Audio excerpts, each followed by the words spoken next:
presentation of Fox Sports.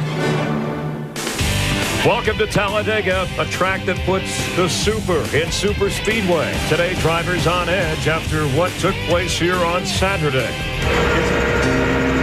You have to avoid the big one. In the Busch race, barely 15 laps old, 27 cars, over half the field involved in the wreckage. No major injuries, only a minor injury. And once they pick up the pieces, who knows what we'll see today as the best drivers in the world battle it out at incredible speeds, ready to take on Talladega. Welcome to Talladega, the fastest speedway on earth. Was built to run 200 mile an hour.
Welcome to the Singular Pre-Race Show, brought to you by Singular, the wireless company that supports self-expression nationwide.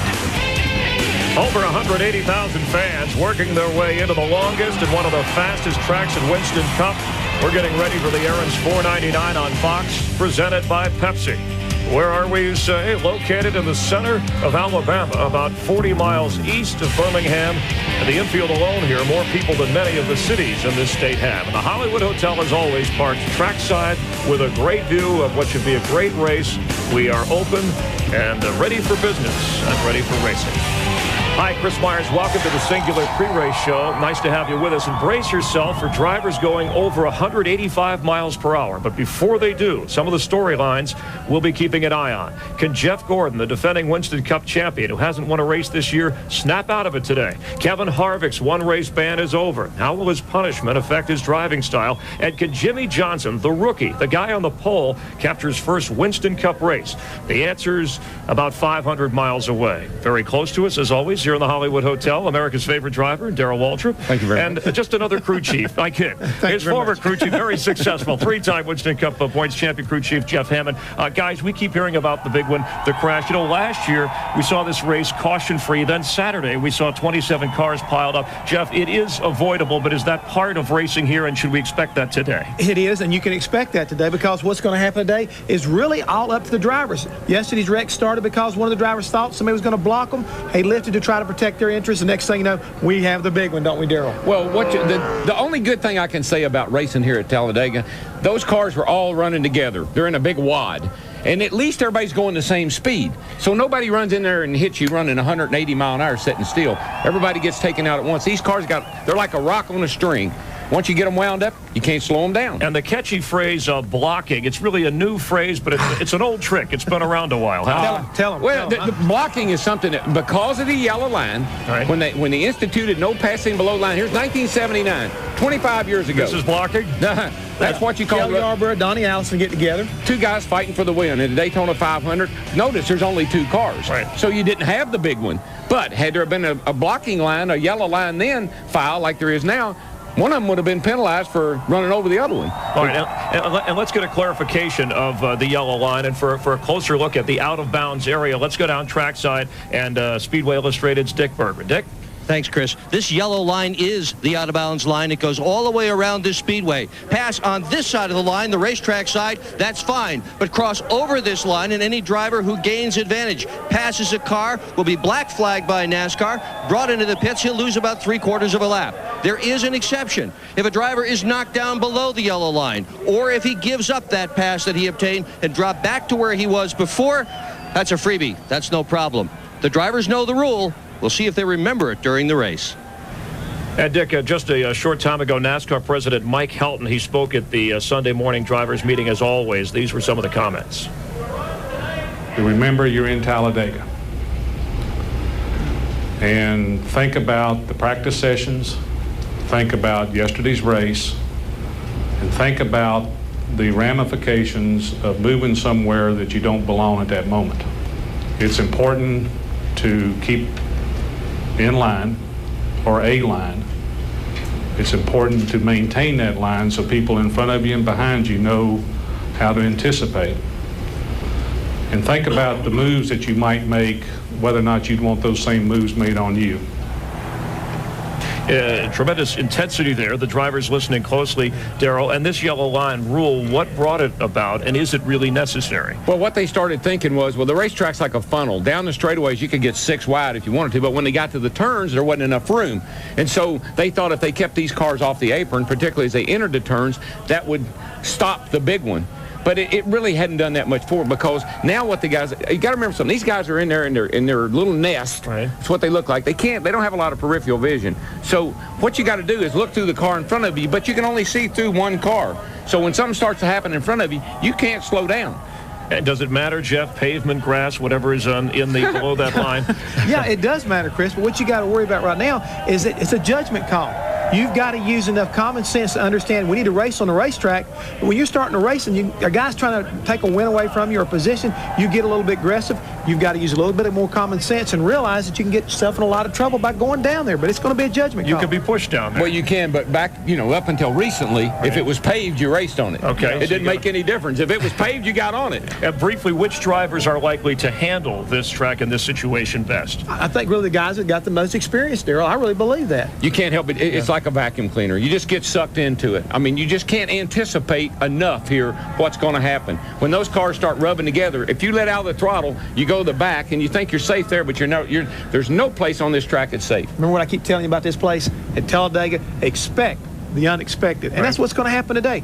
We can't sit up here and really give you a really honest answer what's going to happen here. Those guys behind the wheel are going to set the stage for what goes on here today. All right, the 3 Bs, blocking below the yellow line and the big one, and we're probably going to see all of them here. I know you've got to head up to the broadcast, but there's another B, broadcast. Darrell Waltrip. And there are several Bs some other we Bs. didn't talk about. Yeah, right. We want to congratulate Jeannie Zelasco, part of our broadcast. Congratulations. Kurt had Trevor Hayden, 8 pounds, 14 ounces. Congratulations on their first baby boy. And if we need her to work the pits later, she can hurry on out. We can. All right, we'll see you upstairs, Darrell. Look forward to it. Have fun, guys. Chatting more. Now let's check the points. 9th of 36 races. Matt Kenseth closing the gap on Sterling Marlin's lead. Kenseth, one of 4 drivers on the Jack Roush team that are in the top 11 spots so far in the points race. And updating Jack Roush's medical status, he remains in critical but stable condition in a Birmingham hospital after the plane that he was piloting crashed Friday near Troy, Alabama. Roush was able to actually watch part of the Busch race on Saturday. Last night, one of his broken legs was surgically repaired, and doctors have been encouraged by his response so far to all of his injuries. Meanwhile, the racing community is still mourning the passing of Hall of Fame driver Buck Baker, who died last week at the age of 83. Mike Joy remembers the 2-time Winston Cup champion and one of NASCAR's 50 greatest drivers. Buck Baker was one of NASCAR's first superstars, 3-time winner of the Southern 500, first to win consecutive Grand National driving titles, 44 poles, 46 victories, and in the modifieds, 27 in a row at the old Charlotte Fairgrounds. But Buck's greatest legacy is NASCAR's first commercially successful driving school, whose most famous graduate, Jeff Gordon. An American original, Buck Baker has left us at age 83. Thanks, Mike. And Mike points out that after finishing Baker's driving school, a teenage Jeff Gordon told his stepfather then that, hey, open wheel is great, but I want to drive stock cars. Gordon starting 10th in today's race. We're glad to have you watching the Singular Pre-Race Show, coming to you live from Talladega. Stick around. Darrell Waltrip talks one-on-one with Jeff Gordon when we come back. You know, the personal things going on in my life, yeah, that's been a distraction. But I still believe when I get in that race car, I'm as focused as I've ever been. It's the biggest day in Hyde's life. His 18th birthday. This calls for a party. Happy birthday. Damn, Jackie, stop kissing other guys. It's an all-new That 70s Show. Then, if you haven't seen Andy Richter, there's no better time to meet TV's funniest new set of friends. Please tell Byron that I'm always in charge. You're equal partners, like Elton John and that guy he wrote all those songs with. All new Andy Richter. It all starts at 8/7 Central, Fox Tuesday. They've been pushed around, kicked in the mouth, and driven to the limits. And Chevy still keeps delivering with $2,002 cash back or 0% APR financing on most new 2002 Chevy trucks and SUVs. That's $2,002 cash back or 0% APR financing. So when you've got to depend on a truck, depend on the bow tie. See your Southern Chevy dealer today. Wade here from Plank Road, where we're busy making Ice House, not ads. Reginald Heron writes, I'm starting a company and I want you to promote me. Ice House is proud to sponsor Reginald. He loves long walks on the beach and his bologna without cheese. Reginald's a bus driver by day, a ladies' man by night, and he just got a haircut. Reginald, he knows the score. Right back at you, Reginald. We'll make the Ice House, you make the ads. Good day, sir. May I see your license and registration, please? Sir, do you know how fast you were going? 185. 190. Sir, you were going 64 in a 55-mile-an-hour zone. I'm going to have to write you up for that. Officer, are you sure I wasn't doing 190?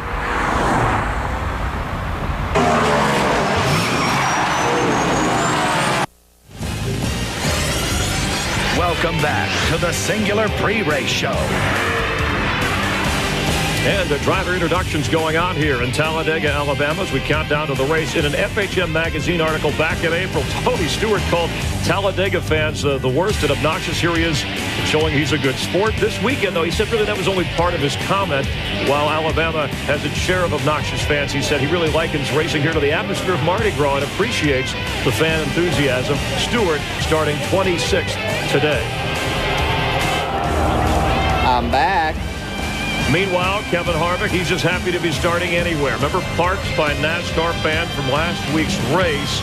He lost 7 points in missing that. It said really no apologies, but he and NASCAR have to be on the same page as he gets ready starting 14th today. As for Jeff Gordon, today his car flying the new Pepsi colors. The car comes equipped with the onboard camera, so we're going to be able to follow his every move just a bit more closely. As we continue, welcome back to the Singular Pre-Race Show. Chris Myers with you from the Hollywood Hotel. And four-time Winston Cup winner Jeff Gordon is thought of by many as the current face of NASCAR, but so far this year he's yet to win a race. In fact, his string of 16 consecutive races without a win is as unlikely as Martha Stewart burning Thanksgiving dinner. Gordon has denied that his pending divorce from his wife, Brooke, has been a factor in this un-Gordon-like season. Darrell Waltrip sat down this weekend with the driver on the hot seat.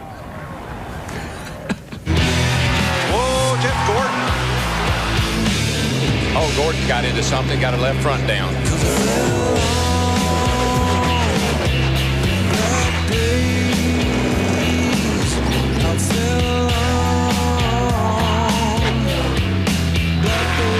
And bad news for Jeff Gordon. How would you assess your season so far? Well, obviously it's not what we are hoping for to start the season out, because we recognize that if you're going to win the championship, you got to do everything right from the beginning. You can have a few little blunders along the way, but for the most part, you better be solid right from the beginning. And by most guys' standards, they would look at their year so far and say, I'm doing okay. But that's not the Jeff Gordon standard. How do you live up to those expectations? Well, I think you recognize you can't live up to those standards all the time. We know that we're going to go through tough times, we're going to have good times, and it's like a roller coaster, you know, and we'll get through it. there's a lot of things that are just, you know, not race related that are necessarily going on in your life. And how are you how are you dealing with all that? Well, you know, I look at, ever since I got into Winston Cup, I've had a lot of distractions. I mean, I think that's a whole part of getting to this level. And, you know, the personal things going on in my life, yeah, that's been a distraction. But I still believe when I get in that race car, I'm as focused as I've ever been. Has your team rallied around you recently? Oh yeah, absolutely. You know, I mean, my guys, they go all the way to the grave for me, and they have definitely, you know, been there for me, and a lot of people in this garage area have been. That's been awesome, you know, for me to experience that and to have the people come up to me and tell me, you know, hey, you know, we just want to let you know that we're there for you, and, you know, we you know, just want you to know that you're loved here, and that's awesome. You've been in this sport 10 years, and when you came in, you were the kid.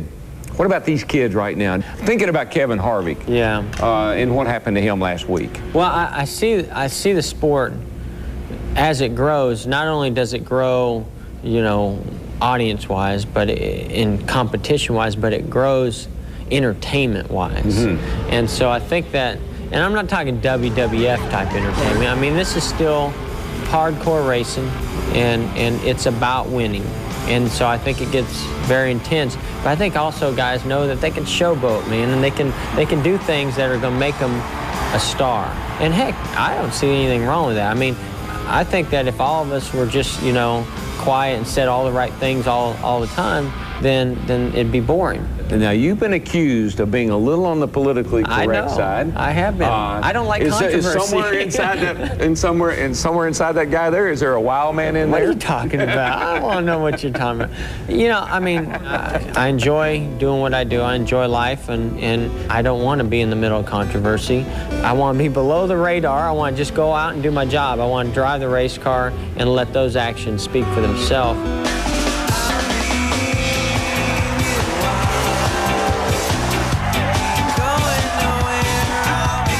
All right, Jeff, below the radar, Jeff Gordon was filling in for Regis on Regis and Kelly this week, and very open about things, a very candid interview. And how about a guy like him, whether it's Tony Stewart or Harvick, they're going through different things, but when they get on a racetrack, especially like here at Talladega, Jeff, how are they tested, even as good as they are? Believe it or not, Chris, I believe it's a situation of self-confidence. All these drivers, they got to be self-confident. When you go out there, you got to be able to believe in yourself, and you want everybody else believing in you, whether it's your race fans, your team, your wife, your family, everybody that you kind of feed off, they kind of make that more of a solid person.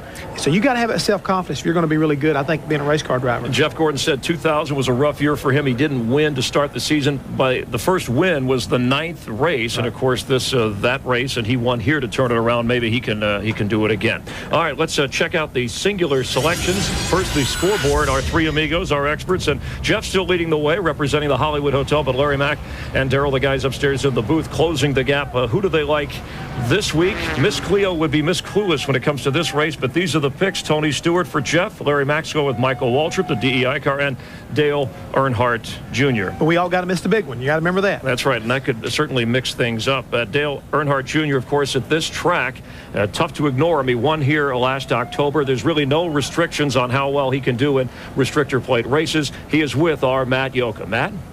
Chris, a lot of people picking Dale Earnhardt Jr. today. A pre-race favorite, but Dale, the same car you had at Daytona that wrecked at Daytona, will it be as dominant as it was at Daytona? I don't know. We tore the whole body off the car in Daytona and had to put a new body on it. And it doesn't seem like it's as good, or the aero package we have now has really made the competition a lot closer. But I mean, we're a good car. Just got to be up front at the end. The leader's the hardest guy to pass, so that's why we're trying to stay all day if we can get there. Chevrolet has won 6 straight here. Junior hasn't won since he won $1 million here last fall. He hopes to add some more wins to his column today. To Dick.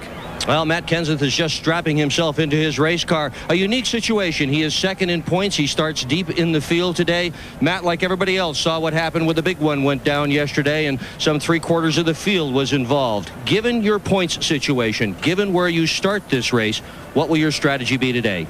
Run wide open. Just run hard. That's what we need to do. We need to get ourselves to the front. We just made a mistake with the car in qualifying and kind of messed it up ourselves. So hopefully we'll get in the right lanes and be able to get it to the front. You can't really worry about too much the big wreck because, as we saw in Daytona, there's not necessarily a safe place to be, either way in the front or way in the back. So we're just going to have to race hard and see what we can get out of it. All right, race safe, my friend. To Steve Burns. Well, thanks, Dick. Robbie Gordon starts second for the second time this season. Now, how do you finish first for the first time? Well, you know, obviously good pit stops are going to have a lot to do with it. My guys have been doing a really good job on the singular car all year. I think we'll be strong in the pits. Obviously, we've got the speed. We qualified good. We're fifth fastest in happy hour, so I'm feeling pretty comfortable. Key to this race is surviving and being there at the end. We're going to do everything we can to survive this one. You comfortable in the draft here, Robbie?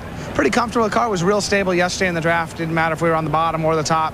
A couple times I've been loose when I've been on the bottom and had somebody on the high side of me.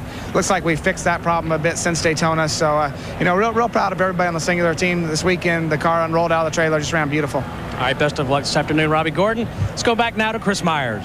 All right, thanks very much, Steve. And Jeff Hammond, real quick, you know, it's like Randy Moss in the NFL. Once a guy gets fined, the officials, they keep an eye on him. Kevin Harvick, he's back after his ban. Will he, if you're his crew chief, do you tell him to ease up a little bit just because NASCAR is watching his every move very closely? You can't do that, and it's not his style. You just got to tell him be smart. I don't think he's done a lot of things that really are that bad on the racetrack. He's just got to be careful that if something happens on the racetrack, he doesn't bring it back in the garage area, I believe. Some terrific personalities and terrific drivers. You just heard from Robbie Gordon as we edge closer to the start of the race. His third career Winston Cup front row start. Gordon isn't just a great driver. He's a pretty good goodwill ambassador when it comes to walking around the track. This is part of his ritual that he does on a regular basis. We're showing you some nationwide coverage behind the scenes. Check it out.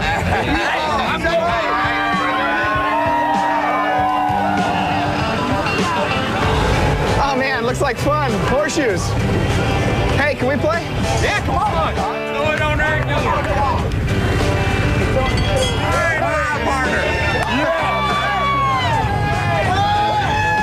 These are the die-hard race fans that just love it.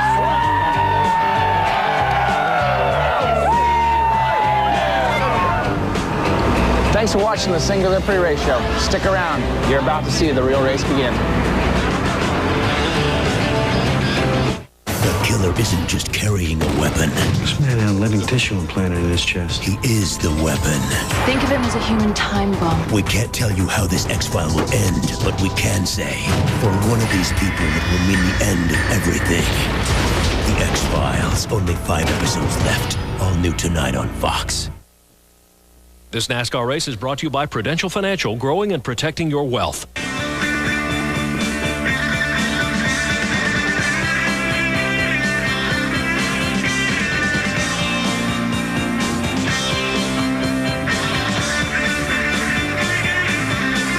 Now get up to $2,002 cash back or 0% APR on new 2002 GMCs. See dealer for other restrictions.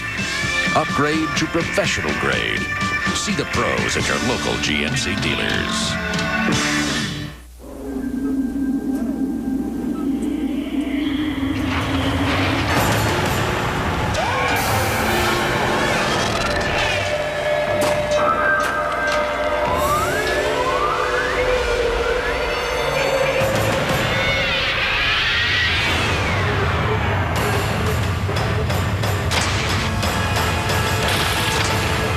The 255 horsepower Nissan Maxima.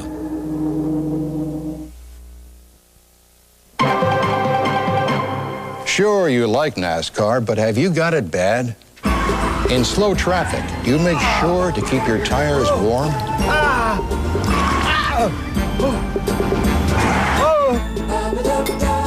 Do you take every opportunity to celebrate the name of your favorite driver?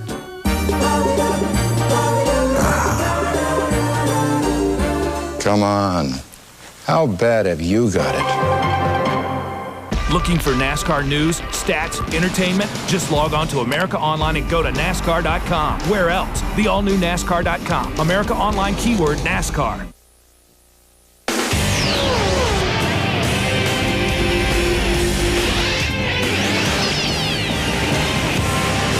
NASCAR on Fox welcomes you to the world's fastest speedway. The Aaron's 499 on Fox, presented by Pepsi. It is a beautiful warm day for racing in northern Alabama. This grandstand, the longest in the world when built, this speedway, the fastest on earth, this big crowd have filled the grandstand and this big infield to see a really big race, and maybe the big one. Hi, everybody. Welcome to Talladega. Mike Choi with Darrell Waltrip, a 4-time winner here at Talladega with several runner-up finishes. Yeah, Larry Mack, who won here with Davey Allison and had several runner-up finishes here. Well, Larry, what kind of horse you want to ride today? Well, we're 8 races into this 2002 season. The big arrow debate, who has more downforce, who has less downforce. It appears possibly the Chevrolets are down on downforce. This is the place you want to be down on downforce. So I do believe when you're down on downforce, obviously the drag is down. Lower drag means you run faster on these straightaways. Maybe today's where Chevrolet gets their first win in 2002. Darrell, to finish first, you must first finish. How do you miss the big one? Yeah, I mean, I'm with Larry on the downforce issue. That's kind of a moot point today. You better have all those fenders on there if you want to be competitive. And that's the problem. You got to anticipate. As a driver, you always are anticipating what's going to happen in front of me.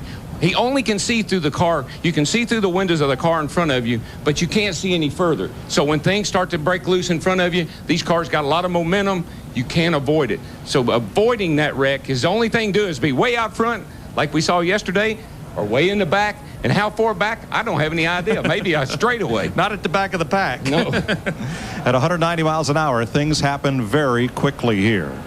We're set to go racing at the world's fastest speedway. Let's go trackside for today's opening ceremonies.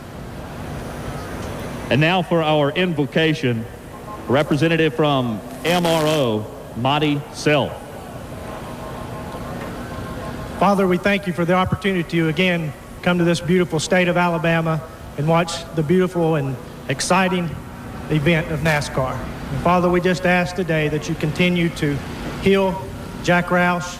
And Father, today we ask that you give the drivers safety, their team safety, and as the hundreds of thousands of fans leave today, give them safety back to their homes.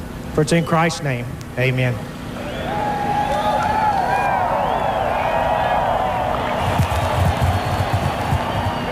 Remain standing, please, and welcome to the microphone for our national anthem, Edwin McCain.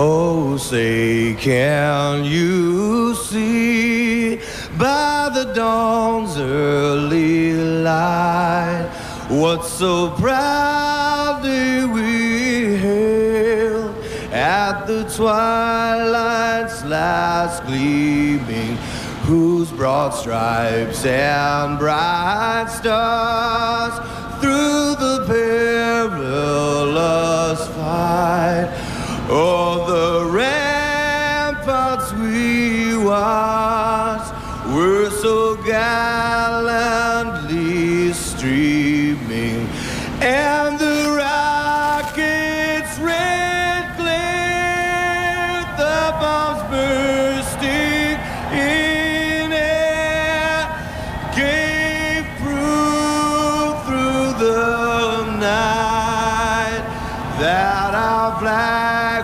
was still there. Oh, say does that star-spangled banner yet wave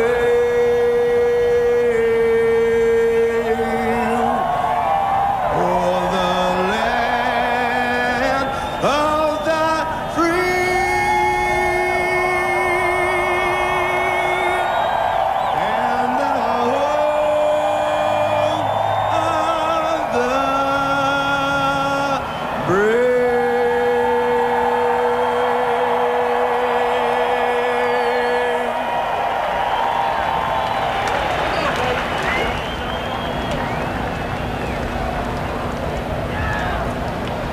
And now, ladies and gentlemen, for the most famous words in auto racing, nationally syndicated radio host, Rick and Bubba.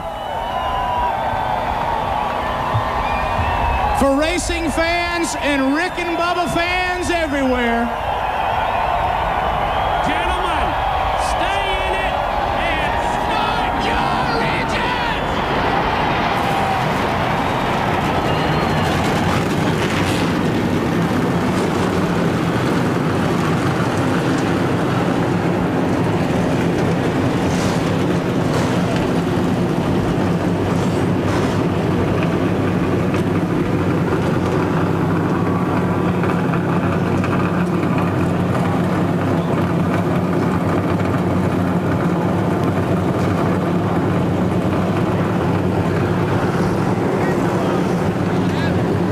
How long can you hold your breath?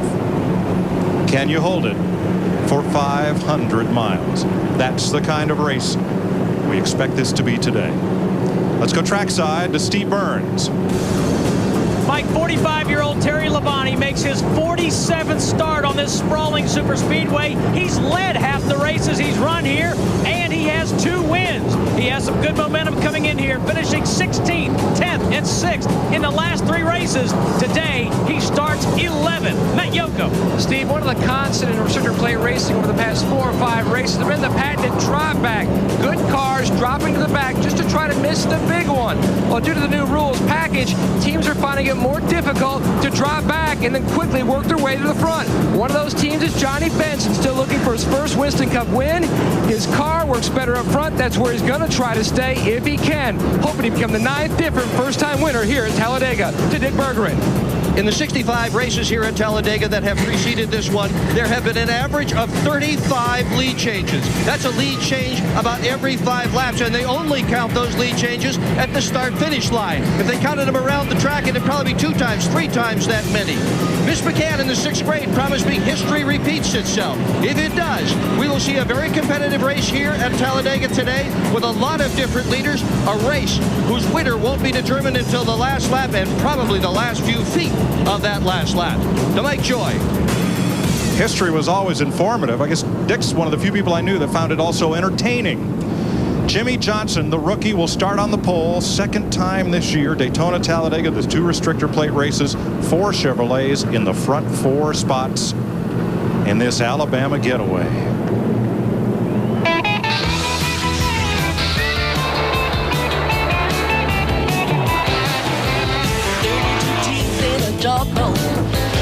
Alabama's trying to run. Before I have to hit it, I hope it's got the sense to run. Alabama, get away, get away. Alabama, get away, get away. Only way to please me, just sit down and even walk away.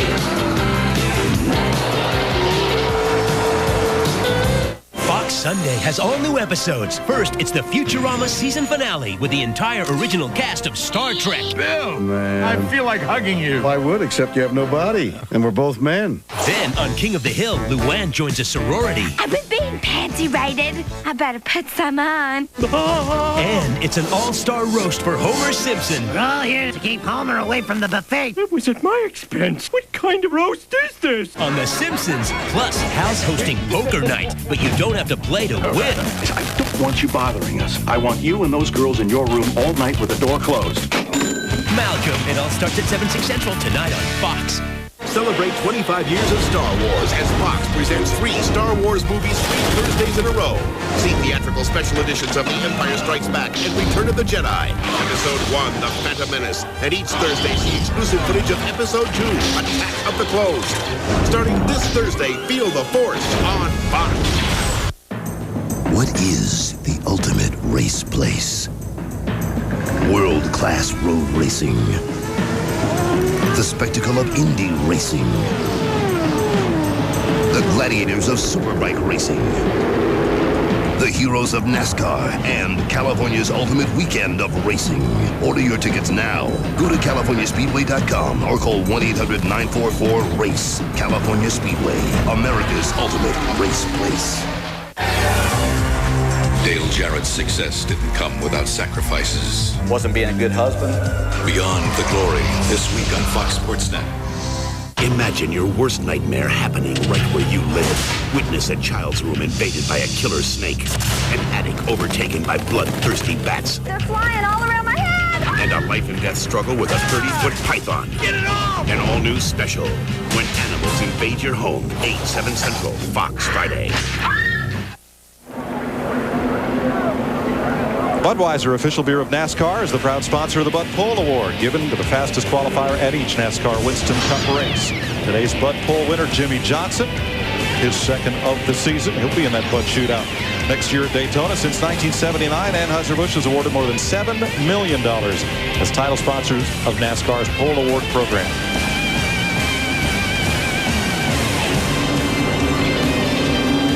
Let me see if I can get hold of my buddy Rusty Wallace here. Rusty Wallace, this is DW up my TV tower. Got a copy, bud? Sure do. Go ahead. All right, my man.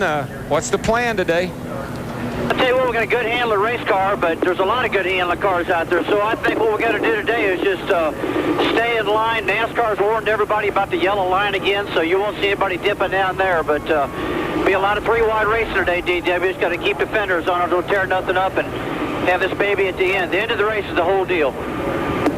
You going to try to go the forward, or are you just going to ride where you are, follow the rear? What's your game plan, bud? I believe I'm going to go right to the front. I'm just going to do whatever it takes to get up front, lead some races, lead some laps, and try to get away from everybody here. All right. Have a good day. You be the man, and we'll keep an eye on you. Good luck. Thanks a lot. Looking for his first Talladega win. 37 races here, only one top 5 finish. Let's have a look at our Walmart starting grid for today's race. Jimmy Johnson on pole, and Robbie Gordon, his second front row start of the year. 4 Chevrolets up front. There's 2 good ones right there, I guarantee you. Pontiac and a Dodge. They're in the 3rd row. And the first Ford in the field is rookie Ryan Newman. Daytona 500 winner there, the best Dodge. Steve Park in one car had a practice accident yesterday along with Bobby Hamilton and Mike Wallace in the 33. They will have to start at the rear of the field. Good start for Kyle Petty, 11th, and Terry Labonte, who led last week, 12th. I've got to keep an eye on old Terry today. He's getting better and better every week. Tony looks hungry. Fine wine. You know, he's just getting a little better with age. You saw Jerry Nadeau there, new crew chief. There's Mike Wallace again, have to drop to the rear of the field. Andy Petrie, both of his cars involved in one accident. Bobby Hamilton in the 55, Mike Wallace in the 33. A couple of Roush cars in row 10. Hijack, get better fast. Larry will calculate the mileage for you today, Jack. Don't worry, he's the best. See Brett Bodine in 11 car. That's the fastest from qualifying of the Robert Yates engine brigade. Kenny Wallace in a 1-race ride for Michael Waltrip Racing. There with John Andretti. Kenny is super sub. You just need to sub. Just call him. He'll be there. Frank Kimmel is back again in Travis Carter's car next week in Doubt. First Winston Cup race for Kimmel here at Talladega. Look where our point leader is. And see Alabama, Steve Grissom in the 44 car this year replacing Buckshot Jones. And not sure if that's going to be permanent. They're just going to take it from race to race. And provisional land, including our number 2-point man, Matt Kenseth. And Ricky Rudd was really quick in happy hour yesterday. So that's that particular Yates car got to going pretty good yesterday. That other one right there, that 88, he's not very happy. I mean, just look at the names in provisional land. Bobby Hamilton in the 55 won this race a year ago. The 2 Yates cars, 88, Dale Jarrett, 28, Ricky Rudd, and Bill Elliott. Shauna Robinson, ARCA star Bobby Gerhart, Rick Mast, and Dick Trickle in the Ray Evernham development car failed to make the field. Dick Berggren on a developing story. Jerry Nadeau, car 25, is scheduled to start in the 15th position. He has engine trouble. It was hard starting on the grid. He had to drop down and drop back a little while ago as everybody else was running along. And he floored the thing trying to clear it out. They think they have a potential plug problem. Crew chief Ken Howes has told them, if it's a problem on the start, drop down, be safe. They don't want to see this right at the start of a big race at Talladega. Trouble in the engine for Jerry Nadeau. Well, based on yesterday, 15 laps into that race, they had a huge crash. Maybe falling back early here in this race wouldn't be all bad. Not a bad plan. Today's Track Facts brought to you by KFC. Look at all the records that are held by Talladega Super Speedway. The fastest race, the fastest qualifying speed, nearly 213 miles an hour, most lead changes, most different leaders in a race, and the closest margin of victory. They had one race here that was decided officially by 1 bumper width and won by 5 1/1000ths of a second. There's fast food, then there's KFC. A lot of that is because where the start-finish line is. That creates incredible finishes here. When you come off turn 4 anywhere else, you say, I got it won, I got it. Here, you're just starting to race. That little distance can make a big difference. You go back to the race last year, Bobby Hamilton winning the race, Tony Stewart second. I mean, we couldn't even tell who finished 3rd through 30th. At Daytona, the start-finish line is right up there in the middle of the tri-oval, right about centered in pit road. Now, those seats are an easy sell because you can see the pits from there. When Bill France built this speedway, let's put the start-finish line down here and make these good seats, too, down toward turn 1. Here's today's race analysis brought to you by Dr. Scholl's. 43 cars will try to complete 188 laps, making up the 499.xxx or 500 miles. And the pit window today. 55 to 60 laps, good tire here. We may see teams only change left sides one time in this 500-mile event. You want to be out front. Any move you make on pit road to make that happen, going to help you. Mr. Weatherman? Absolutely. Hippie, 82 hippie, go. degrees, and our track temperature is 113 degrees. You know, track temperature don't mean a whole lot here, but that air temperature can mean a lot the way these motors run. Dr. Scholes, look, feel, do better. Mr. Feelgoods. We're usually referring to Goodyears when we refer to Mr. Feelgoods, but today on the Speed Doctor Show. Well, let's refer to our onboard cameras. And we have a dozen of them for you today. Jeff Gordon, Robbie Gordon. No relation. Michael Waltrip. Some relation. Well, to you? Yes. Kenny Schrader. Oh, I hope that's a lucky charm. And a leftover from last night's dinner. It wasn't lucky for the rabbit. I don't know about Kenny. Johnny Benson. Elliott Sadler. With our Ford camera. Get well Jack Roush, injured in a plane crash Friday evening, flying an experimental light plane. And our Old Spice onboard camera, that is riding with Tony Stewart. Now, Mike, I know there's a lot of magic words in racing. And little did I know when I started this that these words were going to become magic to so many people. Your check is in the mail? Here they come, and we're going to go racing. We're going to go boogity, boogity, boogity into that first turn wide open.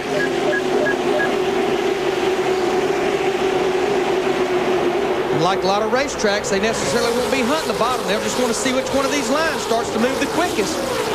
That's a pretty strung out start. Actually, it is for here. They usually are all kind of wadded up as they go down in that first turn. Robbie Gordon had a really, really good car in happy hour yesterday. He was very happy with it. Saw him pass a lot of cars. Looks like it's going pretty well for him right now. Looks like that inside line, though, it's starting to move there. Well, that's where everybody gets, everybody wants to get to the inside. It's kind of like it's the safest place to be on the start. More often than not, the pole winner has not led the first lap here, though. Hey, that 48's got a little steam up on the hood. It's got some ponies. And it's got the 15 pushing it along. And that's a lot of help, too. Man, Robbie Gordon, he's already blocking somebody. Junior. Dale Earnhardt Jr. in 8 car. He's got Ryan Newman in 12 behind him. Now leaving on track 1, Jimmy Johnson on the inside. Oh, they'll get them warmed up. Fluids will heat up. Things will pick up here very shortly. Kenny Wallace, Tony Stewart, 3 wide in the back straightaway. In the middle. You got the comers and the goers here. I mean, I just look at our score monitor, 43 cars. I think only about 5 was running in the same position they started in at the completion of lap 1. Oh, yeah, this thing just heating up. From Tony Stewart, looking ahead at Jeff Burton. Let's have a look at speed and RPMs. Really won't see the RPMs change that much. You know, at Martinsville, we'd see it way down here, way up here. You see it's going to hang right in here around 7,000. Got 189 miles an hour, 190, 191, yeah, about 191 into the first turn. Kurt Busch swept out high and created that 3rd lane. And just think that they only qualified at 184 miles an hour, so they're at 191 racing. And that's all about the draft, getting a pull off the cars in front of you and getting a push from the cars behind you. This is about all the help from your friends that are behind you there. How about Matt?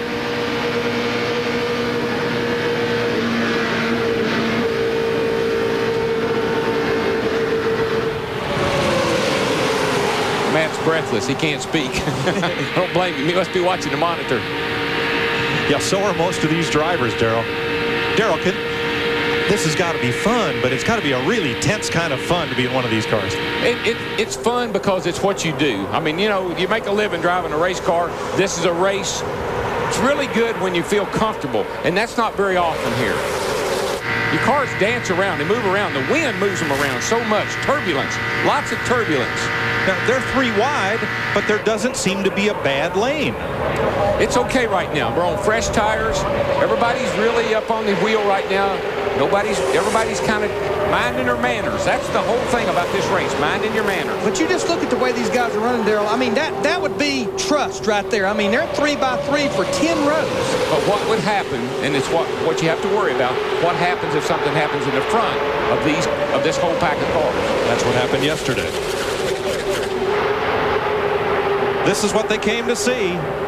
The whole field of Winston Cup cars fanned out 3 wide all the way back through 40th place. And guess what? This is the way it will be for the next 3.5 hours. So you might want to run out to the garage, get your roll of duct tape, tape your TV down, because it's going to get exciting.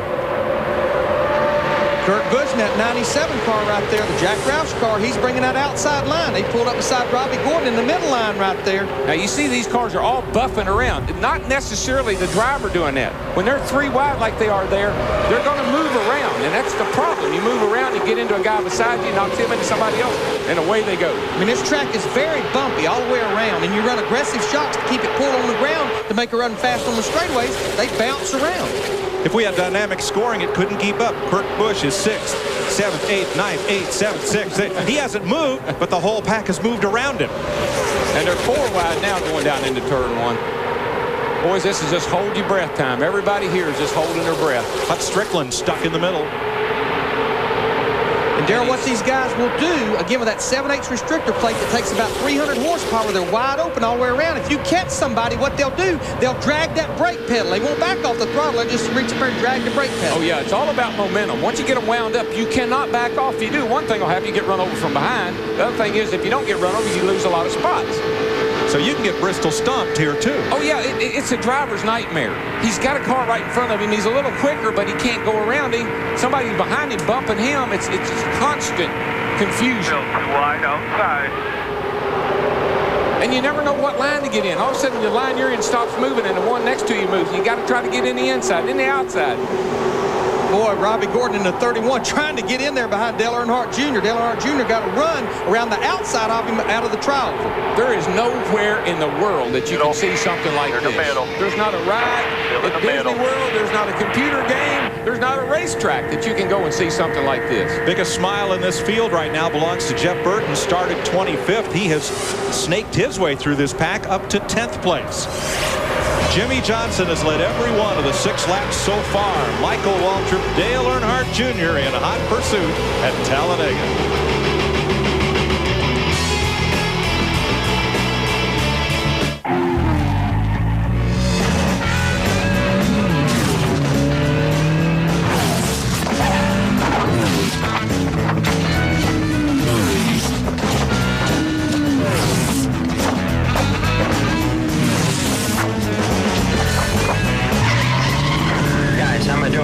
Looking good, Jim.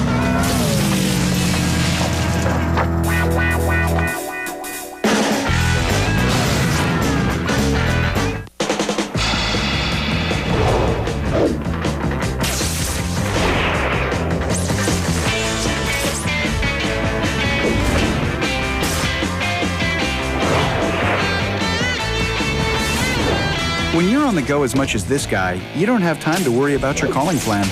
With Singular Nation, never pay long distance, never pay roaming. It's that simple. Sign up with Singular Nation and get 3,500 bonus minutes. Singular Wireless. What do you have to say?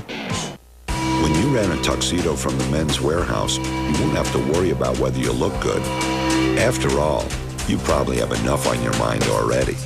The Men's Warehouse now rents tuxedos. You're going to like the way you look. I guarantee it.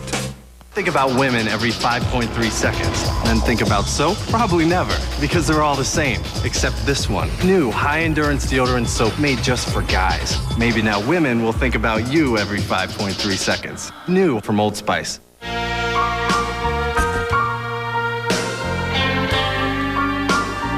It's not for sale. No. Some things are just too good to let go of. That's why there's Valvoline Max Life, the first motor oil formulated for higher mileage engines. Max Life conditioned use seals to help prevent leaks and helps you hold on to your car for a long, long time. Don't even think about it. Valvoline Max Life. And for a simple way to keep your tires looking great, use Eagle One Wet Tire Shine.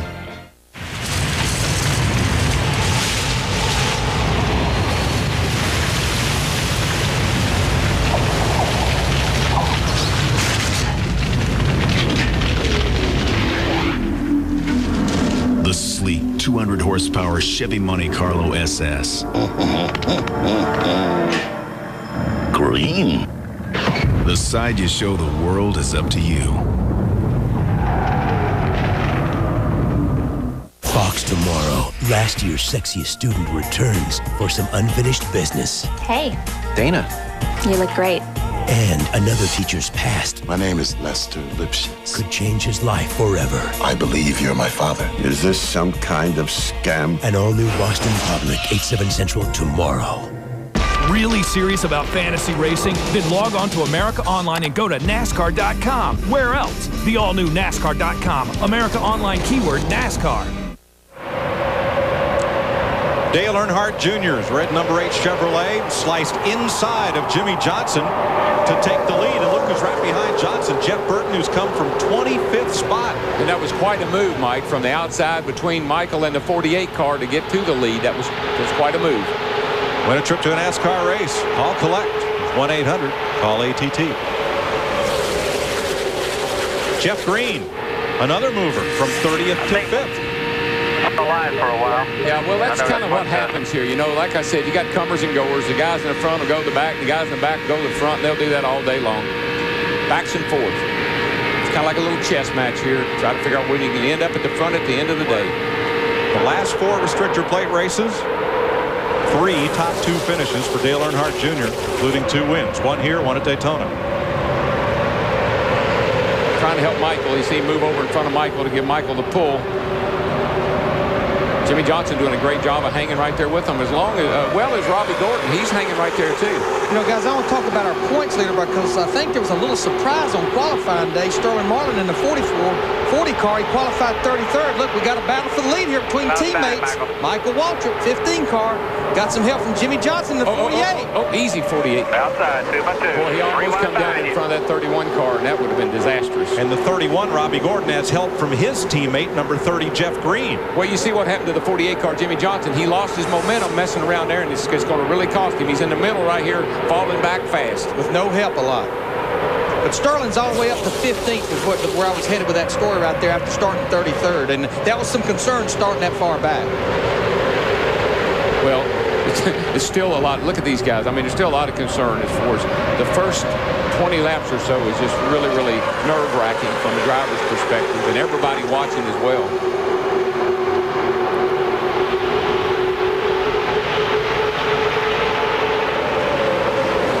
Ward Burton currently in 15th place, our Daytona 500 winner. Steve? Well, Mike, in talking to Ward Burton and crew chief Tommy Baldwin this morning, they weren't making any changes to the race car, but Ward Burton was concerned about blind spots. He's having trouble seeing cars around him. So what they did add was Ward literally cut foam rubber inserts out to boost his seat in the driver's cockpit a little bit. He's having a hard time seeing. He said, I can't trust my spotter here. I've got to feel and see everything. Matt Yoakum. Steve, the move around the 48 car by Dale Earnhardt Jr. was choreographed by his spotter, Ty Norris. Jr. told the spotter, tell Michael, just go with me and let's get around this young boy. He's looking, though, in his mirror for the 20 of Tony Stewart. Besides working a lot together during speed weeks, they worked a lot together in the draft. A lot of respect these two drivers have for each other, but their cars work very well together, especially with Stewart pushing the 8. That's why they feel like the 99's running so well, because the 20 is pushing the 99. Last time I checked, Jimmy Johnson's a little bit older than Dale Jr., so let's get around this young boy here. Except in terms of Winston Cup experience. Right. You got it. You know, just to put a period on Ward Burton, remember, that's not the car he won the Daytona 500, because you win the Daytona 500, it goes in Daytona USA for a year. This is a brand new race car. And he was the fastest qualifying Dodge, so still got a good ride. And you don't get the tack, the steering wheel, the shocks, anything out of that winning car for a year. Looked like Kenny Slater in the 36. He's got problems right here. He's falling back and losing the draft. I'd say normally that's an engine problem. Well, it sounds okay though. I don't hear any misfire or anything. Maybe he got knocked sideways. He's just regrouping. If he did, it'll take him a while to get over it. The M&M Global Vote, for which will become the new color M&M. Purple, pink, or aqua. Purple. And that vote's coming from about 75 different countries. There's countries voting that don't even get to vote in the politics of their country. Quite frankly, I think a real M&M would be pink. Oh, Daryl. And Schrader said he don't have a problem if it ends up being pink. I like pink. Because whatever color wins the vote, he has to drive that color car. That's why I think it'd be perfect. Okay. Schrader in a pink car. All right. I love it. Folks, we're on pink. Jeff Gordon has passed his protege, Jimmy Johnson, the 48. Gordon is half owner of Johnson's car, and that's Jeremy Mayfield right behind Gordon, and Kevin Harvick to the inside. Well, there's two kind of drivers here, Mike. There's those that know what to fear and those that don't. And you're going to see two totally different driving styles and racing styles between those kinds of drivers. Those boys out front, they don't know what to fear. I mean, Jeff Gordon started 10th. He fell back to about 25th. Now he's worked his way back to 10th. Steve, what's wrong with Kenny Schrader's car? Boy, Mike, you're not going to believe this. Continuing our tradition of Talladega's strangeness, Schrader radioed and said a piece of roll bar padding fell off and hit the ignition switch and killed the motor. Thank goodness. Now, he can as strapped in as he is, he can reach that switch. Put that in your book of excuses. Oh yeah, big help today, wasn't it? Yeah. Put that in your book of excuses of why I didn't win. But the problem he has, he's lost the draft. He needs a caution flag to be able to catch back up. He has no help back there to push him back to the pack. Well, right now, if there was a caution flag, he might, if it happened in front of him, he would just barely get slowed down before he got in. He's in perfect position to dodge it. Dale Earnhardt Jr., rookie Ryan Newman, and Michael Waltrip leads the Aaron's 499 on Fox, presented by Pepsi.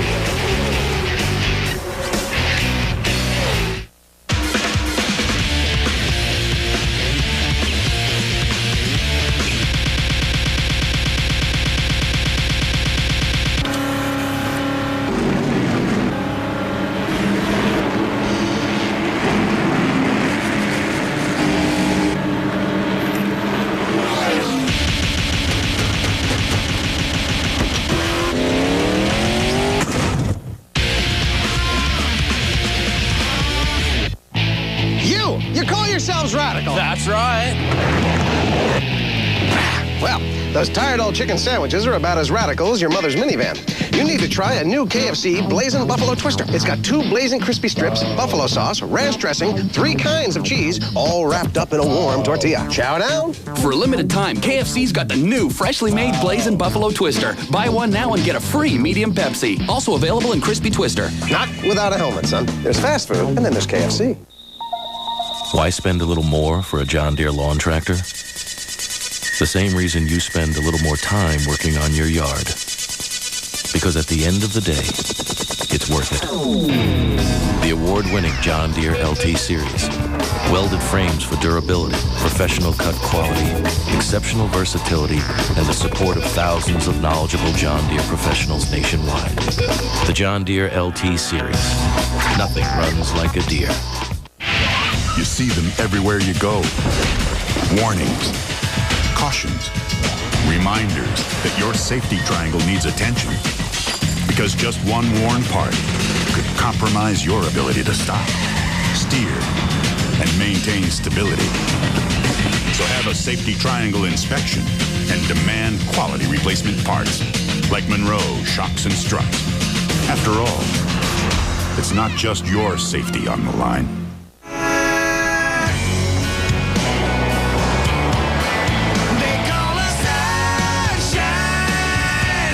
Nice day. Yeah. Take a left. Dodge Ram. The only truck with 4 full-size doors and a full-size bed. Plus, the handling of rack and pinion steering. Man, I hope no one was behind us. Grab Dodge's 7-100 powertrain pledge. Ford, GM, and Toyota don't match it. The Aaron's 499, presented by Pepsi on Fox, is brought to you by Pepsi Cola. Experience the joy of Pepsi. By Dodge, you can take life as it comes, or you can grab life by the horns. Dodge. By Valvoline's Max Life, the first motor oil formulated for higher mileage engines. And by Monroe Shocks and Struts, the leader in ride control technology. 20 laps complete at Talladega. No change among the top 10. Dale Earnhardt Jr. still leading Ryan Newman, Chevy versus Ford. The top 7 had organized themselves in a single file, was actually pulling away from that second pack. Now that group, they've wised up. They're getting lined up, and they're pulling back to that front pack. Yeah, and you know why? Because the wise veteran Jeff Gordon said, come on, guys, you're getting away. Let's get in line. And you see him right there pulling the other guys back up. And then rush hour. 3 wide still through the rest of the pack. Well, the message hadn't got back that far yet. But you see, everybody's trying. Everybody's trying to get into one line. As long as you got somebody behind you, you're okay. As long as you got somebody pushing you and you can kind of suck up, you're okay. See how quick that group is closing with Jeff Gordon in 24. Just a little over a second behind, but it's closing as they get lined up. You get lined up like that, you catch a pack. You're pushing and pulling each other. Now they're close enough to sniff the draft of that front pack, aren't they? Oh, yeah. Yeah, they're there now. About 100 yards. What happens to these cats back in here, though, is Hanlon, I don't care what anybody says. They always say, oh, Hanlon don't make a lot of difference at Talladega. Hanlon makes a difference everywhere. And if you ever have to start squeezing up out of the throttle because your car's pushing or getting a little bit loose or it's not comfortable in traffic, everybody gets away from you. Where the gap is beginning to develop as you watch Jeff Gordon at 191 miles an hour is from the single file to the double wide cars. That's where the gap is building. That's it. These guys right here, there's nothing they can do. It's not like they are in some kind of control. They got to hold what they got, but they're going to get left behind if they don't hurry up and get in line. We have about the top 19 cars lined up, and as you say, till that group gets organized in a single file, it'll continue to pull away. Well, they're still trying to decide which line is the fastest, you know, in the inside, outside, middle, and they haven't figured that out yet. Pole sitter Jimmie Johnson has dropped back in the field to 16th place. Dick Berggren. He radioed his crew just a moment ago, Mike, and said that the car is more loose than anything else. He tried running up on his teammate, Jeff Gordon, and said the car just got more loose. Perhaps more worrisome, he has told the crew that the water temperature has risen to 230 degrees. That'll make it tougher for him to close up on the back end of anybody. 230, where would you like to see that temperature? Well, here you got to be at about 210. These things, they start detonating. In other words, they start misfiring internally. You got that restrictor plate on there, and the heat goes up, the power goes down, it won't run a lick. After about 230, the driver says he can almost feel it stop, quit running. She bogs down on him. Mike Skinner changed engines.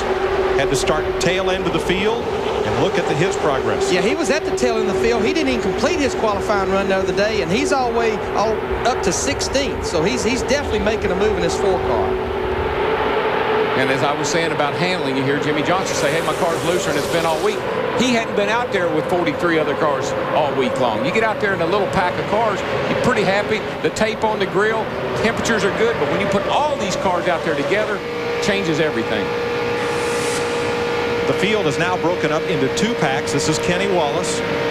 Pole sitter Jimmie Johnson to his left. Casey Atwood to the right. He's trying to follow Kurt Busch up the middle. 3 wide. That middle's a sucker hole. It'll pull you up in there and you say, this is the way to go. And then all of a sudden, backwards you go.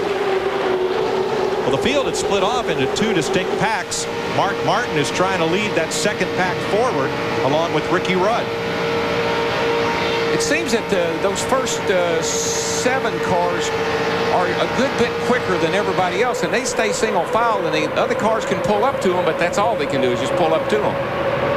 And then they get racy and get double file again. And as soon as they get there, they say, oh, we caught them, let's race now, and then they go backwards again.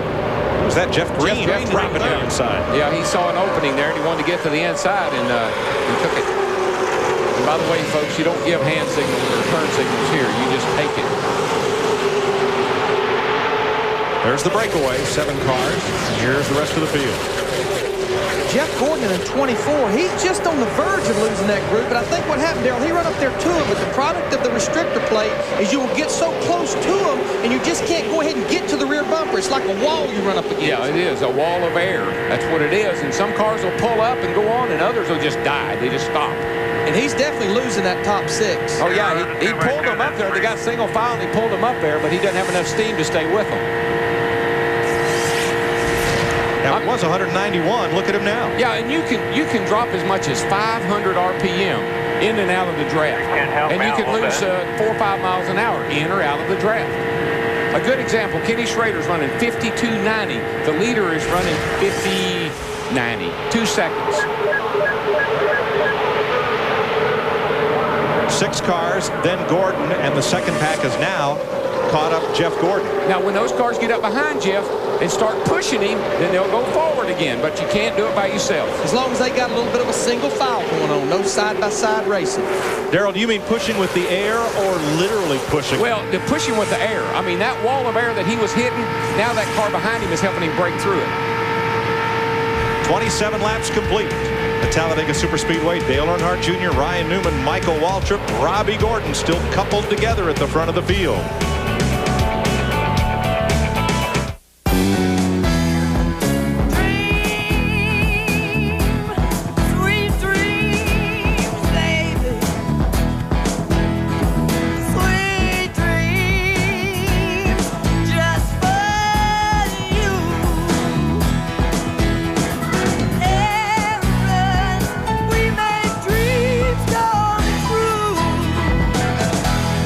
Come true at Aaron's for $99 a month.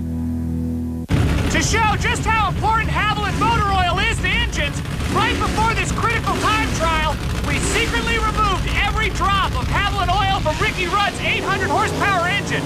Let's see how he does.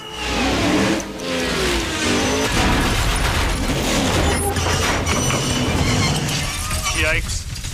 Further proof that racers like Ricky Rudd can't do without the protection of Haviland. Hey! Give it your all. Oh. Give it Haviland. I didn't know. Live from Daytona International Speedway. From NASCAR. In the infield, in the media center. To your car. We'll take you right to the action. The first 24-hour radio channel devoted to NASCAR is here. And it's only on XM Satellite Radio. The exclusive satellite radio service of NASCAR. With live race coverage, in-depth interviews, and original shows you can't hear anywhere else. NASCAR Radio is radio at full throttle. Just one of 100 channels of news, sports, and music that will take you beyond AM and beyond FM. XM Satellite Radio. Available at an electronic store near you. Ultra powerful. Ultra easy. Ultra powerful. Ultra easy. This is the concept behind new Lotramin Ultra, the new way to cure athlete's foot. Why is it ultra powerful? Because it's got a new prescription strength ingredient that nobody else has. Why is it ultra easy? Because you just have to use it once a day. And it keeps your athlete's foot free for 3 months. Ultra powerful, ultra easy. New once a day Lotramin Ultra. Subway has a new bread made with that bee guy's honey and his oats. Oh, whoa.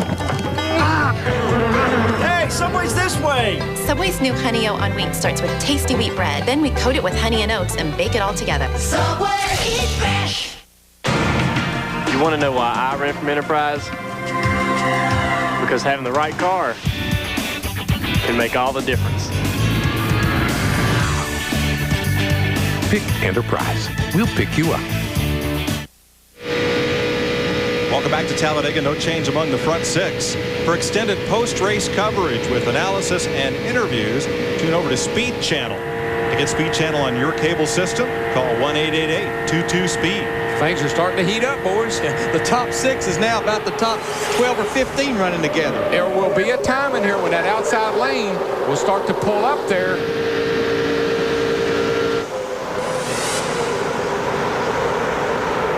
And we were talking about Mike Skinner a little while ago. What a great run to the front he made. You know where he's running now? 39th.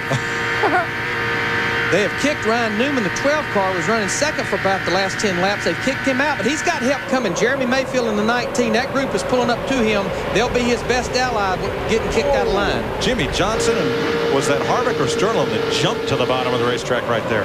That was a bold move. It was Sterling, and he brought point-standing runner-up Matt Kenseth with him. Well, you just have to take advantage of every opportunity, no matter how small it may be. If you see an opening, you've got to go for it because you can't let off that throttle. And Darrell, all these moves we see, these jump-out moves, are from the top to the bottom of the racetrack, not the other way. Yeah, well, you're trying. Everybody wants to be on the inside. I mean, general consensus would be the inside would be the fastest place to be all day long. Tell that to Tony Stewart, who just pulled out to go high, and now he is the hot dog between the bun. And you just watch. It's going to be very difficult for him to do anything except go backwards. He got the 48 car there behind him, or is that, no, that's Jeff Gordon behind him. It might be a savior for him. But you know, one reason, Mike, in the corners, you'll see them go from the top to the bottom, get a run down. You'll pick up RPMs, pick up speed from the top to the bottom. Well, the other reason is you can see the left pretty good. You can't see a dadgum thing to the right. Good point. Mark Martin on the outside of Robbie Gordon. Things are getting ready to tighten up. that free ride that that front six was getting is over with, boys. That outside is coming. I mean, Darrell, if you're like Tony Stewart and Jeff Gordon, and you're in the middle, and it's just lap after lap after lap, I mean, you finally just say, I can't stay here no longer.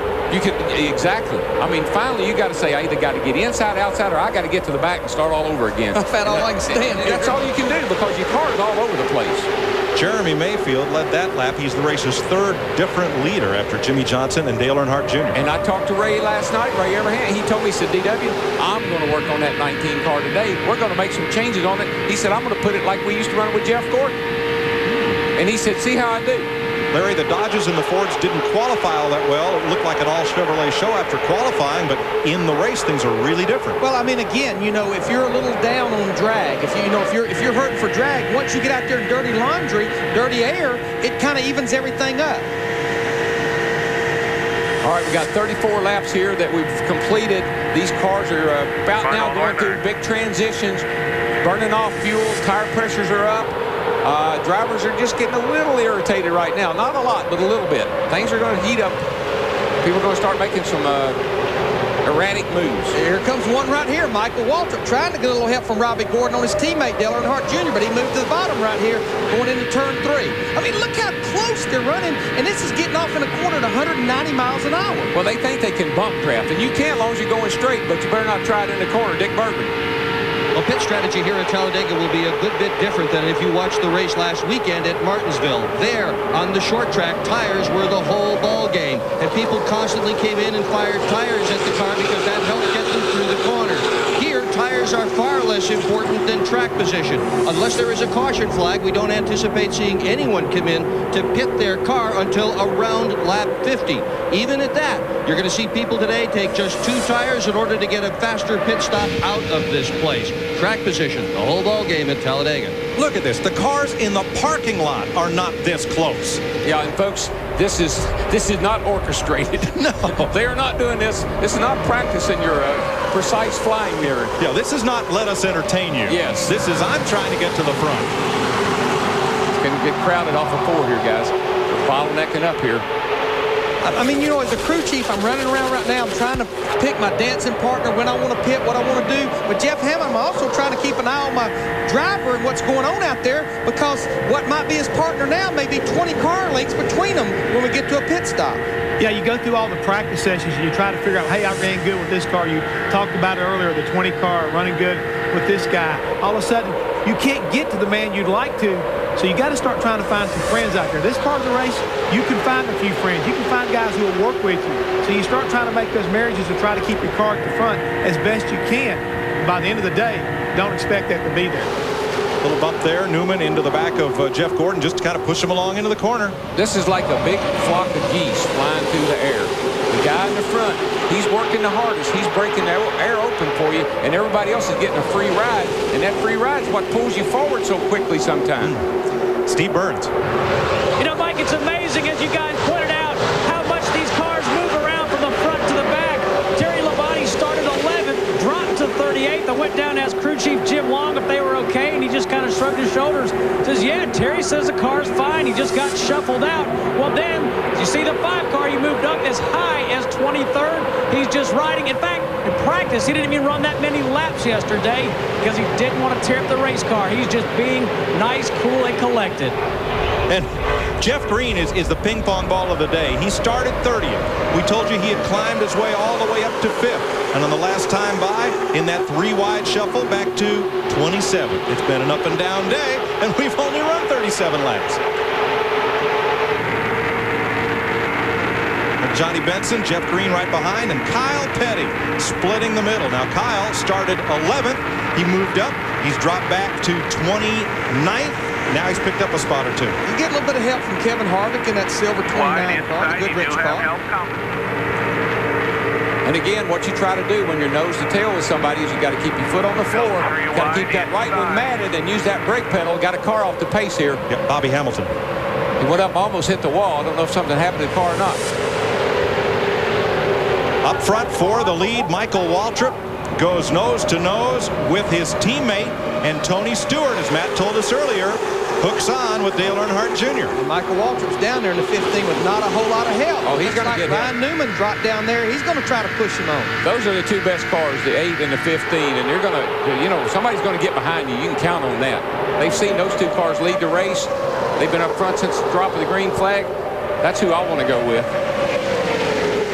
You looking good, baby. See that car behind Ryan Newman, though, the 12 car, that's a teammate as well. Kenny Wallace in the 48. DEI car, DEI engine. Kenny always runs well here. Ran second here about a year and a half ago. And Jeff Gordon is up there in the mix in 6th, right alongside Kenny Wallace. Why are the Dale Earnhardt Incorporated cars, the DEI cars, so good on the plate tracks? Well, it's certainly, we always talk about aero, and they seem to have developed a great aero package, but I got to tell you, I think it's hand-me-down information. I think it's what Dale left behind. I think it's that notebook that we always talk about. I think Dale knew things about Daytona and Talladega that he had figured out with Childress and others, and he just incorporated into those cars, and they always have run good. Think about how well Dale always ran at Daytona and Talladega. Well, two of his cars, Earnhardt Jr. and Michael Waltrip, lead this parade. The 98 of Kenny Wallace and the one of Steve Park are also out of that shop. I've always said your legacy is what you leave behind. And Dale left behind so much for so many. And these guys are taking advantage of it. Bobby Hamilton in the 55 was on pit road. He's back out on the racetrack, but he's a lap down. Also, Frank Kimmel driving the 26 car for Travis Carter. He's in the garage area. Hamilton got tires. We're looking back from Kenny Wallace. And you'll notice as we look at those three distinctive lines, they're not straight. You've got to be one side or the other of the car in front of you so you can see what's going on. You can't just fall right dead in behind that guy or you're blinded. You've got to be able to see. Folks, it's just like in the traffic jam of your morning commute, except this is at 190 miles an hour. And I hope your morning commute is not. Outside. A lot of times we'll see those guys pull out like that. We heard Jimmy Johnson talking about his water temperature. You're tucked up behind his car. That's just making the water temperature go up. You'll stick it out there, get a little air in that radiator inlet, cool that water down. You're all clear, all clear. It'll put a little downforce on the nose, too. But when you're all lined up like that, basically you're trying to see. 41 of 188 laps complete. Dale Earnhardt Jr. back to the front. He's led all but 10 laps so far at Talladega.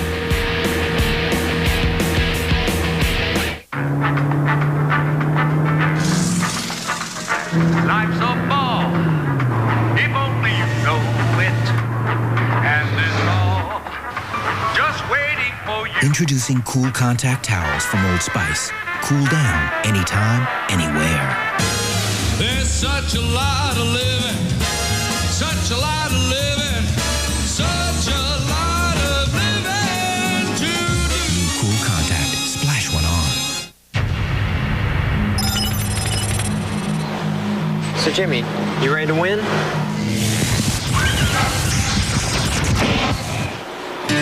Yeah, we're ready.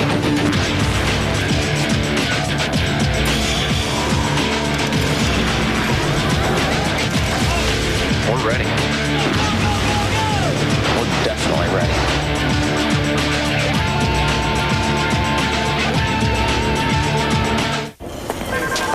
Pardon me. I just converted my liquid assets to nachos. What do you think they're worth, ballpark? Nachos? No, 7-layer nachos from Taco Bell. 7 top-tier flavors, only 99 cents. You think I got a good deal? 99 cents. I'd say you got a good deal. Would you say I got a tasty deal? Sure. Then say it. What's that? Tasty deal? Attaboy. Our new 7-layer nachos are piled high and packed with flavor. Now just 99 cents. For a tasty deal, think outside the bun. So, Mrs. Petty, you called Kyle to track and said, let's have dinner for 2. Dinner for 2? Dinner for crew? They're closed. Ma'am, were you on a cell phone? Yes, I was. Patty, I warned you about the static. That explains everything. Here, Sprint PCS built the largest all-digital, all-PCS nationwide network, so your calls will be clear. Thank you. What about them? I'm thinking drive-through. 4,000 minutes for $39.99 from Sprint PCS. What makes a great car company is the passion. You know, racing is such an important part of Ford's history, both with the cars themselves, some of the best drivers ever to drive, and then the fans. It's the man or the woman who's got the car in the garage, that tinkers all week, and then takes it to the track on the weekend and lets loose. I love it.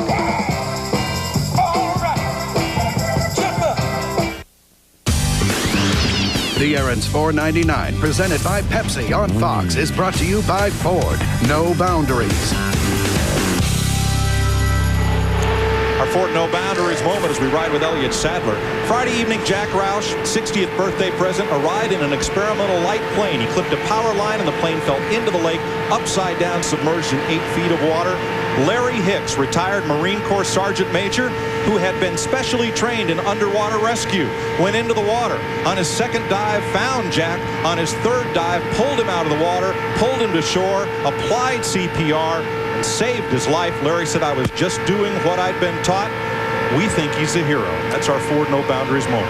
And I think there's angels amongst us. Oh, there must be. For this man to be the bystander, and Darrell, there's more to the story. Larry Hicks was suffering from cancer, and it was thought he might not live out past the year 2001, but he's under chemotherapy, and he was there for Jack Roush. You gotta believe. Gotta believe. Kenny Schrader's bad luck continues. It took him about 25 laps to lap him here. That just goes to show you how slow you're running by yourself. Once he was lapped, he came to pit road, got 4 fresh tires here on lap 45. Did anybody mention Sterling Marlin lately? Our point leader? Our point leader. There he is. Just ahead of Ryan Newman. And in third place. Very quietly. Yes, methodically. Right up there to the leaderboard. Bobby Hamilton got 4 tires on his pit stop, and Frank Kimmel had a broken shock absorber problem. That's why he is off the track. Sterling Marlin started 31st, made that big jump up into the top 15, fell back with that big pack. Here he comes. And what I see about this car, Larry, and you know this too, every week they start off, maybe don't qualify too good, but before the day's over with, that is the best handling race car on the racetrack. Saw it at Darlington, saw it everywhere we've been so far this year. Rockingham, he gets that car at Daytona better and better as the race goes along. It don't seem to matter what type of racetrack. This is his Daytona 500 car. This is the one he got out, pulled on the right front fender, and was penalized. I'll tell you who else has pulled up to that front pack is Hut Strickland.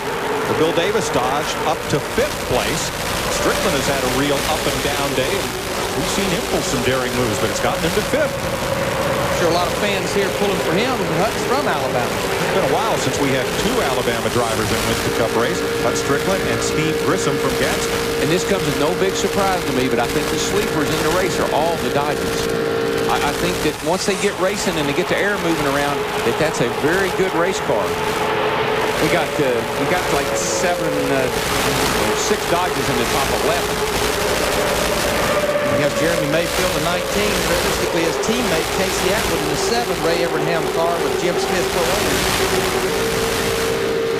There's Casey, right behind Jeremy.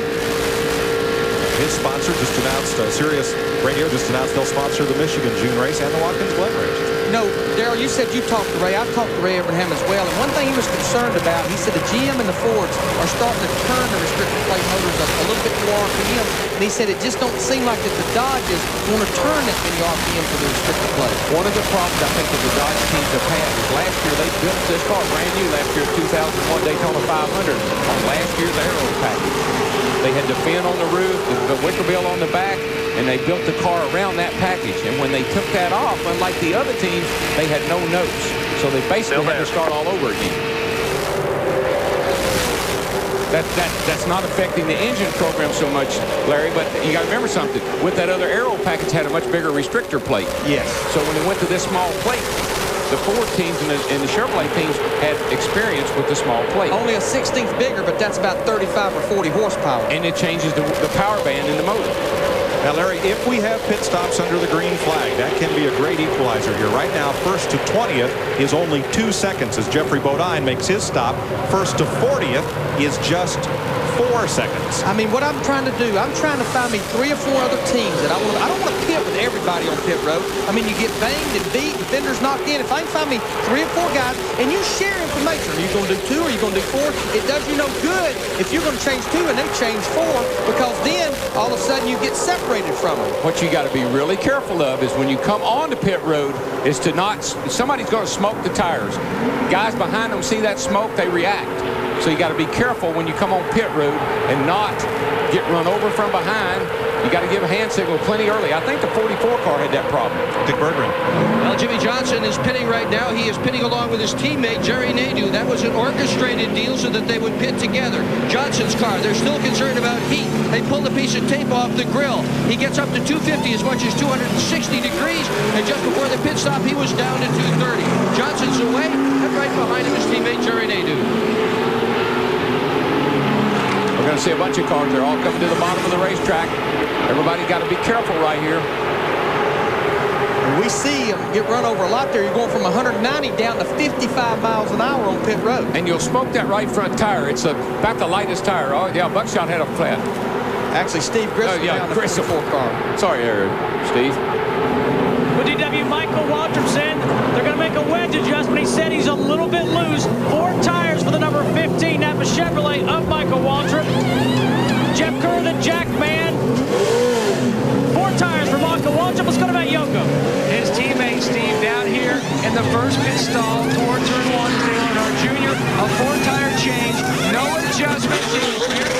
Car as they drops the jack 14.7 seconds.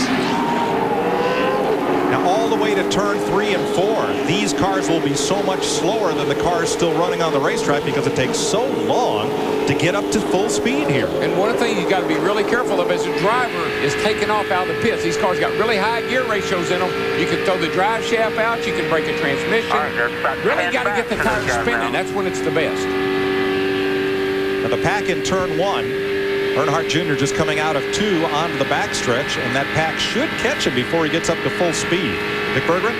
Kurt Busch is in. He's pretty much all by himself in the area where he is. We are seeing people take 4 tires. The reason for taking 4 tires at this point is they have run so far that they pretty much run the cars out of gas. He'll take long enough to put the gas in. Might as well put 4 tires in it. To Matt. And Dick, Johnny Benson is in. A 4-tire change as well. No adjustments. They pack that fuel cell full of fuel, and he's down and away. The pack caught Dale Earnhardt Jr., but did not pass him. As now they work past those cars that have just come off pit road. Look at the speed differential. It's immense.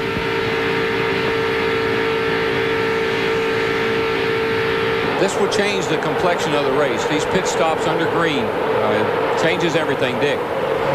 Well, the crew has been urging Robbie Gordon to come in. They wanted him to come in just a little bit before this. Gordon's car is so good, he just stayed on the racetrack. You know, when they feel good, it's hard to get off the speedway. He, like everybody else, is going to take 4 tires. A few moments ago, he called in and said the car was a little bit tight. He's been very quiet on the radio. That's the only comment he has made. There goes Robbie Gordon. Matt Kenseth has led a lap. Our number 2 point man picks up 5 bonus points, as did Sterling Marlin. And here we go, right at it again, 3 wide. And one of the things that Sterling hadn't capitalized on this year is bonus points. Matt Kenseth and others have gotten a whole lot more bonus points by leading laps or leading a lap, and Sterling hadn't taken advantage of that every race.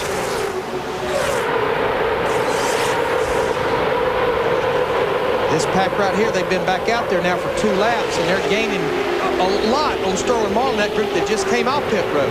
You think merging onto the highway when they're doing 70 is tough? Try it at 2.5 times that speed. Yeah, with somebody breathing down your back. Spotters hollering at you, crew chiefs hollering at you. You got people all around you. You got your hand up in the air. Brakes don't work too good because they're cold. God, it's tough being a driver. I like it a lot better up here. 4 wide. Matt Kenseth continues to lead. He has not yet made a pit stop. That Jack Roush gas mileage as Kenseth stretches the fuel window here. Yeah, I mean, he's okay right now because he's out there in a pack and he's running comparable lap times. But the problem will be if he pits by himself and don't get back with a pack, he's going to be running 1.5 to 2 seconds slower because he's going to have no one to run with, to draft with. And we saw that happen yesterday. I think that probably cost Stacey Compton that race yesterday. He stayed out 1 lap too long under green. And when he came back out on the racetrack, all he could do was catch Jason Keller. He couldn't pass him. Jason Keller, the winner of yesterday's Busch Series race. Kenseth has his hand in the air. He's waving. He is going to pit. And not only that, now he's got to come down out of that traffic. So he's got to be really cautious, slow down even a little earlier than maybe he would if it was wide open behind him. Now what's good, he'll be on pit road by himself, no chance of getting blocked in his pits or getting into an accident with someone. But when he pits and comes back out, Darrell, he has to make sure he's with a pack. The other disadvantage to pitting by yourself is every NASCAR official with the stopwatch will be clocking just him coming down pit road. And that's how they clock pit road speed, is with a stopwatch through segments. 4 wide all the way around turns 1 and 2. Boy, that was close. And that Strickland squeezed right in front of Mike Wallace there to get back in line. Strickland has been driving like a man possessed today. There's Jeffrey Bodine. Look at the big donut on the side of his car. Looked like something from Martinsville last week. They're putting donuts on each other at 190 miles an hour. These cars they'll be beat up just like they've been running on a short track. All right, Matt Kenseth, he's just going into turn 1 right now. The pack's coming through the tri-oval. It's going to be tough for him to get with that pack, but maybe he can get with the second pack. He's in the middle of 1 and 2. Leaders just now getting into turn 1. Merge ahead. About the middle of the backstretch. I mean, Darrell, right now, he's pushing that throttle pedal, just bending the floor pan. And turning that engine out of the frame. Say, come on, baby, go. Now, once you get to the backstretch, you're allowed to pull up into a lane. Yeah, he's okay. He's going to fall in this group here somewhere. There's enough of them. If there was only 3 or 4, they'd go by him and leave him, but there's enough of them, he'll be able to blend in. About that late pit stop by Kenseth, Steve Burns.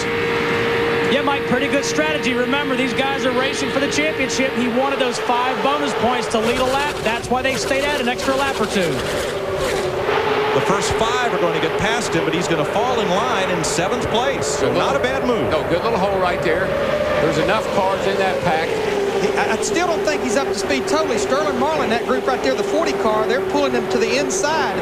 He's still not quite ready to get in line, I don't think. Larry, let's check that gap. First to 20th was 2 seconds before pit stops. Now it's just 2.1. But first to about 38th was 4 seconds.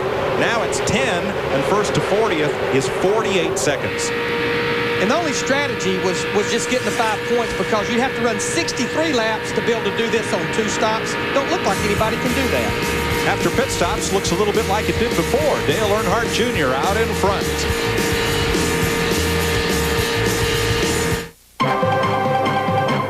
Sure, you like NASCAR, but have you got it bad? In slow traffic, you make sure to keep your tires warm?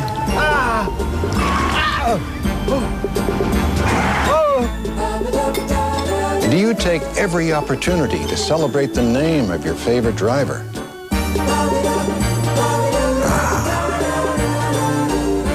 Come on.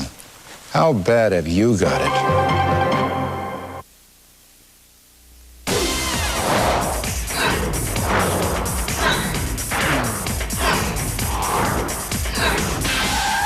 Presenting Fast Times at your Southern Ford dealers with deals that'll make your head spin, like up to $2,000 cash back or interest-free financing on Mustang. That includes the Pony Edition Mustang with all this. Or choose a trendy and fuel-efficient new Focus and get a 5-year, 100,000-mile powertrain limited warranty. Just hurry in before Fast Times at your Southern Ford dealer moves on.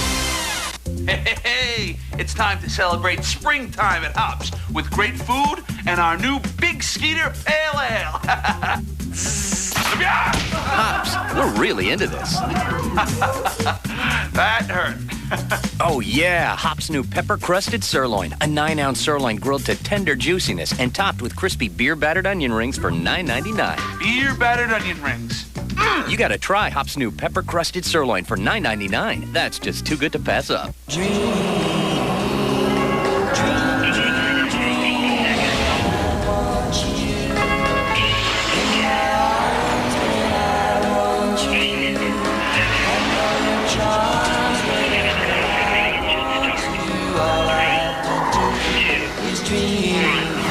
Ignition and liftoff. The 255 horsepower Nissan Maxima. I'm John Wilson, and you're watching NASCAR on Fox 13. Looking for NASCAR news, stats, entertainment? Just log on to America Online and go to NASCAR.com. Where else? The all-new NASCAR.com. America Online keyword NASCAR.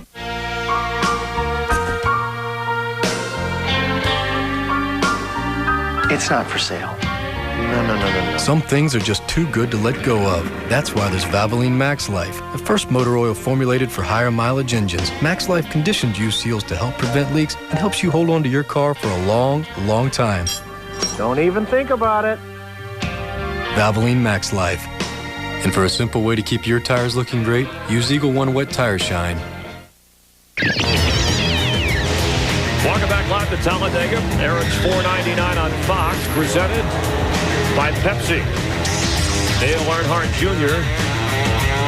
won here in October. His father, the late great Dale Earnhardt Sr., won back-to-back Talladega races 3 different times.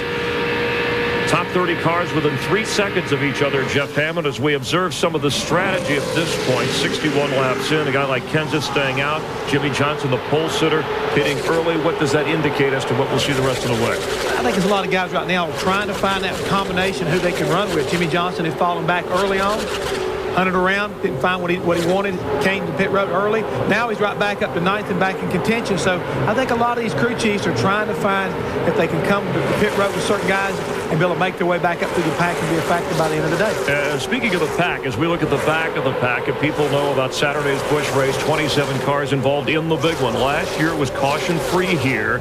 What would indicate here as to someone sitting back there if we might have more problems? Well, right now I think you still, early on we've seen a lot of patience. I don't think guys are really getting too excited. They're willing to fall in a single line and work their way back and forth. We've already seen, we've had 43 cars pressed between only 3 seconds of the lead early on. So I think everybody knows what their cars are capable of, and they're showing a lot of patience right now. Later on, that may go away. And there have only been 2 caution-free races run here at Talladega. 6 leaders, 8 lead changes. Let's go back upstairs to Mike Joy, Darrell Waltrip, and Larry McReynolds. Caution-free here at Talladega through 63 laps. Let's have a look at our 7-Eleven pit summary, where they came in, where they went out. Jeremy Mayfield, that 19 group, they did a good job. Jeremy and the crew going from 8th to 2nd. Elliott Sadler as well, 18th to 4th, and Tony Stewart. That group, they do it every week on pit road. And we want to look at this right here between Earnhardt Jr., Waltrip, and Mayfield. This group right here, Earnhardt Jr., good pit stop, good lap time. The lap time is the 2 laps, including the stop. But I think what helped Dale Earnhardt Jr., he's at the very last pit box, leaving pit road. He could come down pit road, focus on his pit box. When he went to leave, he did not have to worry about speed and just get up to speed. This is the very, very last pit leaving pit road. He only had to travel just a short distance right there, worried about pit road speed. Didn't have to worry about speed and leaving. The big loser on pit road was Jeff Gordon, who fell to 27th. He has since climbed back up the order to 16th. Here's Matt. Mike, I spoke to Robbie Loomis, Jeff Gordon's crew chief, and said, you guys dropped back. Did you have any trouble on your pit stop? They said, no, it wasn't a bad stop. It just wasn't a 14 and change like Dale Earnhardt Jr. It was a 16 flat. No adjustments. I did say, how many sticks of gum are you on now? 3? He said, no, I'm on number 2, but I'm pulling out number 3 soon. So you can see it's very nervous down here for the crew chiefs as well. There's Jeff Gordon's progress through the day. Earnhardt Jr., Michael Waltrip, teammates, nose to tail. Jeremy Mayfield and Elliott Sadler, who took a provisional, is right up there in the top 5. Yeah, that's a lap car, that 33 car just going a lap down, and that usually bottlenecks everything up. But just remember, Elliott Sadler, this is the car, too. He finished 2nd in the Daytona 500. We saw the sign, Get Well Jack. Jack Rouse supplies the motors for this 21 car, the Wood Brothers. Mike Wallace now going a lap down along with teammate Bobby Hamilton. Here's Dick Bergman. Johnson won the pole in car number 48. He has been troubled with overheating all day long. On the last pit stop, they pulled some tape off the grill. That lets more air get through the radiator. It dropped the air temperature, or dropped the water temperature 10 degrees. They've told him to go ahead and turn the fan on. That should drop it a little bit more. Randy Norton, who builds the engines for those cars, said he can run at about 250 for a while without hurting the engine, so long as he doesn't pump the water out. They're very cautiously optimistic about Jimmy Johnson's car. Steve Burns. Well, Dick, not good news in the 14 pits of Stacy Compton. He came down here with a car they had never tested, never taken to the wind tunnel, yet he qualified 6th. Well, he is now very far behind the field. They think he has a broken valve spring on the number 14 of Stacy Compton. And to update Frank Kimmel, after that broken shock absorber problem, he has returned to the race. 2 things on Jimmy Johnson's car. When you start pulling tape off, Larry, as you know, you're going to open that front end up. That's going to slow you down, so he's not going to be able to run back up there and lead this race like he did at the get-go. And the other thing is, these cars have electric fans. They don't have a mechanical fan like you have on your passenger car, like you used to have on your passenger car. They got an on and off switch for the fan, and normally at speed you don't need to run the fan, but if you're having a heating problem, it's helpful. You know, I'm a little surprised, though, that the Stacy Compton group, the 14 group, is having a valve spring problem. Normally, that's caused from excessive RPMs. Now, I want to just show you where the valve spring is. There's 16 of them. You have one on intake, one on exhaust. There's the valve springs right there. And normally, it's a product, when you break one, of excessive RPMs, only turning about 7,000 here. I'm a little surprised at that. More than likely, Larry, that happened leaving the pits. More than likely, he over-revved the motor leaving the pits. And it's exactly, I would say, what has happened. You have two valve springs. You have an inner and an outer. And I would say if you're going to tear or break a valve spring, it would be leaving pit road. Ironic, it happens right after a pit stop. Exactly. Our top 20 after pit stops was 2 seconds apart. They're now just 1.2 seconds apart. The pack is closing up into a wad again. Here's Steve Burns. Yeah, Mike, I'm curious. I want to ask Darrell and Larry about this. Stacy Compton actually stalled his car when he was leaving his pits on that pit stop on lap 51. Wonder if that could have broken that valve spring then. Well, what it does, Steve, is you crank it back up. You rev the thing because it won't go. It stumbles, and when it does take off, the engine revs up real high before you can do anything with it. So, yeah, I'd say that had a lot to do with it. And I mean, they pull such a high gear, you know, 300s, 307, where we was at 6-something last week at Martinsville. It's hard to get it going. You'll stall it out sometimes leaving the pits. Yeah, when it stalls and everybody's hollering at you and you got to hurry up and, you know, you rev it up. Whoa, Jarrett. Hell, Jarrett, that 88 car, almost sideways. Tried to slip under Tony Stewart and get him back in line. He might have got a little pop from Matt Kenseth. I think he did. One outside. Nice job. One outside. Two outside. Got Robbie in the middle. Two outside. Well, you see what he does, too, don't you? So I got to catch my breath. That scared me. Dale Jarrett starting back in 41st. He had worked his way almost to the top 10 or 12, and he's falling back now to about 19th. Jeff Hammond.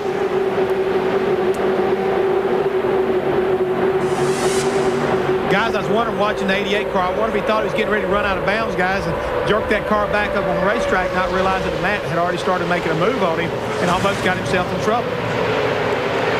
Well, let's see. I think Kenseth is just right up on his back bumper.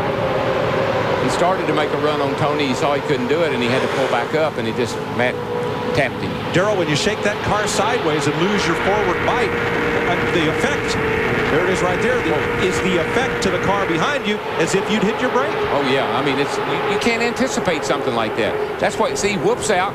Then all of a sudden he says, I can't make it. A lot like what Jeff said, the yellow line's there. When he tried to get back in line, Kenseth had a run on him.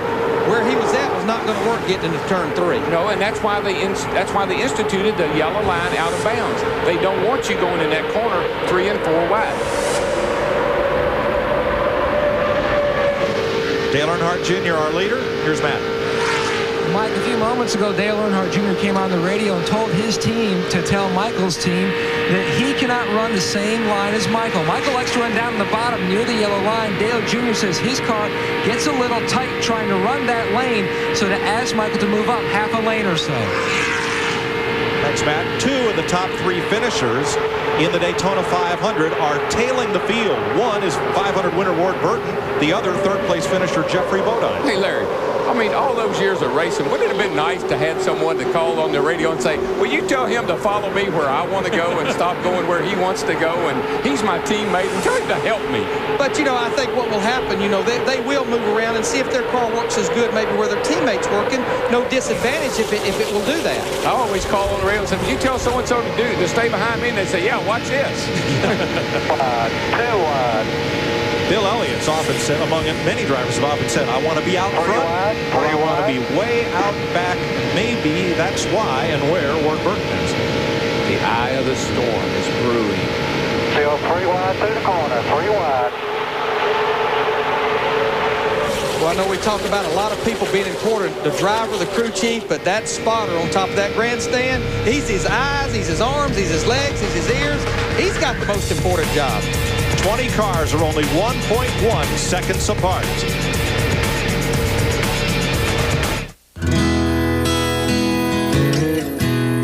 My two great-grandfathers, Henry Ford and Harvey Firestone, used to take these camping trips every year with Thomas Edison and whoever the president at the time was. They sort of invented SUVs. I love the outdoors. I won't even stay in a hotel if I can't open the windows. Our SUVs provide a great deal of freedom, and we do them better than anybody else. When you get it right, you just know it. Then it's really fun. Rent-A-Center makes it easy to get the good stuff. Take the delivery guys. In most cases, they deliver whatever you want. TVs, appliances, furniture, computers, the same day.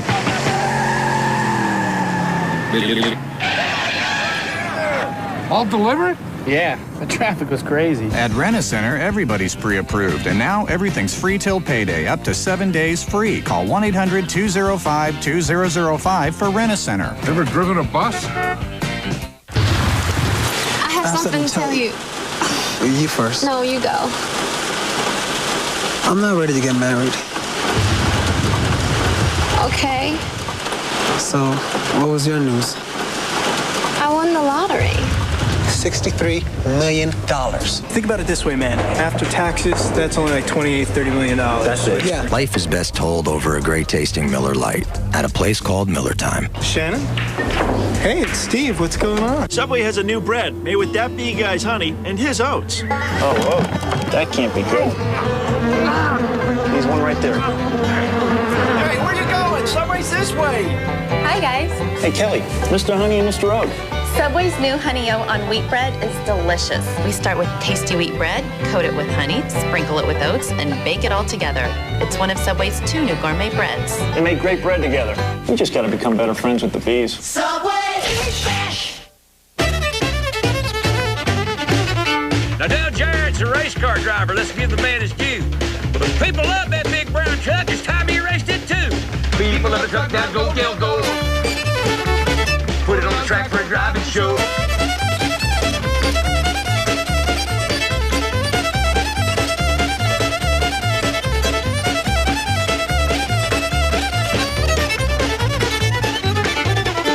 Race that truck, Dale. Dale Jarrett's success didn't come without sacrifices. Wasn't being a good husband. Beyond the Glory, this week on Fox Sports Net. A murder spree sparks a race war inside the precinct. He doesn't know anything. Yes, he does. Vic! The Shield, all new, this week only on FX.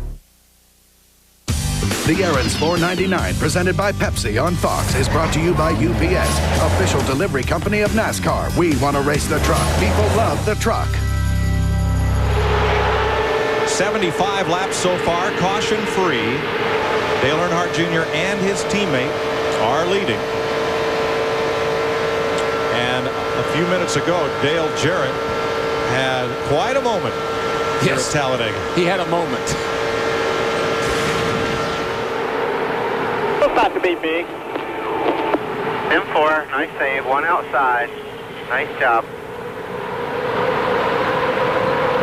He sounded a lot calmer than we did watching it, Darrell. Well, once you've saved it and you're still going, you're over. Yeah, you know, you got to get that out of your mind and think about what to keep going. But I like his spotter, Roman Pemberton. He was like, okay, nice save, but they're outside. They're, you know, right back to business. Yeah, nice Don't save, have time to dwell on it. Yeah, go, man. Yeah, tell me about it later.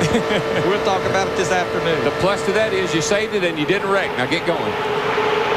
You know, guys, we're almost 80 laps into this race, approaching halfway. 43 cars still out on the racetrack, and of those 43, 39 of them are running within 4 seconds of each other. And that's through a green flag set of pit stops. My question about Ward Burton, there does not seem to be anything wrong with his car. He's just kind of hanging out as the caboose there, Steve. Yeah, just went down to check on Ward Burton. And, you know, earlier I said he was having a hard time this morning making himself comfortable in the race car, which DW talks about a lot. Well, right now he cannot find a comfortable place to run. He's searching, trying to find a place, any place on the racetrack, a lane where he feels like he can compete. Right now he doesn't feel comfortable. Now, Tony Stewart was up amongst the leaders and for a while drafting right off of Dale Earnhardt Jr. He has dropped back to 31st. Well, I think every driver has a thought process that he goes through here. And every driver has a point in a race where he thinks it's time for him to take a breather. It's time for him to drop back there, views this thing from the back, and see if something's getting ready to unfold. because there's points in the race where it's more apt to than not. But you see by the Fox tracks, Tony Stewart back there, I mean, he's losing ground fast to Dale Earnhardt Jr., who's leading this race right now. And, you know, also what you find out back there, Darrell, you find out, you know, where your car's maneuverable. You know, is it better up high in traffic, better down low? I mean, still don't want to see you back there, but you're getting an education about your race car. Well, yeah, you might, you know, get back there where you can move around a little bit. When you're 3 wide all the time, I mean, you know, you're pretty well dictated to the line you're going to run by who's doing what. At least you get back there and you try it. Like you say, move around, try your car in some different places. And Tony's had a tough week here in Alabama. He was interviewed by a British writer who perhaps took Tony's comments out of context, saying that the fans here were obnoxious. He says he meant they were boisterous. They have a great time here. And he had a cute T-shirt on and driver introductions saying obnoxious Talladega driver. 3 wide outside, no help. He can take the joke as well as dish it out. 3 wide outside. Exit 2 wide outside. 2 wide outside.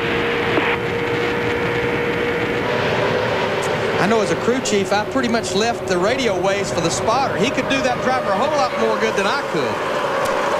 I came here, Bobby Allison and I had a run-in somewhere back in the 70s, 80s, early 80s. I came down here and I didn't know about Roll Tide. I just saw boxes of Tide with rolls of toilet paper on people's antenna, and I was nervous wreck. I didn't know whether to come inside the racetrack or not. So I kind of know how Tony feels. Dick Berggren? Well, Greg Zipadelli is Tony Stewart's crew chief. It's also his 35th birthday. Greg, why are you guys running in the back today? Tony was getting a little impatient there. Nobody was helping us when we got up front there after the pit stop, so we're just going to go to the back. No sense getting frustrated this early in the day. We got a lot of racing left. We got a really good race car. We'll just we got one more stop to go, and then we'll race hard the last stop. Okay, happy birthday. It's starting to look like the Tour de France. Sometimes you want to lead, sometimes you want to ride. Yeah, well, that's the whole thing. Calm down. The driver and the crew chief and the spotter both. Calm down. Take a deep breath. Fall back. Get your composure, and then we'll get them later on. Because if that driver's giving a lot of static across the radio about how people are driving, the best thing he can do is get out of there. Well, we now have everybody nicely linked up. 2 Chevrolets, followed by 2 Dodges, followed by 3 Fords, followed by 2 Chevrolets. Isn't this nice? Everybody's found a partner. for the time being. And, you know, I think Greg Zipadelli makes a good point. They know they have at least one more green flag stop. They're going to actually have 2 should we stay green all the way. So that's going to mix things up. So, again, you're learning about your car. You know you have more green flag stops to come. Now, on the outside, Kevin Harvick. Now, talk about being misquoted. It was reported last week that during the Craftsman Truck Series race, he had said he was going to dump Coy Gibbs. In a press conference yesterday, Harvick denied making such a statement, said it was made by someone on another team, but it was attributed to him.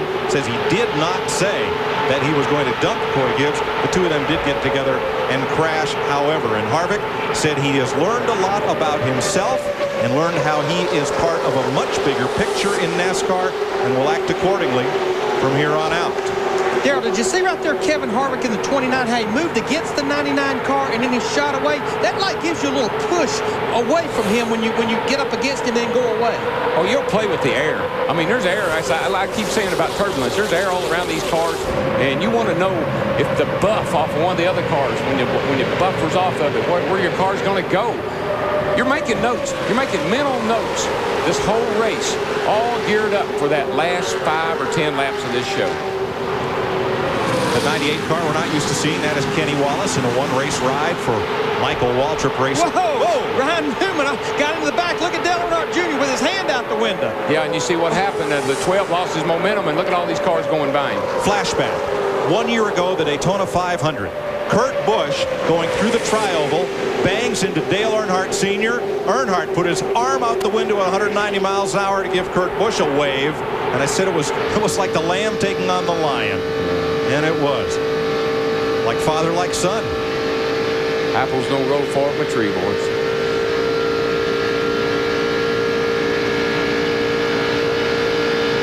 I tell you, to go through what Dale Earnhardt Jr. and the 8 car just went through there in the Budweiser car, I mean, he didn't lose much momentum. He has got a fast horse today. Oh, yes, he does. He and Michael Waltrip.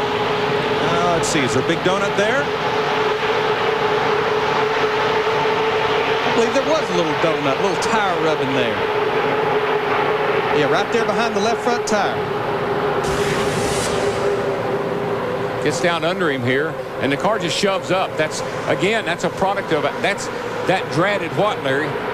The dreaded what? Aero push. Oh, thank you for saying it. But when he dragged his car, and maybe he didn't necessarily get into Dale Earnhardt Jr., but as he dragged across the back, it pulls Dale Earnhardt Jr.'s car around, makes it loose. Great save, I got to say. That's two good saves. Two good saves. You know, the third one, I hope we don't have any strikes there, any more strikes.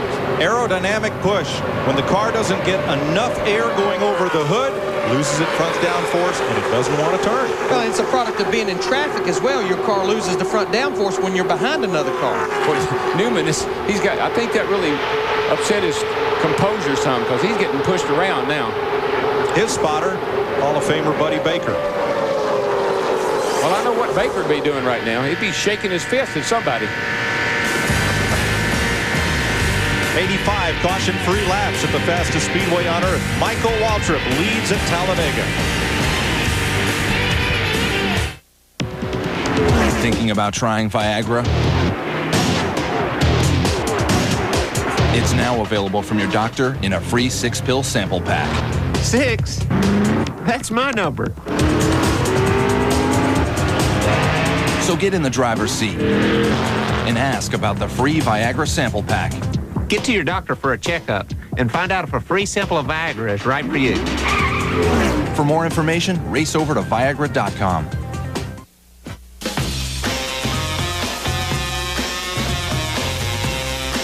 Love chocolate? Try the new DQ Chocolate Extreme Blizzard Treat. Mixing cocoa fudge, chocolate chunks, and brownie pieces in soft serve. Got a thing for chocolate? DQ's something different.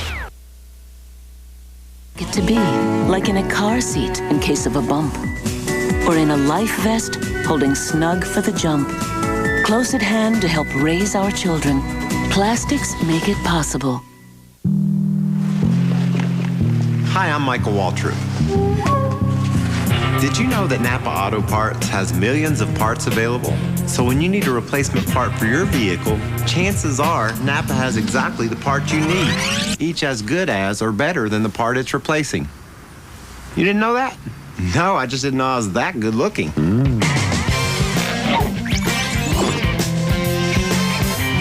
Not splitting any money with you, though. They could take away our land. Oh! They could even take away our homes. Oh! But don't let them take your freedom!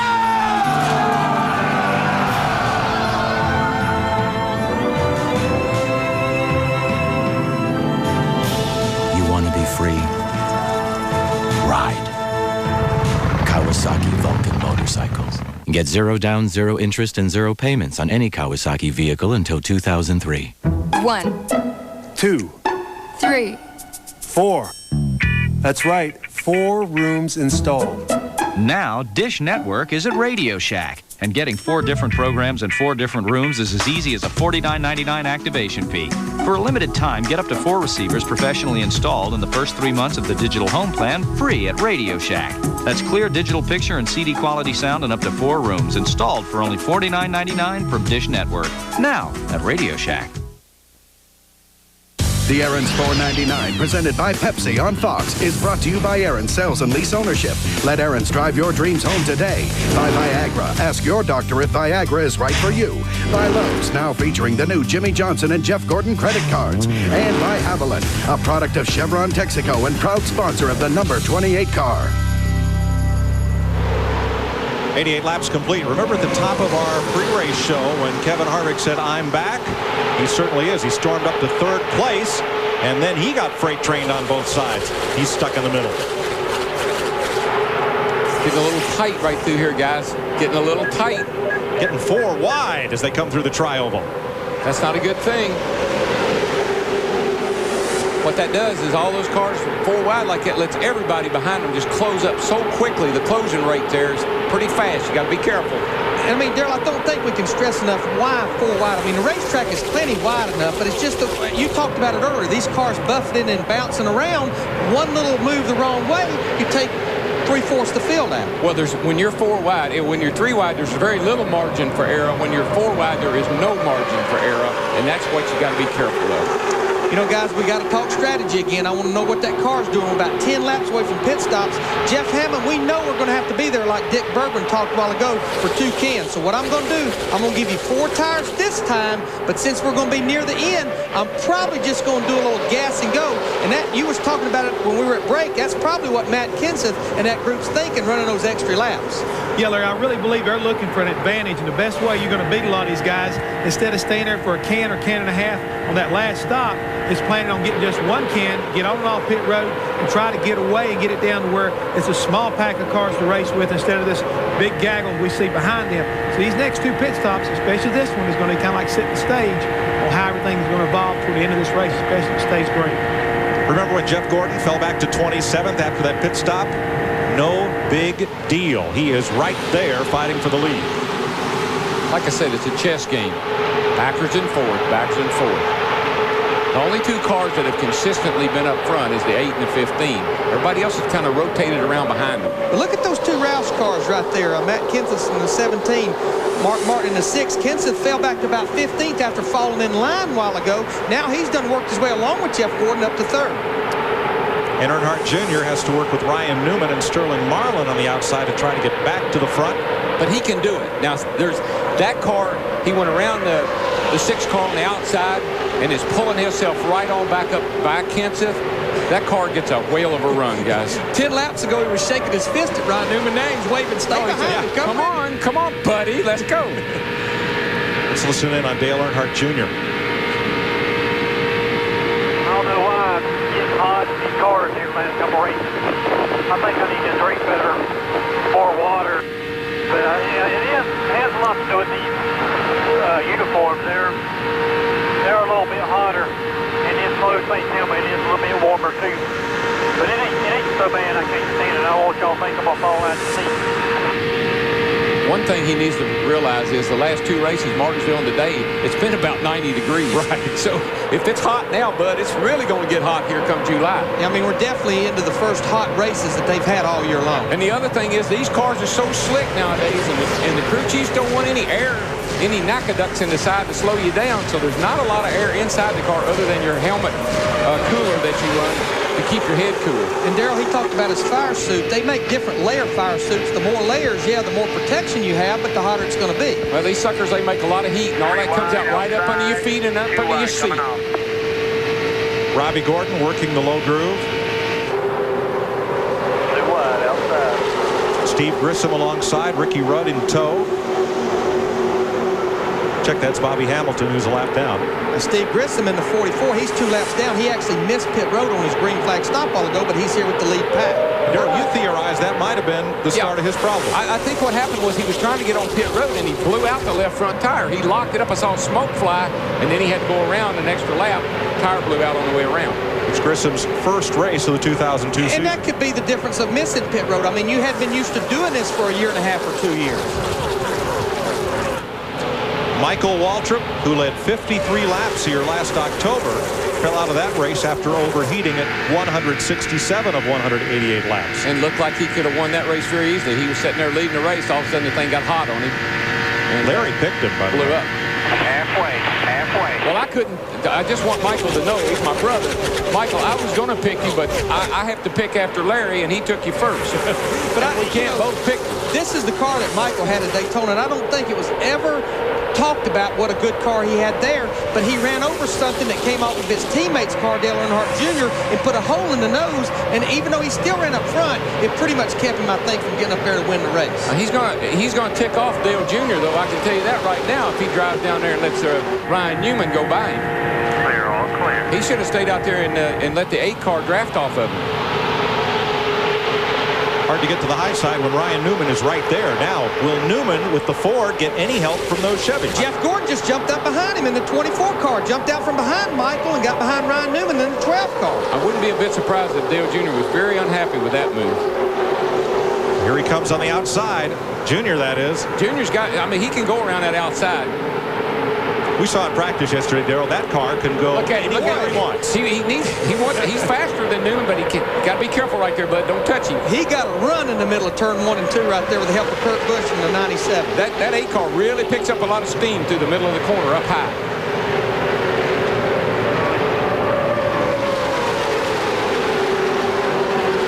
I think what Junior just sent over to his old teammate there, Michael, is the 15 buddy. down low doesn't have a whole lot of help. Low line's got the help now. They all left 97. 15's got the 40. That's 24. It's Ty Norris, Dale Earnhardt Jr. spotter. And he's a great spotter. He spotted me when I drove the Pennzoil car. And he was so helpful. 24's at the middle. It's Eric Bear. Got the 97 with him. You're clear. Clear. Darrell, there's two kinds of spotters. There's the calm, reassuring voice like Ty Norris, and then there's the cheerleaders. Which do you prefer? I like Ty Norris. I like for a guy to, because I'm already revved up enough. I'm doing enough hollering. I don't need a spotter doing it. Dale Earnhardt Jr. back in 1 and 2. We talked about it earlier. All the way from the top of the racetrack to the bottom. Got that runoff turn 3, and he's got the help of Jeff Gordon here going after that lead again.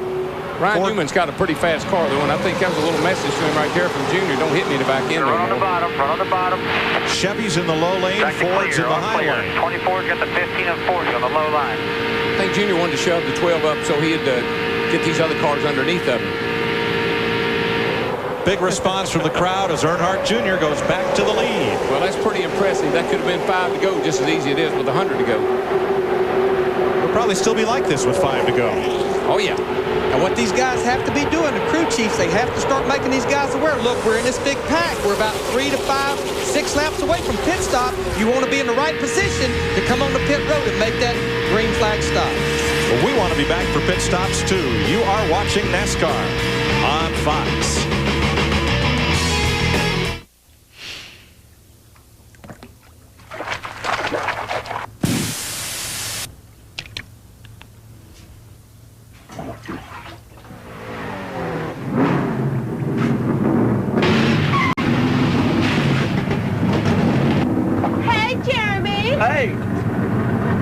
Is that Octane 93 you're wearing? Yeah, you like it? Oh, yeah. Dodge. Grab life by the horns.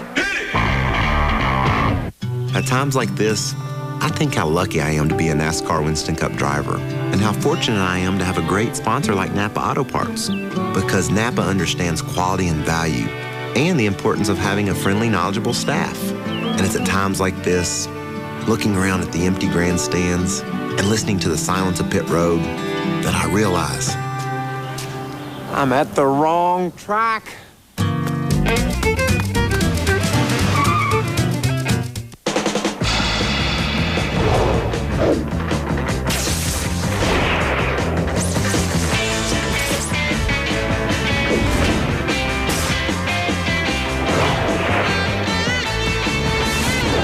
When you're on the go as much as this guy, you don't have time to worry about your calling plan. With Singular Nation, never pay long distance, never pay roaming. It's that simple. Sign up with Singular Nation and get 3,500 bonus minutes. Singular Wireless. What do you have to say?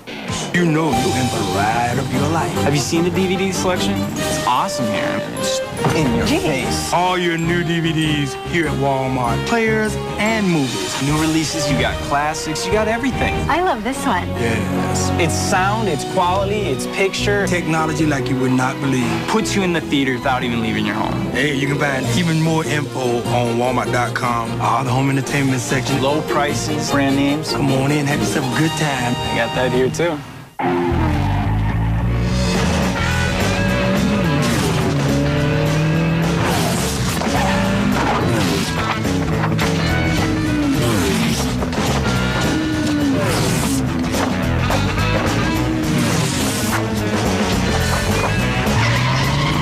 Guys, how am I doing? Looking good, Jim.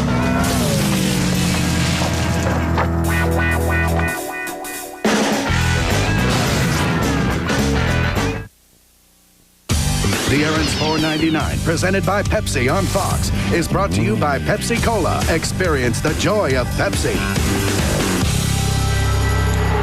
100 caution-free laps at Talladega. We're opening the second pit window under the green flag. Jeffrey Bodine has stopped.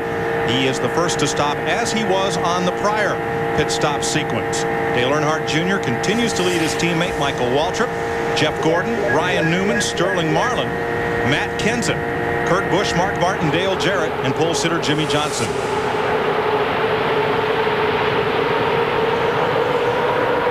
Based on the earlier sequence of green flag stops over the next 10 laps, we should see the whole field come to pit road. And again, I think everyone will take 4 tires, fill that thing over fuel to go another 50 or 60 laps within about 15 laps of the end. And it seems like when Dale Jr. gets out front, he can pull 3 or 4 cars along with him, and they kind of get 3 wide behind him. We've seen it earlier, doing it again. He just got such a fast car that there's only a few guys that can hang with him. Well, there are leaders and there are followers. Well, you know where I want to be. I want to be a leader. I want to see nothing in my windshield. But I'm saying when he wants to lead, they don't want to race him. They want to line up and run with him. If I was a spotter and if I was a crew chief, I'd say stay with that 8 car. Wherever he goes, you go with him. So he's going to probably be near or at the front when this thing all shakes out. Frank Kimmel down on the apron was coming out of the pits and coming up to speed. Not a problem there. It can be. That you know, if you're coming in there 3 wide and there's a car coming out of the pits coming up on the racetrack, man, that can create a real havoc. Give a call to Hut Strickland, you saw there from Calera, Alabama, who's been driving Bill Davis's Dodge in and around the top 10 all day. Michael Waltrip, he tried to jump up in front of Matt Kenseth, but Dale Earnhardt Jr. saw what was going on. He jumped up in front of those guys. And Dale Jarrett, both of the Yates cars, he and Ricky Rudd qualified very poorly, but DJ has raced himself up into 7th place. Had a big near miss earlier. And here's another one. Jeff Gordon, Matt Kenseth, almost touched. See, that's a product of not being able to see out that right side. He didn't really know he was there, but he never saw him. He felt him. That car went over there. He felt that buffer of air, and he whooped back. You feel it a lot of times before you see it. Yes, sir. Folks, the best way I can describe that is you're going down the highway, you've got the driver's window open, and you crack the passenger's window. The air pressure inside the car changes. You feel that. It's similar to what these drivers feel when a car gets alongside. Yeah, you can hear and you can feel. You can't always see.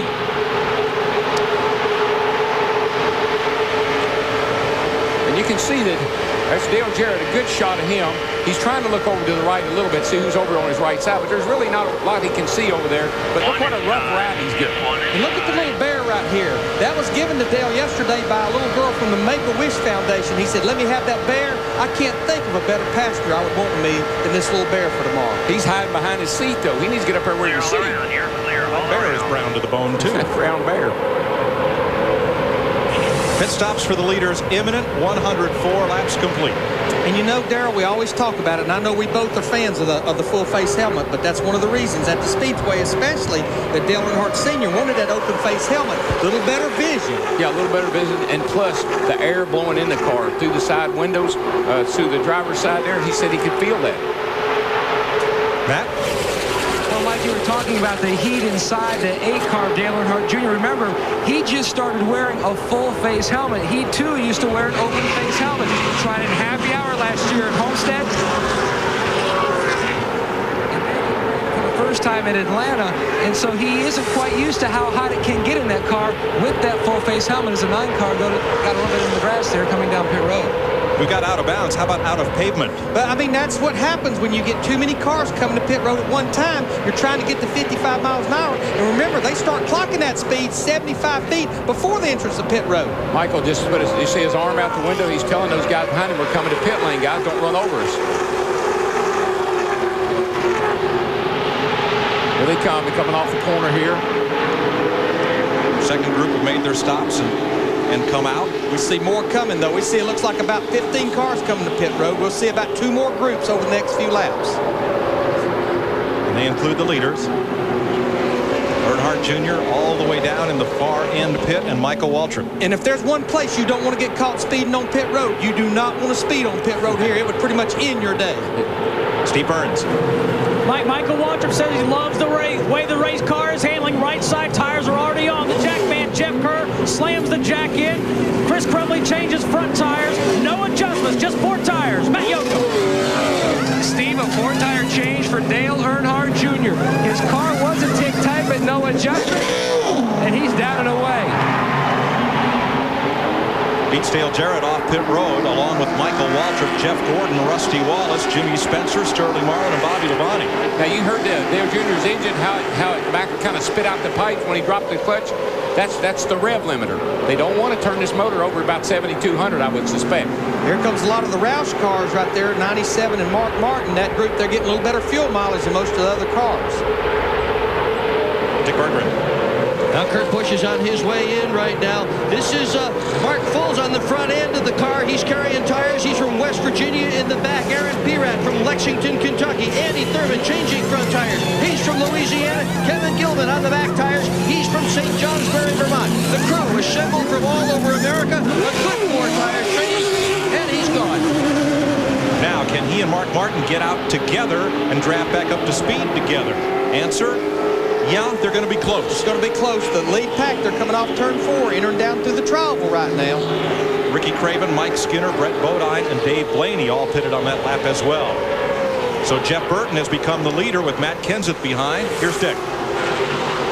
Jeff Burton's on his way in, and Frank Schneider, the crew chief, has just told him nice and smooth, guys.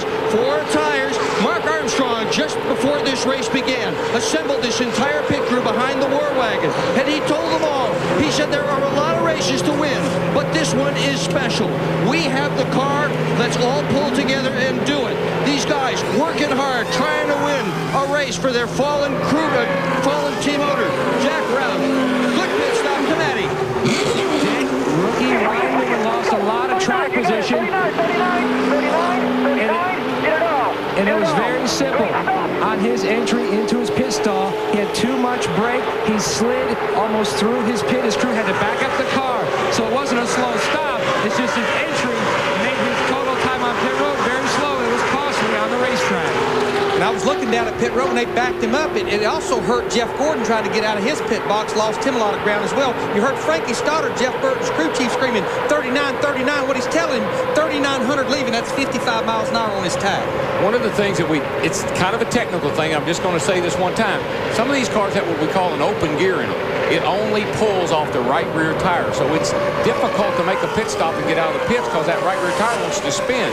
Most of the guys have gone to the same gear we run everywhere else. It's got a ratchet in it where both rear tires will pull as it leaves the pits.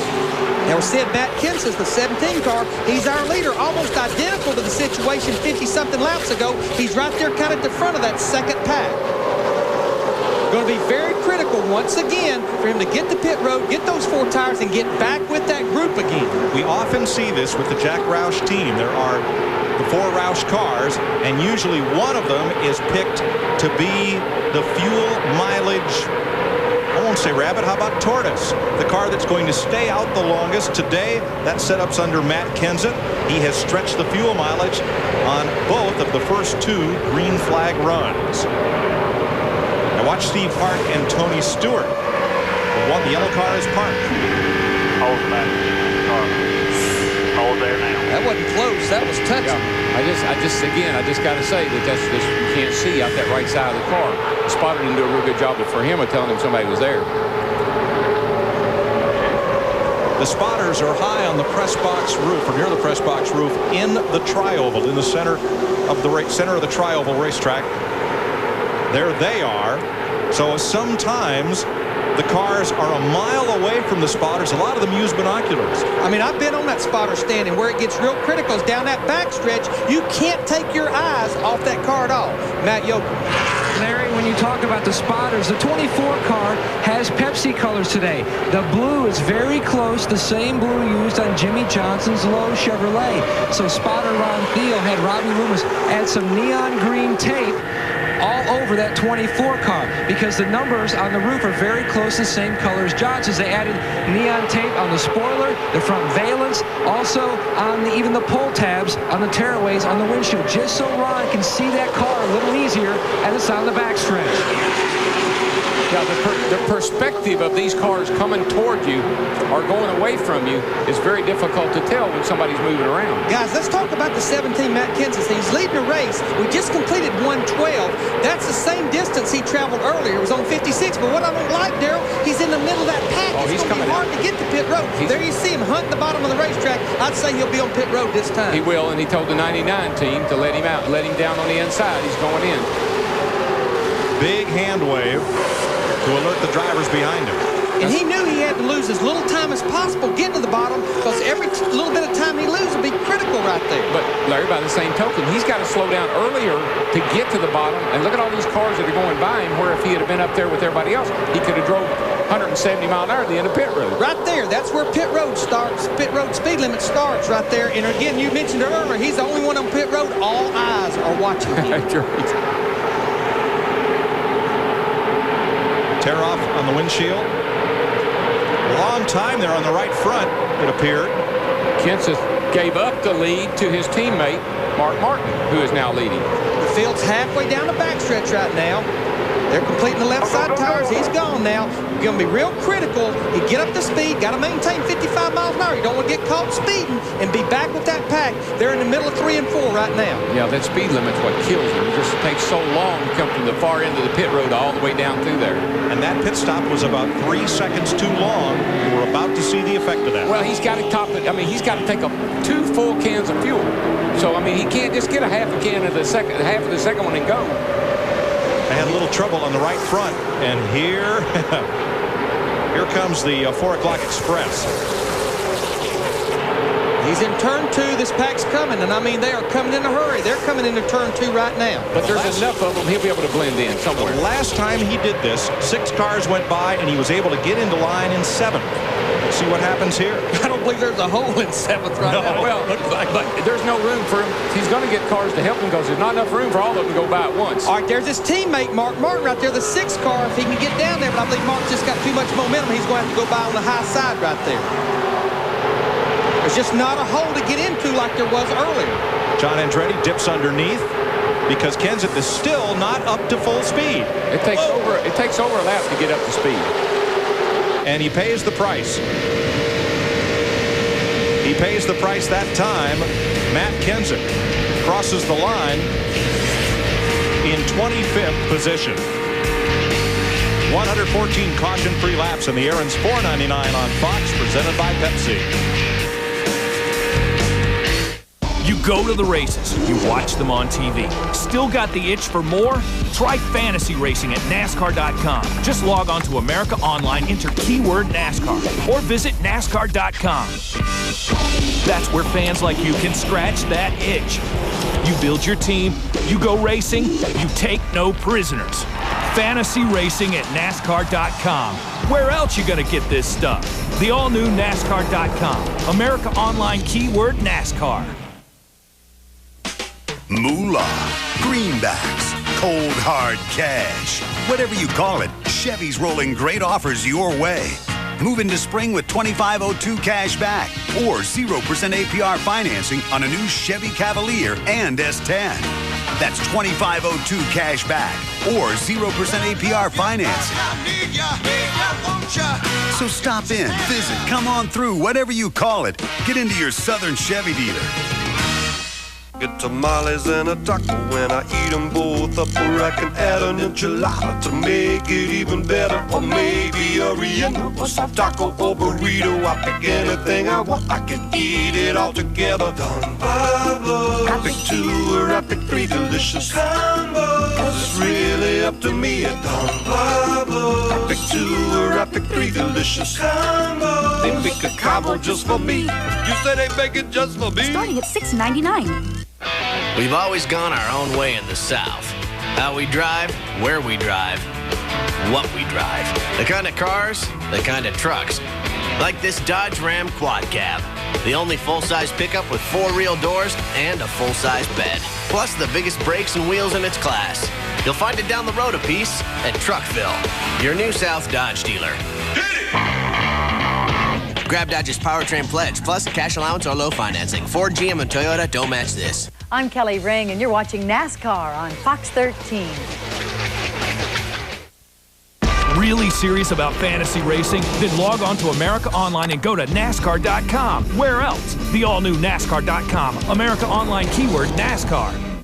For years, I changed my oil the hard way, tearing up my knuckles, burning my hands with hot oil. But that all changed the day I discovered Sure Drain from Fram. The second I replaced my old drain plug with the Sure Drain actuator valve, things got a whole lot easier.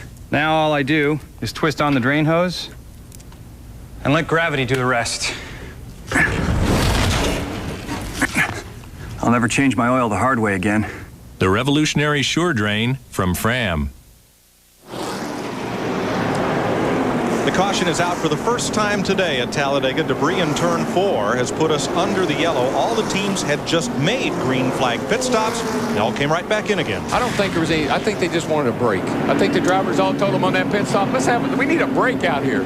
3 cars did not stop. Matt Kenseth, Jimmy Spencer, Ryan Newman. But to see these group right here, Dale Earnhardt Jr., Michael Waltrip, Dale Jarrett, just topping that tank off the fuel. They'd been out there only about 10 or 11 laps, so no need for tires. Just go ahead and fill that thing with fuel. Why? Because at the end of the race, when you have to make another green flag stop, and I don't think anyone can make it from here, you'll spend less time on pit road in your pit box, less fuel to put in. I don't think anybody can make it from here, but how good a mileage is that 17 car getting? And cautions will help. And he just went from 27th on the last lap we ran under green to 1st because he didn't have to stop. If I see him, I'd come in and top back up. Perhaps.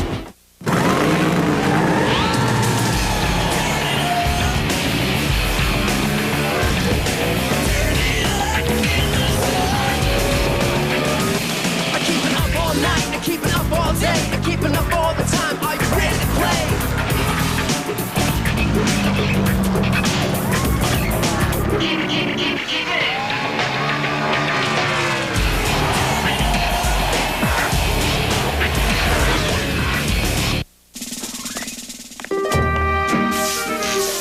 There's something wonderful about a hamburger.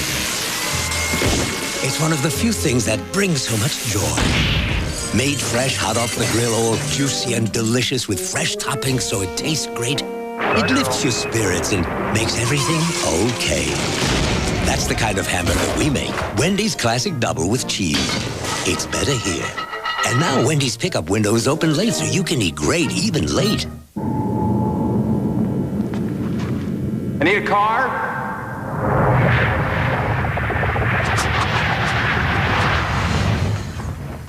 No, a convertible, a red one, with under 15,000 miles. Autotrader.com. With 2 million new or used cars, you can find the one you really want.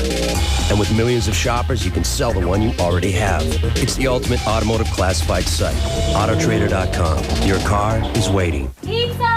In my family, if one wants pizza, the other wants Chinese. Even their stomachs don't agree. If one gets indigestion, the other one gets heartburn. If one gets nausea, the other one gets... well, so I get Pepto-Bismol. As it coats, it relieves heartburn, indigestion, upset stomachs, nausea, and diarrhea. It'd take a box full of other medicines to do what Pepto-Bismol does. Agree? Agree. Pepto-Bismol. First aid for heartburn, diarrhea, nausea, indigestion, and upset stomachs. From the quarter mile at St. Louis to the third turn at Talladega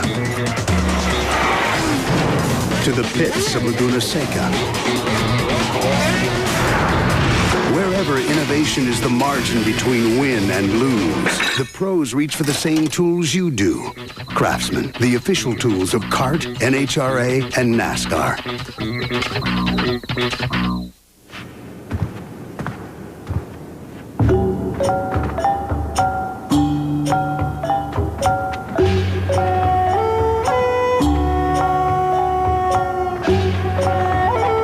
Around the world, people seek the answer to one question. Which new M&M's color will they vote for? Pink, purple, or aqua? The M&M's global color vote. How will you decide? Pay up. Never bet on babies.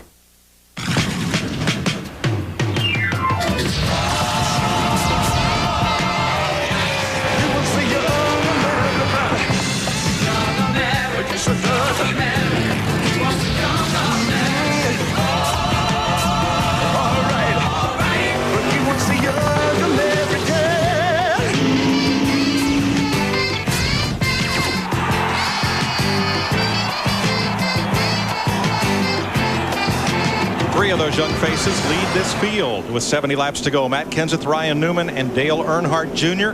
Kenseth and Newman did not yet pit under this caution.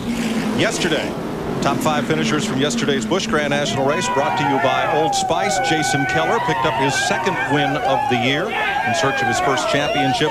Stacy Compton and Tim Fedewa on the lead lap. Todd Bodine and Casey Mears, a career best for the rookie. 27 cars knocked out in a big crash. Here are the points. Jack Sprague, the leader. Keller just 22 behind. Former champ Randy LaJoy, Kenny Wallace, and rookie Scott Riggs. Here are the Craftsman Truck Series standings brought to you by Sears. Robert Presley up 20 on Ted Musgrave, David Starr, Rick Crawford, and Mike Bliss. Now with 70 laps to go, 1 to go, we had about 4 or 5 cars that came back to pit road topped off. They were already at the back of the field. John Andretti, Dave Blaney, Tony Stewart, Ward Burton, and Bill Elliott. 35 cars still on the lead lap with 70 laps to go. Jerry Nadeau in the 25s back on the racetrack, had a broken shock mount, run such an aggressive shock package here, it's hard even on those beefy mounts, but he's back out there 8 laps now. 43 cars started, 43 cars running. Far cry from yesterday when we put 27 cars into the garage on a lap 15 crash. You'll see Kenseth on Fox tracks coming up to speed. As remember, the start-finish line is down toward turn 1, not right here in the middle of the tri-oval as it is at Daytona. Pace car speed 70 miles an hour. Bring them down. Pace car is off. That's the start. That's the restart area right there in the center of the tri-oval. Look at it climb already over 100 miles an hour, almost 120 by the time they get to the start-finish line. And it will continue to climb all the way around this racetrack and even then some, Darrell. Yeah, it'll probably be back to the start-finish line again before he gets to full speed. And some great news as Matt Kenseth leads this race. His car owner Jack Roush, injured in a plane crash Friday evening, has his condition at University Hospital in Birmingham upgraded from critical to serious. So very good news. Yes. Very much so. Our prayers are certainly with Jack and his entire family and organization. And here they end the backstretch, 185 miles an hour over turn 3. Falls down a little bit right there, only a couple of miles an hour in the middle of 3 and 4. Dale Earnhardt Jr. to second and looking for the lead. Kenseth to block, as they say on the squares. Close the door. Just kind of close the door on it. Ryan Newman's go from second to about 6th by the time they get to the start-finish line. Steve Burns. Mike, with Robbie Reiser. Robbie, you guys seem to be getting great gas mileage. Tell us about your strategy. Well, we were getting a little bit of gas mileage in there when all the guys pitted. They were around us, kept us in a draft, so I just stayed out there. And, you know, same with the second stop here. When they did that again, I stayed out because they had the cars all around us was running the same speed. So really didn't have nothing to lose except for just, you know, if we couldn't got the caution a little earlier, we'd be on our own lap. So, you know, Dwellford's running good. It's just Talladega, you got to draft your way through there, and that's what we're doing. All right, let's go to Matt Yoakum. Steve, Matt Borland is Ryan Newman's crew chief. Matt, why did you stay out, not come in and at least top off? Well, we only had about 9 laps worth of fuel burned off, and we were in the back because of that bad pit stop, so we figured it'd be a lot safer to be out front. We might hurt some couple positions at the end of the race, but no one else can make it to the end anyway, and we figured it'd be safer if a big wreck does happen. Trying to pull off their first-time win and join 8 other drivers who pulled off that feat, and you can hear by the crowd, someone has retaken the lead. Now, this is a little different. This time, when Earnhardt Jr. went with Michael Waltrip, Michael could not stay with him at the front. Kenseth's got a pretty fast car. I mean, he's able to hang right there. You want to know what blocking looks like? Now, Kenseth has help from his Roush teammate, the Ford of 97, Kurt Busch. We'll see how strong Dale Earnhardt Jr. in that 8-car Budweiser car is right here, because he's being ganged up by those Fords right now. Look at that. 1, 2, 3, 4, 5 of them. 4 Roush cars and Ryan Newman in the middle. You know what we haven't done today? Uh-oh. Crank it up. 20,000 horsepower. Man, Michael just got back to the 8.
123 laps complete of 188.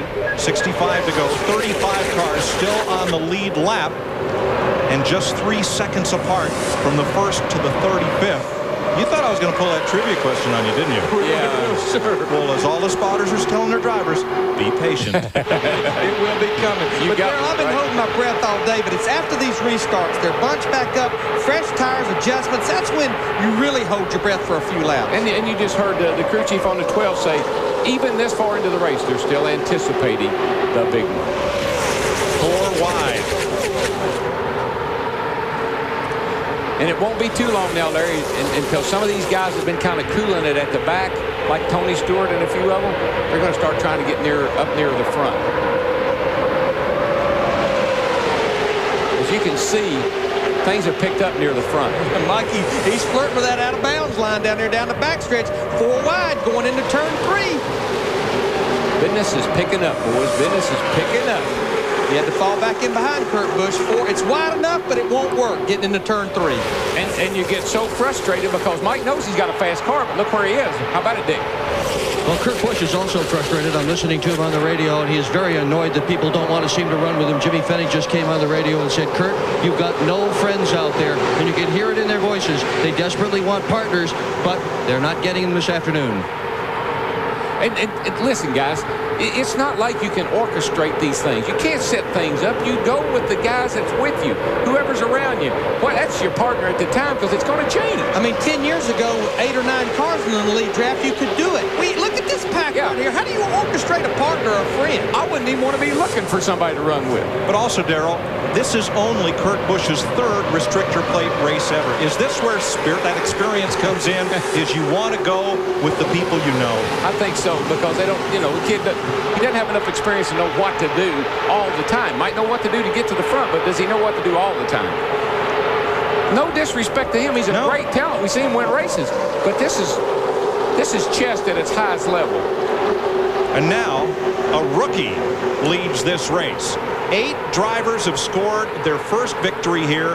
3 drivers have won here in their first ever Talladega start. And of those 8, 6, this was the only race they won, was their first race here. And the thing that's really interesting and show you how things are changing, the 8 and the 15 have dominated this race. But Richard Brickhouse won his first ever start here. So did Donnie Allison. So did Pete Hamilton. And they're the drivers who won here. And those 6 with the Bullets was their lone Winston Cup victory. What'll happen today? 126 complete at Talladega. You call yourselves radical. That's right. Well, those tired old chicken sandwiches are about as radical as your mother's minivan.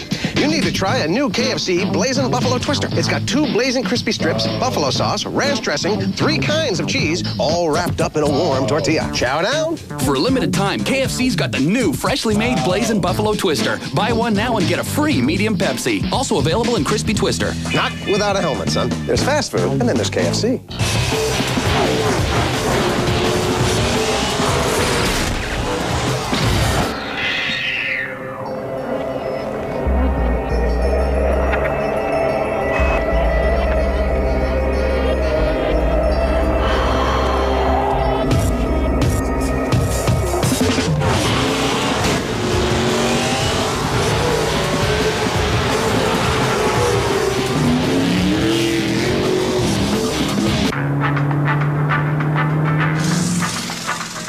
Life's a ball, if only you know it.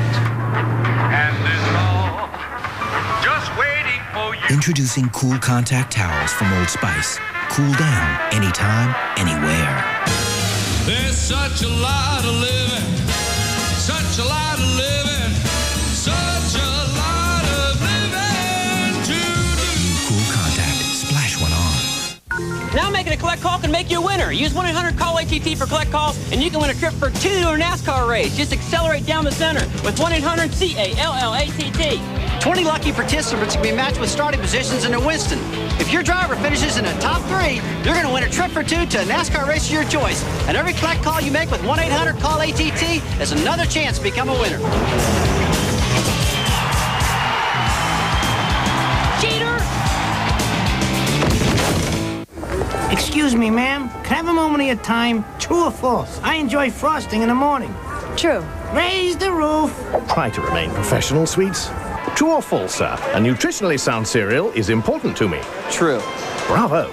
Add a notch to the wheat tally. Whatever. Okay, that's 43 likes for the sweet side and 43 likes for the wheat side. So what have we learned? I've learned time at the mall is better spent buying shirts. Shirts? You don't wear clothes and you have no arms. Speak for yourself.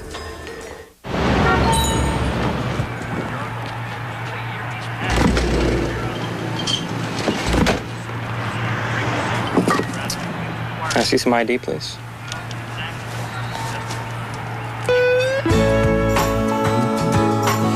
Yeah, you're 21, just barely. That's yours, I guess. Thanks. Thank you.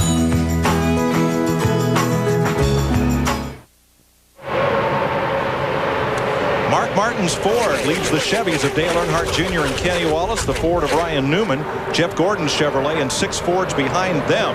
But not further back, Michael Waltrip, along with Kurt Busch and Robbie Gordon, have been playing 190-mile-an-hour croquet as Earnhardt Jr. takes the lead.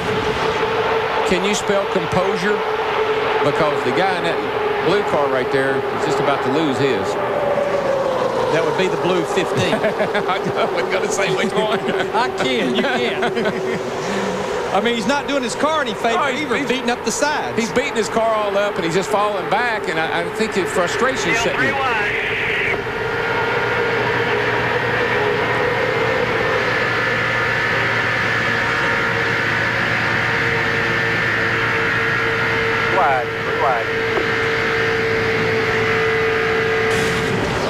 This is when you've been out there on the racetrack for the last 2.5 hours. You've been up front all day long, and now you find yourself falling back in the clutches of all these other cars.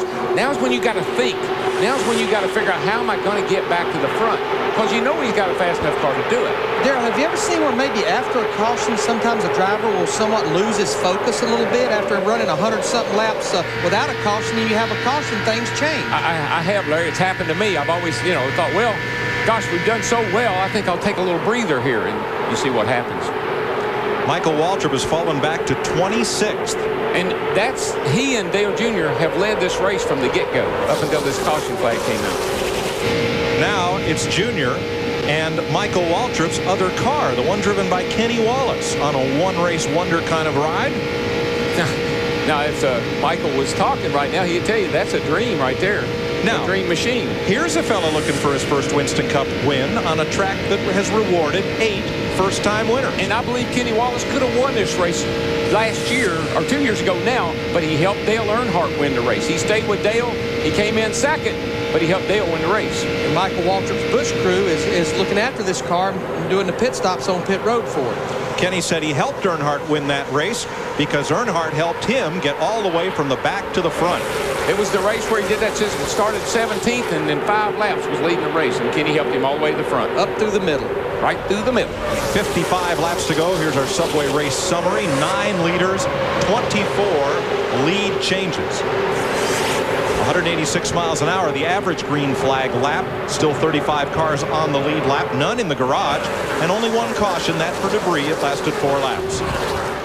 Well, I still think at the end of the day, and certainly this is no great prediction, but that 8 car is the guy you got to beat. I mean, he's gotten out, he's fallen back a couple of times, but he can get back up. He takes that high line, goes around him on the outside. His car is so fast through the middle of the corner. He's shown strength the entire day. Ryan Newman, after such an impressive ride, get off the pace. Yeah, he's losing ground fast. If it is an engine problem, this will be 3 weeks in a row that team has suffered engine problems caused by a busted radiator last week at Martinsville. Yeah, he's definitely falling back there. He's got a cylinder down. Still down on cylinder. Kyle Petty battling along in the bottom lane, started in the 6th row today. This is when people surprise you. Just like Michael, and just like he's surprised how good everybody's running, because everybody's getting everything out of their car now they can. They're not holding anything back. They know they got to make one more stop. They're going to get all out of these babies they can. Now's the time to show. Talked about Kyle. He's in 8th place. We're riding with Jeff Gordon, who's 10th. Matt, what's the story on Newman? Mike, Matt Borland jumped off the box and said he's down on a cylinder. They're talking to the engine specialist, the engine tuner on this team right now, and they're also going to get back and talk to Ryan, but right now it does not look good for Ryan Newman. He's battled up toward the front all day and now fallen to the tail end of the line, but still on the lead lap. Jeff? Mike, one guy we don't want to overlook here is Elliott Sadler. Runs second to Daytona 500. Started way back today. Has now worked himself up to third place and looking pretty strong again. His best finish here in 5 races, 17th in the year 2000. 135 laps complete. 53 to go. World's fastest speedway. In war, gentlemen, I intend to put you in harm's way. You fight with honor, with courage, and with everything you have. Archangel is down, and I am on the run. Evade and survive, and we will bring you home. Behind enemy lines, it's heart-pounding action that pushes DVD to the limit. I'm not gonna let that kid die out there. You will lose your command. So be it. Let's go get our boy back. Behind Enemy Lines. Own the DVD or rent the video Tuesday. What makes a great car company is the passion. You know, racing is such an important part of Ford's history, both with the cars themselves, some of the best drivers ever to drive, and then the fans. It's the man or the woman who's got the car in the garage, that tinkers all week, and then takes it to the track on the weekend and lets loose. I love it.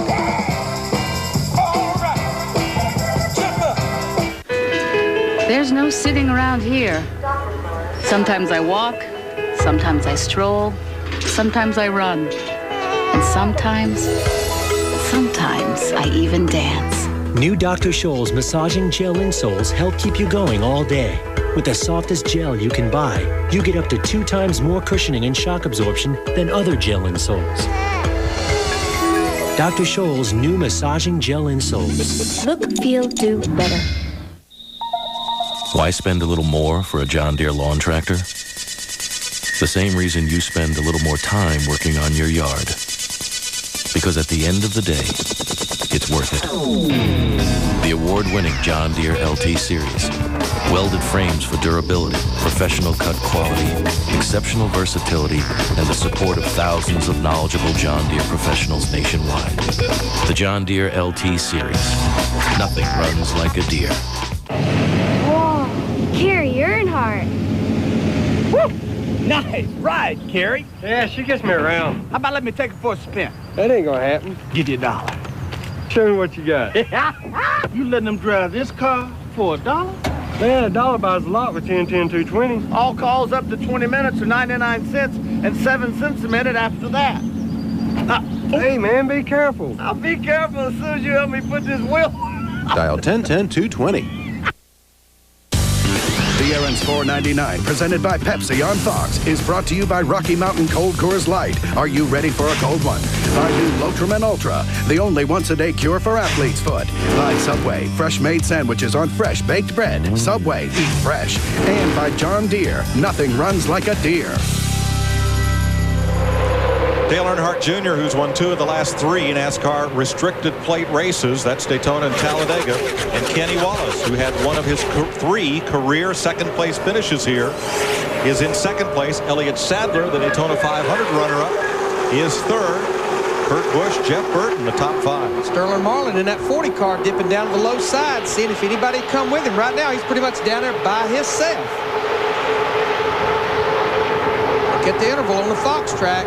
Losing a lot of ground. Yeah. There's help coming, but it's a long way back there. I mean, it's already getting close to the second back. That's what they told General Custer. Yeah.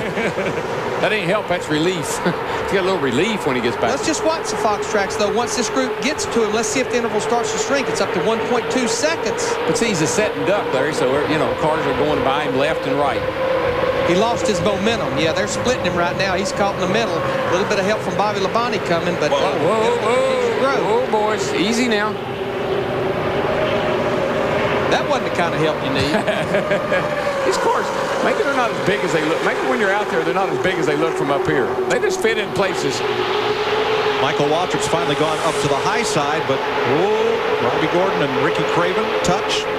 Boy, Michael and Robbie Gordon, I don't know if they're working together or against each other. I haven't made up my mind yet. I would say you don't have to work against me.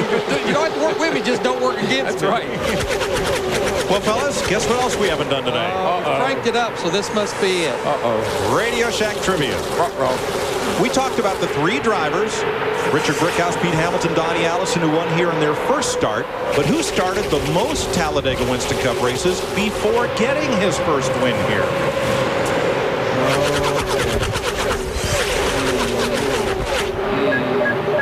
Terry Labonte. And that's a guess. I'm out.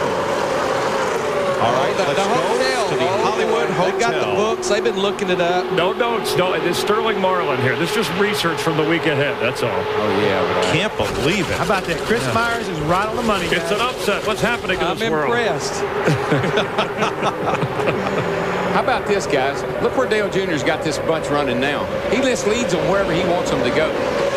He's got them all running right out next to the wall. He's the Pied Piper of Talladega right now. He said, let's all run up here a while. So they say, yep, Kenny Wallace is doing exactly what I'd do. I'd follow the 8 car. If he went in the garage, I'd go in the garage with him.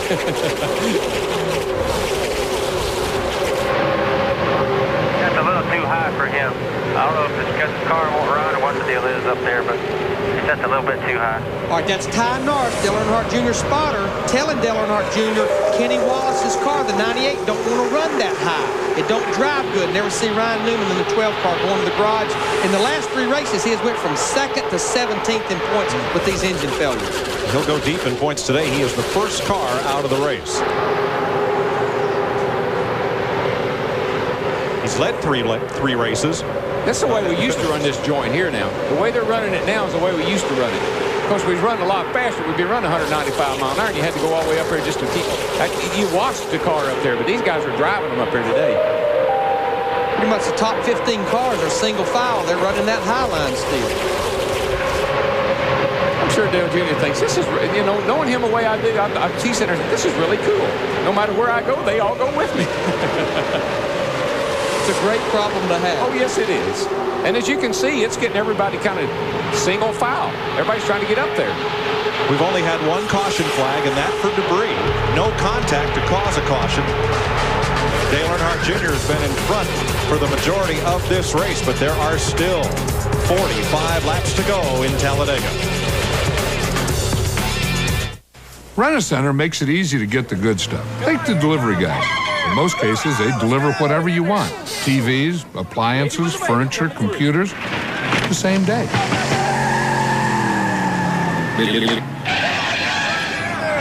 All delivered? Yeah, the traffic was crazy. At Rent-A-Center, everybody's pre-approved, and now everything's free till payday, up to 7 days free. Call 1-800-205-2005 for Rent-A-Center. Ever driven a bus?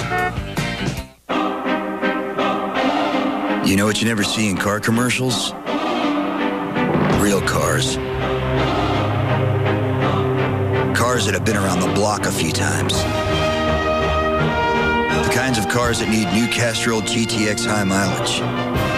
Specially engineered to protect against oil burn-off better than other leading motor oils. New Castrol GTX high mileage.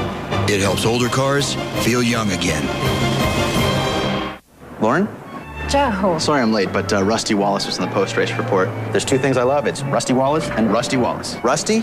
He is the man. Rookie of the year in '84. Rusty's first NASCAR win in '86. NASCAR champion in '89. Lauren, did I ever tell you how Rusty started? Rusty. Hey, Lauren, how was your date? He's not my type. There's one place where all NASCAR fans can find true happiness, the pit shop at Daytona, USA. But bring your Visa card because they don't take American Express. Back about Rusty, most people do. Visa, it's everywhere you want to be.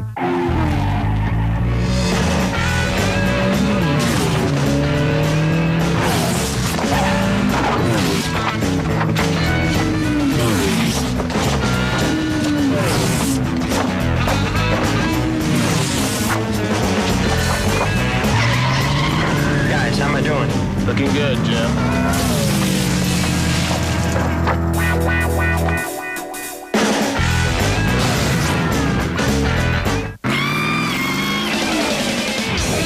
Wow, Kenny sure is running fast. He must really be pumped. I bet you took some Stacker, too. Nothing burns fat faster or gives you that extra boost of energy like the world's strongest fat burner. Woo! I should be eating that Mexican food before I qualify. Kenny, If you're here, then who's in there? Rita? Nothing's faster than Stacker 2, the world's strongest fat burner. Hey, Kenny. Pushing a little bit in turn 3. Good day, sir. May I see your license and registration, please? Sir, do you know how fast you were going? 185. 190. Sir, you were going 64 in a 55-mile-an-hour zone. I'm going to have to write you up for that. Officer, are you sure I wasn't doing 190?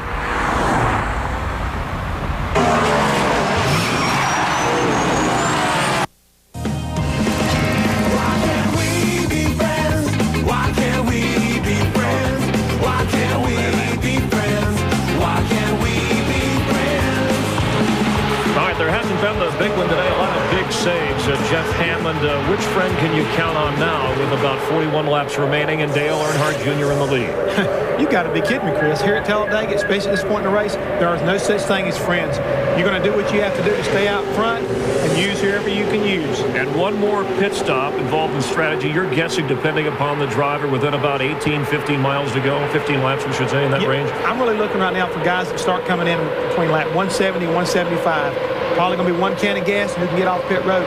The guys are going to be the ones you got to watch. Kevin Harvick up to 9th, Jeff Gordon 8th, but Dale Earnhardt Jr. your leader. Let's go back upstairs to Darrell Waltrip, Larry McReynolds, and Mike Short. Larry, the gas mileage you're getting could be the key to victory here as to how long you're going to need to make that last stop. I mean, yeah, there's some teams going to need to be there about 7 or 8 seconds. Matt Kenseth may only need to be there about 4 or 5 seconds. Now, in 7 or 8 seconds, they can almost change 2 tires, but I don't want to do that. I don't want to take a chance of a lug nut falling off or anything. I just want you there just long enough to get enough fuel in that thing to finish. I just got to say this, guys. I can't believe what Dale Earnhardt Jr. is doing to this field. Now, we race around the bottom of this racetrack. We have forever. He decided he wanted to run up in the high, up against the wall, in the high groove. Everybody followed him up there. Matt. Well, DW, you know something love. Kenny Wallace came on the radio and said to his team, please tell Dale Jr. my car is not as comfortable up high as it is down low. Would he mind going back down low? So Ty Norris passed it on to Dale Jr. Jr. says, well, my car feels pretty good here, and I think I'm going to run here. He can run wherever he wants to. Yeah, well, it could be any number of things. I tell you what I tell Kenny Wallace. If it was comfortable, I'd be out there driving it. You know, you run where you got to run, and right now you stay with that 8 car. Running a high line is going to save his tires a little bit, but I don't really think that's the issue. He just happens to have a car that runs nice and fast up around the high side. Steve. Guys, we just heard Pat Trice, the crew chief on the 21, talking to Elliott Sadler. They pitted on lap 116, took gas only. They're going to pit in about 20 laps, and their strategy, what they're thinking about now is, again, no tires and just 1 can of gas. The Wood brothers have won here 5 times with a 21 car. Donnie Allison, we talked about in 71, 3 times with the Silver Fox, the great David Pearson, and their last victory here in 1980 with the Alabama Gang's Neil Bonnet. Look down on the inside, guys. There's 4 cars. He's grouping up a little group down there. He's going to try to come to the front. And we got a problem with Kenseth's car, I think. He's back in 15th position.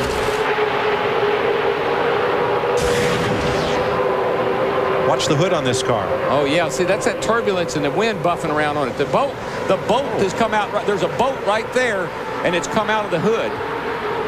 Steve?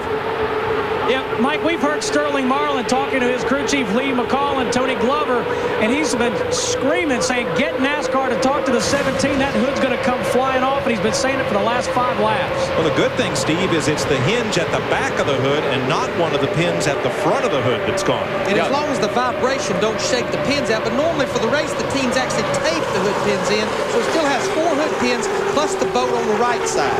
The pressure, the air pressure will hold it down. You'll see it buff up every now and then. That's just because a little wind will get under the hood. But at these speeds, Darrell, you almost feel that has to be affecting that race car aerodynamic. It would hurt the performance. It'd hurt the engine and everything. Larry, one other thing you didn't mention that a minute ago is NASCAR's also got what they call hood tethers on these things now. In the event a bolt does come out, it'll keep the hood from flying all the way off the car. It will not help the aerodynamics, but it will, as far as a safety issue, keep the hood attached to the car. And That all started after the 1997 Daytona 500. Ernie Irvin in the 28 car, his hood went in the back grandstand. But that bottom line with Michael, he finally got some help down there, and now things are going to... Bennett's going to pick up again. Dale Jr. is going to have to decide what he wants to do here. Here comes the 21 car on the bottom. He needs to drop down in front of him. He went down because he was looking in the mirror and he saw the car, Jimmy Johnson, come down behind him. So he made the defensive move all at the same time, and he may pay the price here. Look at Michael, though. He's dropping even lower. Look at Dale. He's got Dale Jarrett. He's got Kyle Petty down there. He's got lots of help. Is he going to slide up in front of Elliott Sadler right here, though? No, he's going to tag on to Kenny Wallace. His other teammate. Now we'll say, okay, now I think I'll run the bottom a while. Yeah. But now Kenny Wallace, he didn't like being up top. Now he has a friend down at the bottom, but look who else goes to the bottom. Dale Earnhardt Jr., Nate, he's back to the bottom. Okay. Now the leader's family owns the third place car. The guy driving the second place car owns the second place car. The guy driving the second place car owns the third place car. It's pretty incestuous out there, Darrell. I don't like this. This is getting ugly back in here, guys. Pull them all back up here. We get 3 wide.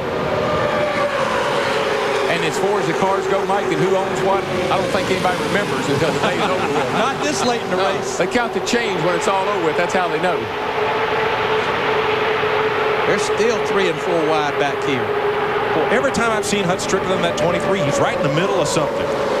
And he's made it work pretty well today. Well, you got to give Kenny Wallace. You got to pat that boy on the back. Now, he's followed that 8 car high, low, and he stayed with him. And you got to give Michael a pretty good pat on the back as well. He fell all the way back to 21st position and was beating and banging back in there 3 wide, and here he is right back in third place. You can pass here. Let's go down to our Ford Cutaway car and Jeff Hammond to talk about Matt Kenseth's problems. That's right, Mike. Just want to let you know right quick, this right here is a hood pin that holds the front of the hood down. Goes right here. This is what holds the front part down. This is where Matt's got his problem. This bolt has come out of this back hinge, and the hood is bouncing up and down. But as I said a minute ago, here is the hood tether. It's attached to the roll bar and then bolted up here to the hood through a metal plate to keep it attached just in case a bolt does come out. It helps keep the hood attached to the race car, not allowing you to get it on the racetrack, which would also be a problem for the competitors. But to get up in the grandstands, which is a no-no, this right here will help prevent that from happening. Mike? So Kenseth staying on the racetrack should not present a safety problem at this stage. Tony Stewart coming up behind Kenseth. Jimmy Johnson right behind Stewart. We've had a lot of unfamiliar names at the front today, but as this race unwinds here, you're going to start hearing names like Jarrett. Where'd he come from? 4th. Sterling Marlin, 7th. Jeff Gordon, 8th. Tony Stewart ran at the front early, went to the back. Now he's working his way back to the top 10, up in 12. How quickly things change. At Talladega, Dale Earnhardt Jr., the leader, 33 to go. Celebrating by Team Monte Carlo. Now, the first thing you've got to do is jump up here and scream and yell, woo! Make sure your hat guy forms them first, so you don't end up looking like a dork. Now, when somebody hands you one of these babies, make sure you say thank you. Thank you. Thank you. Oh, man. Don't eat the check. Want to be like Jeff Gordon? Drive the Chevy Monte Carlo. The cars more champions depend on. Chevy will be there. Excuse me, madame. I recently procured this stunning collection of nachos and just wanted to verify their worth. Nachos? Well, technically it's 7-layer nachos from Taco Bell, 7 flawless flavors. I paid $99. What do you think? Dollars? Cents. Sounds like a deal to me. Just a deal or a tasty deal? They look tasty. You could say tasty. I think you just did. Bye-bye. Our new 7-layer nachos are piled high and packed with flavor. Now just 99 cents. For a tasty deal, think outside the bun. So, Mrs. Petty, you called Kyle to track and said, let's have dinner for 2. Dinner for 2? Dinner for crew? They're closed. Ma'am, were you on a cell phone? Yes, I was. Patty, I warned you about the static. That explains everything. Here, Sprint PCS built the largest all-digital, all-PCS nationwide network. So your calls will be clear. Thank you. What about them? I'm thinking drive-through. 4,000 minutes for $39.99 from Sprint PCS. You see them everywhere you go. Warnings, cautions, reminders that your safety triangle needs attention. Because just one worn part could compromise your ability to stop, steer, and maintain stability. So have a safety triangle inspection and demand quality replacement parts like Monroe shocks and struts. After all, it's not just your safety on the line. So, what'd you guys do last night?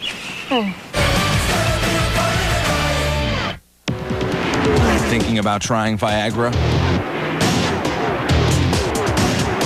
It's now available from your doctor in a free 6-pill sample pack. 6? That's my number.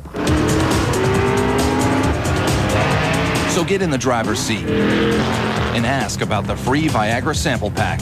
Get to your doctor for a checkup and find out if a free sample of Viagra is right for you. For more information, race over to Viagra.com.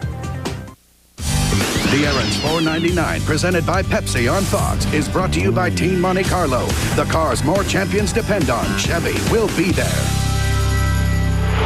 29 laps to go at Talladega. 3 Chevys, a Ford, and 2 Dodges. The first of those, 5th-placed Kyle Petty. Kyle finished second here in 1985. He has 18 top 10s here and 41 starts. The most recent of those right here in the spring of 2000. One thing you need to be looking at, we keep talking about this last pit stop. If I'm the pit crew chief, and I'm trying to tell my gas guy, I said, look, man, this is all coming down on your shoulders. You've got to hit that gas filler as quick as you can and listen to my call. You start telling the driver, you go on my command. Also, you'll be telling them to hustle in and hustle out. The guy who's going to be the most crucial part of this whole equation is the gas man. If he can hit that filler neck without any problem and run with that car, they can pick up some valuable time in the pits right now. But, Jeff, let me tell you the other valuable person. We saw Stacy Compton do it earlier. That driver, his adrenaline's flowing. He has to get that thing in gear, and he cannot stall that car, and he definitely cannot speed on pit road. Critical stop. One other thing, Larry, when he comes off a pit road, don't flat spot it and don't spin it out. Well, that's the thing you got to worry about. If you're not going to change tires, it's so easy to lock the right front up here and flat spot it. So driver's got to he's got to do everything right. One caution all day, that merely for debris. Lasted 4 laps, 161 complete. Wow, 27 to go. Kevin Harvick and Robbie Gordon are starting to make their presence known in the top 10, and you see a lot of movement. And the movement will grow as these laps wind down, trust me.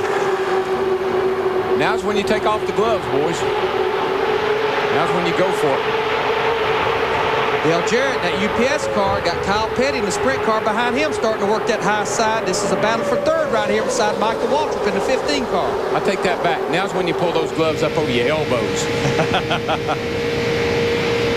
Kenny Wallace has not left the rear bumper of Dale Earnhardt Jr. Do you blame him? Well, no.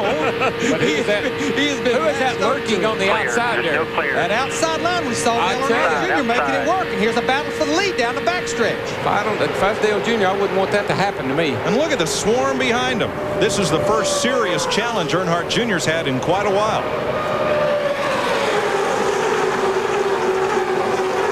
I think what we'll see here is I think you got 2 race cars that are pretty equal. They're going to run side by side for a while, I'm afraid. Of course, these cars, now they're coming in a pit. They'll be out of the way.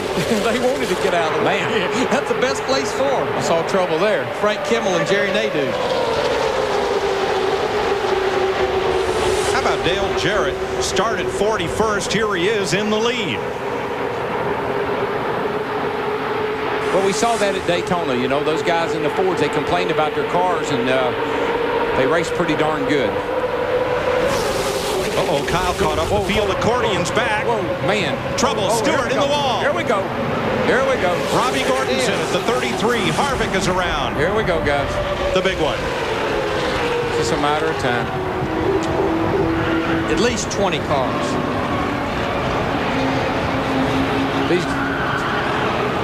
The way this started, Kyle Petty ran up high going into turn 1, and as he tried to find a place in line, the whole field kind of accordioned together. Mayhem. Dale Earnhardt Jr., Dale Jarrett racing back to the start-finish line. Obviously, the caution is out. Kyle Petty in the 45, he actually made it through the wreck. There's Bobby Labonte. Rusty Wallace was the last car to get through, and Bobby Labonte just got to 19 right at the very end of that wreck. Mark Martin in the Viagra car running up front. Ricky Craven, 32 car. Tony Stewart's going by, and the whole right side of his car, he's got into the outside wall. Jeremy Mayfield. Jeremy came up in front of Bobby Labonte. Bobby wasn't going very fast. Oh, Matt Kenseth, number 2 point man. Second in points. And Jimmy Spencer, who was toward the back of the lead lap cars, could not escape it. Sterling Marlin made it through. Yesterday, lap 15. Today, lap 164. Now watch Kyle Petty on the right side of your screen. Right back here. Here's Kyle. He's trying to find a place in line, and everybody scrambles. Mike Wallace in the 33 up against the wall there. Elliott Sadler flying toward the inside wall. Takes a hard hit on that inside wall, guys. That is a heavy hit. Mark Martin, Terry Labonte. Now watch. Here's Bobby Labonte right back here. Watch this. Bang. Oh, that was Mayfield. Mayfield come across and got him. I'm sure he thought he had made it through. Elliott Sadler took that hard hit, but he's okay. Matt Kenseth is out of the car and okay. Bobby Labonte has climbed out. 29 and the 31, both the Childress's cars. Steve Park has climbed from his car, and so has Dave Blaney. 10 car on pit road with damage. From Tony Stewart, nudge, wall, mayhem. There's nowhere to go.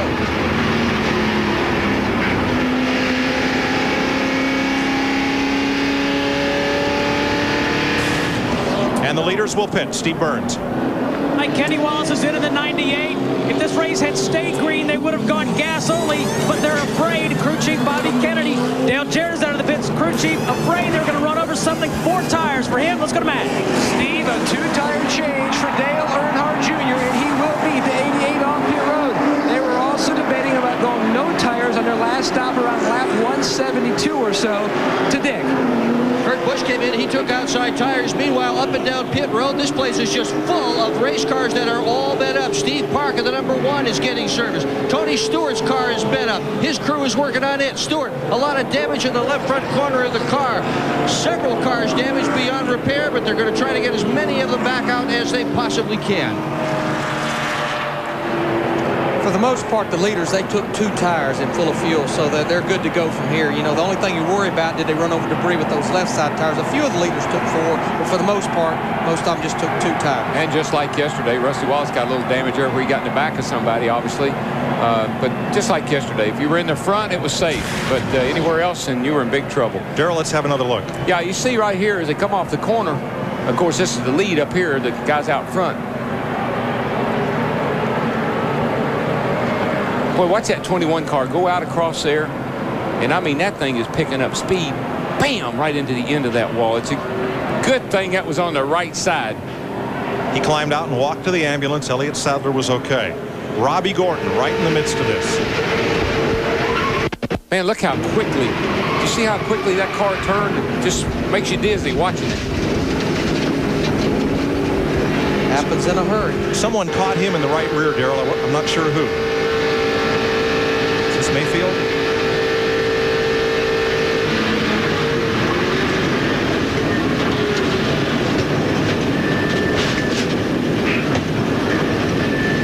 Watch it. Wait. Watch him come out into Bobby Labonte right there.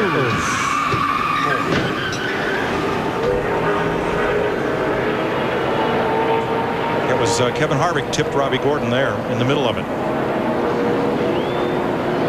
And look, that's Bobby Labonte spinning around there by Kyle.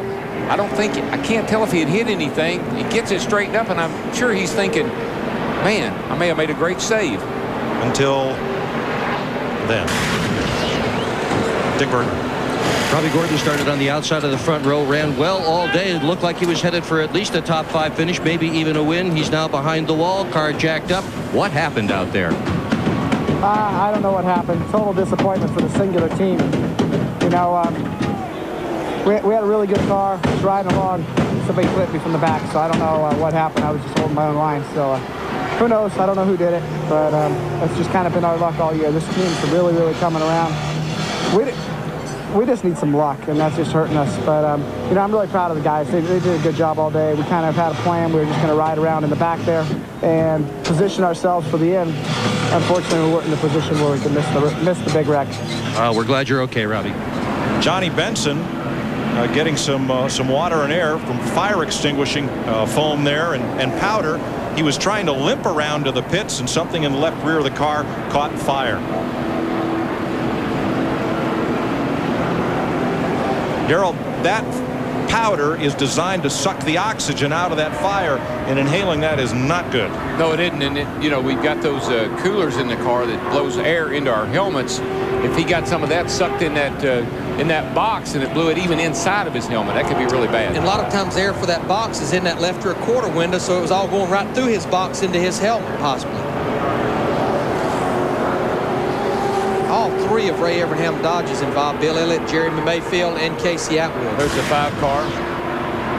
Involved in the crash: Mike Wallace, Dave Blaney, Mayfield, Park, Robbie Gordon, Kenseth, Bobby Labonte, Harvick, Sadler, Grissom, Schrader, Benson, Andretti, Martin, Skinner, Stewart, Spencer, Wallace, Mayfield. Cars everywhere. I mean, the 5th place car had a problem. That's what happens. Elliott Sadler. This has got to be a bad ride right here. What's he saying? Fortunately, it got around on the right side. A big crash at Talladega. 21 laps to go. We'll be right back. It's the rumble. It's the rivalry. It's the rush. It's NASCAR Winston Cup Series at Michigan International Speedway.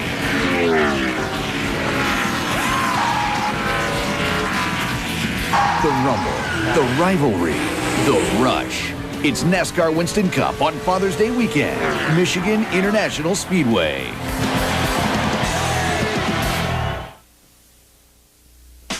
Moolah, greenbacks, cold hard cash. Whatever you call it, Chevy's rolling great offers your way. Move into spring with 2502 cash back or 0% APR financing on a new Chevy Cavalier and S10. That's 2502 cash back or 0% APR financing. So stop in, visit, come on through, whatever you call it. Get into your Southern Chevy dealer. Wade here from Plank Road, where we're busy making Ice House, not ads. Reginald Herron writes, I'm starting a company and I want you to promote me. Ice House is proud to sponsor Reginald. He loves long walks on the beach and his bologna without cheese. Reginald's a bus driver by day, a ladies' man by night, and he just got a haircut. Reginald, he knows the score. Right back at you, Reginald. We'll make the Ice House, you make the ads. I am invincible. I am woman. You asked for curbside service. You were quicker than I thought. We tried, sir. And we heard you. It's not fast food. It's Applebee's food fast. Anything from our famous house sirloin to our oriental chicken salad brought right to your car. I am woman.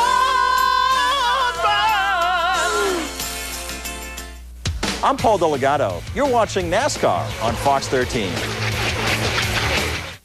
Live from Daytona International Speedway. From NASCAR. In the infield, in the media center. To your car. We'll take you right to the action. The first 24-hour radio channel devoted to NASCAR is here. And it's only on XM Satellite Radio. The exclusive satellite radio service of NASCAR. With live race coverage, in-depth interviews, and original shows you can't hear anywhere else. NASCAR Radio is radio at full throttle. Just one of 100 channels of news, sports, and music that will take you beyond AM and beyond FM. XM Satellite Radio. Available at an electronic store near you.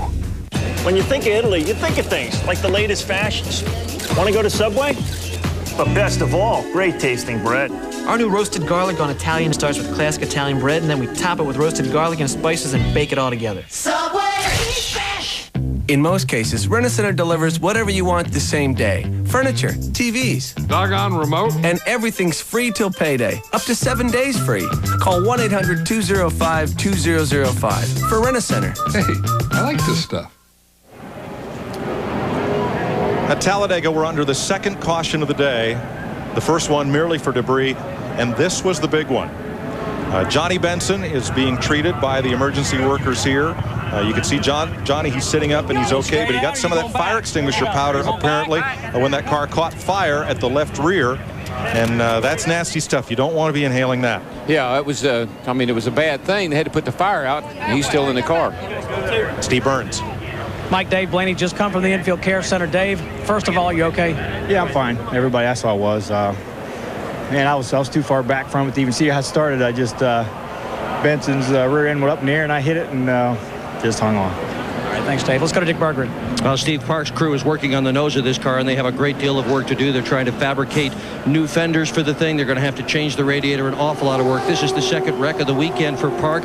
He was not the villain in either of those. The first one, it was a cut tire in practice. This one, an innocent victim. Steve, what happened out there? It just looked like the 33 got into the 20, and you get so late in the race, it's uncalled for. I mean, the 20 wasn't doing nothing wrong, and it just, all the fans saw the big wreck yesterday, and they didn't want to see it today, and none of us wanted to see it, and it happened. So, unfortunately, the Pennzoil car got caught up in it, but these guys are working hard to get us back out and get as many laps as we can. Okay, thanks. To Steve Burns. Bobby, tell us what happened. Yeah, I looked up. I didn't look up. I was looking, and the 29 car got sideways. I don't know what made him go sideways at first, but he was sideways. And I think I clipped him in the right rear just a little bit, which turned my car to the right, slid sideways, and it went back to the left. I got going straight, and guys were still wrecked on the inside. The 19 car just was sliding, and I ended up hit him after I kind of got straightened out. I believe it would have been all right if that hadn't happened. But you're all right? Yep. 12 cars are behind the wall under repair. One good thing about this incident, other than that no one was injured, was that none of these cars tried to get airborne. No, and the reason why is the roof flaps that NASCAR has done a great job of creating. And as we see these cars come off the corner, and I mean, it just all of a sudden the 33 gets into the 20, and then it becomes a 20 gets forced into the wall, which takes the 33 and turns him around. And they start bouncing off of other cars. But watch, there's a roof flap that's deployed right there. And if we roll a little bit further, you'll see the 29, I think, here, his deploy right there. And Jeff, maybe you can explain to the folks at home what that's all about. I hope I can, Darrell, but let's talk about the total package here. Starts first with the side glass, which helps send that air back over the top of the car. Then we got a little about 1-inch deflector strip. Again, it kind of breaks that airflow up. And when that goes in operation, it also activates the roof flap. When you start backwards or sideways, it comes up, and just like on an airplane, it makes this car decelerate. It's an air brake. Probably one of the greatest safety factors to ever come up here in NASCAR. Has kept a lot of these race cars on the ground. Gives a driver an opportunity to keep all 4 tires and his foot on the brake and slow himself down. Keep him flipping upside down the back straightaway. And one of the guys who was very instrumental in making this happen was Jack Roush and Roush Industries. And Darrell, the story of how those roof flaps were developed is really interesting. Well, it is. They took the NASCAR jet, they went down to the Darlington airport, and they tore up a lot of cars. They tied cars on the back of a flatbed, and they used the engines off the jet to make the air, to blow air 180 miles an hour. And they tried blowing the deck lids up. They tried all kinds of different devices to keep the car from getting airborne. And in the process, they came up with the roof flap based on an airplane. And I have to say, as a crew chief, when they first came out, it's like, what in the world are these things? But you look at how instrumental they are at keeping these race cars from flying like airplanes and getting upside down. And the other thing is they deploy by the air blowing across them. There's no gadgets in there, no motors or anything to make them go up. The air does it. You're riding with Johnny Benson through mayhem in the Aaron's 499 on Fox, presented by Pepsi. 18 laps to go.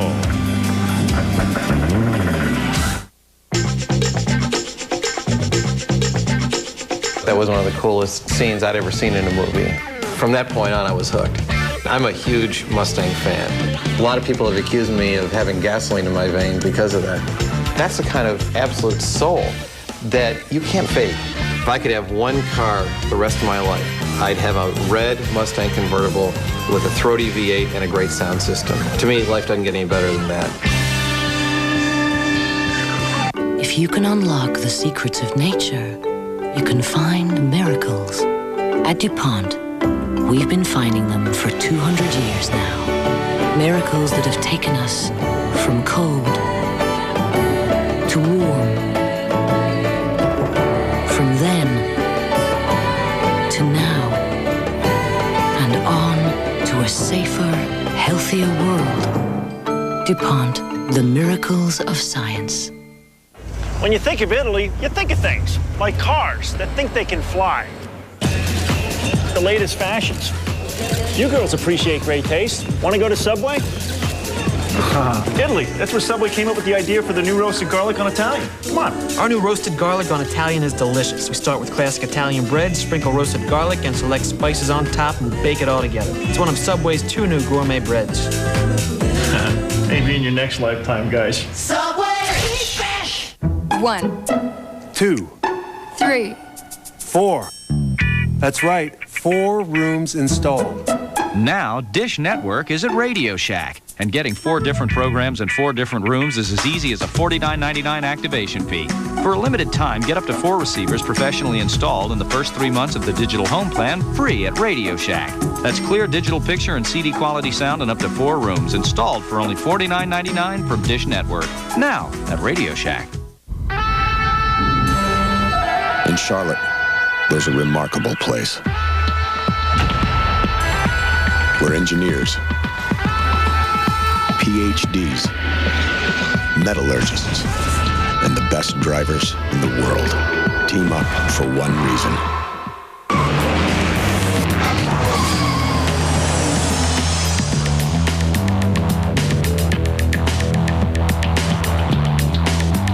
You truly are my true love.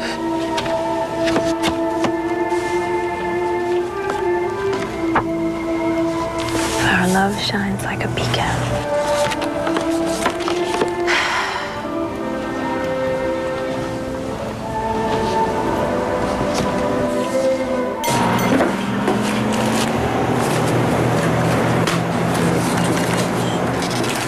It's perfect. The Aaron's $4.99, presented by Pepsi on Fox, is brought to you by Beechwood Aged Budweiser with the crisp, clean, and refreshing taste known only to the king of beers. The big one has hit Talladega twice in 2 days. Yesterday in the Aaron's 312 on your left, lap 15. Watch the yellow car of Scott Riggs as Kenny Wallace comes up in front of him. Shane Meal gets in the back of Riggs, triggers the big one, flipping Johnny Sauter. Today on the right side of your screen, Kyle Petty coming up the racetrack looking for a hole. Everybody accordions behind him. And again, a melee ensues. Yesterday, 27 cars. Today, 24 cars involved. Darrell, how come? I mean, 2.66 miles, but wreck after wreck after wreck here at Talladega, off of 2, third of the way down that backstretch. Well, what happens is the cars get to pushing up over there. You exit that corner a lot differently than you do turn 4. Turn 4, you're running into the tri-oval, and so the turn is more forgiving, more sweeping. Here are the cars, when you're trying to run on the bottom, as the tires wear and the cars, the track slickens over there, you just want to push up all the time. You keep pushing up and up and up, and first thing you know, you get into somebody. And you can't run 5 wide. That don't work either. And what happens, somebody has to lift, just ever so slightly, and that bottlenecks the whole crowd up. And after this was all over, Johnny Benson trying to get to pit road. All right, Johnny, stop. Put him out, boys, put him out. Get out of that thing, Johnny. Johnny Benson aflame. We're under caution, cleaning up. We'll be going back to green flag. Hold your breath, Johnny. Hold your breath. Get out of the car, guys. Now, Dale Jarrett's a race car driver. Let's give the man his due. But people love that big brown truck. It's time he raced it, too. People love the truck. Now go, Dale, go. Put it on the track for a driving show.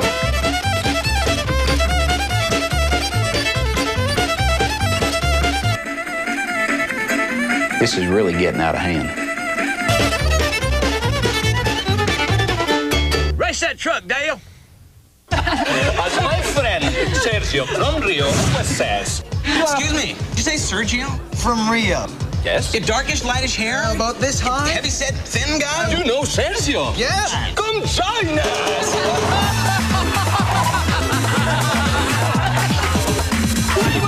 Wait. Let's go see Sergio.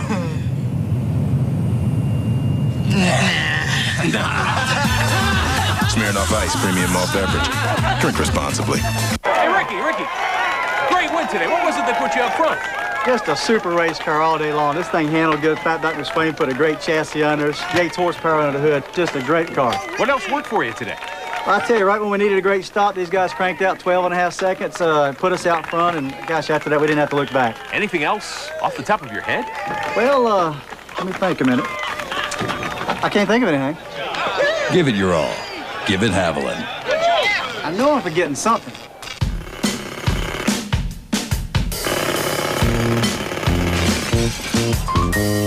Working on the rollbacks, prices going down.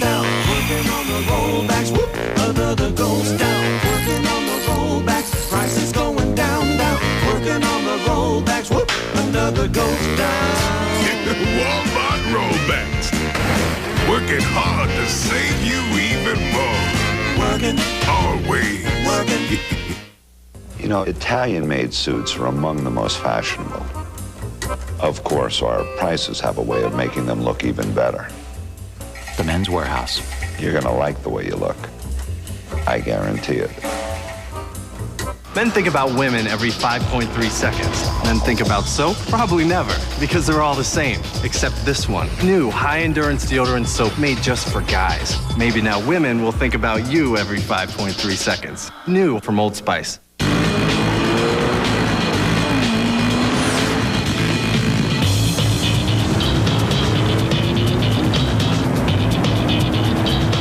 Dodge Durango. It not only hauls almost 4 tons, it's the only SUV with a V8 for around 23 grand. Oh, great.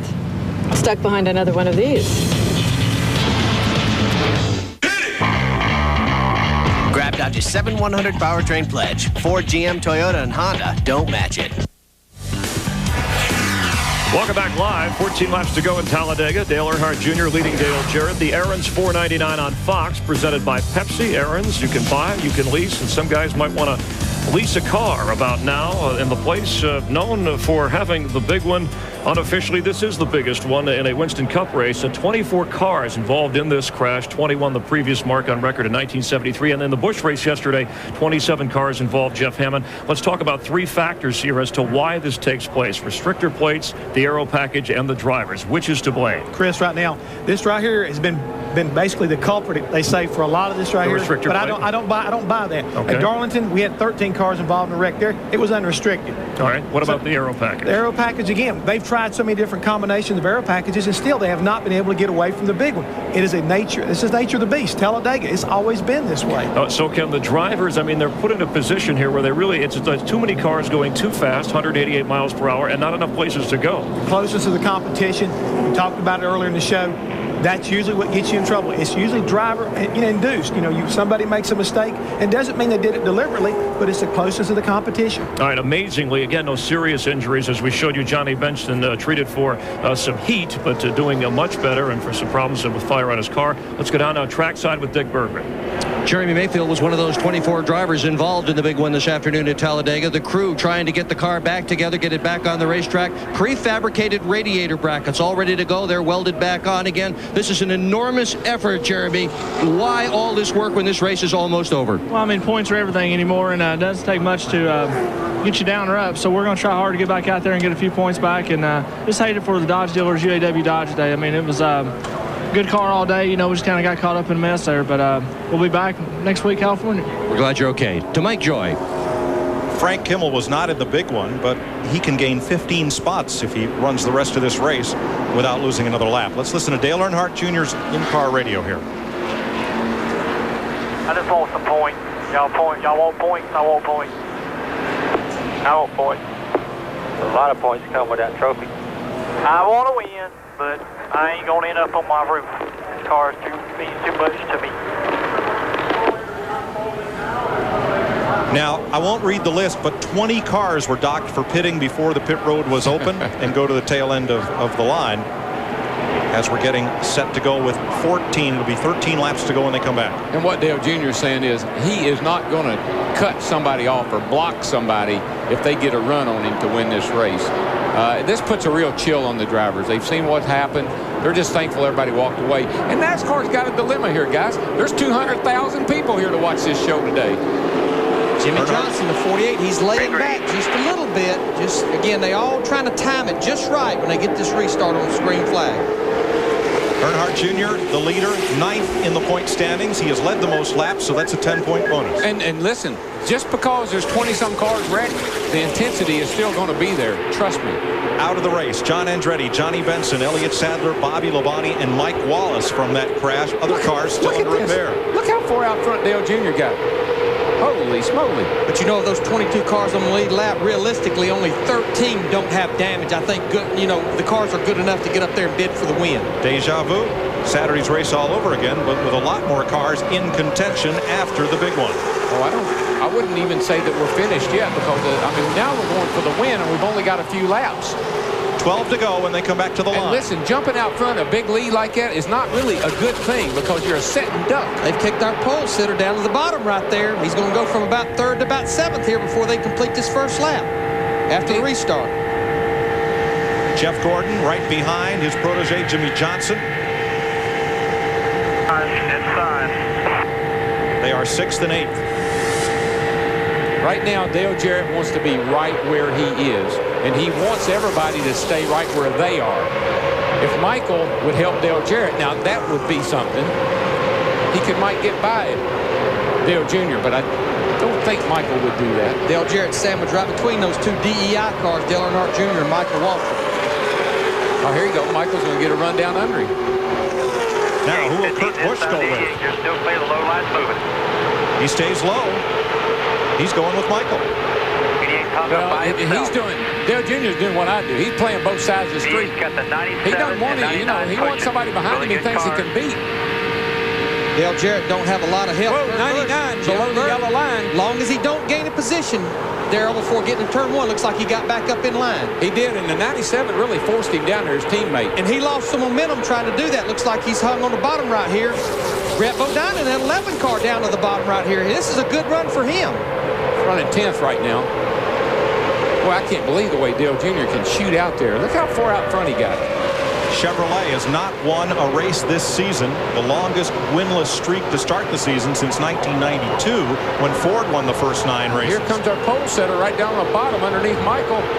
Dale Jr.'s loving this. Get side by side, work both sides of the street, suck one up, then get the other one, let them run side by side.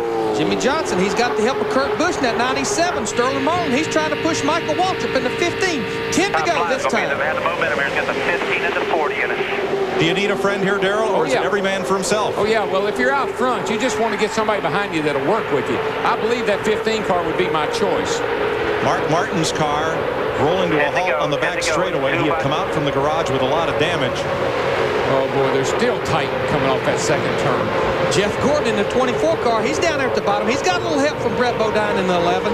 Well, he's got his teammate right behind him, too. So everybody's working hard right now. 10 to go, and anybody can win this thing.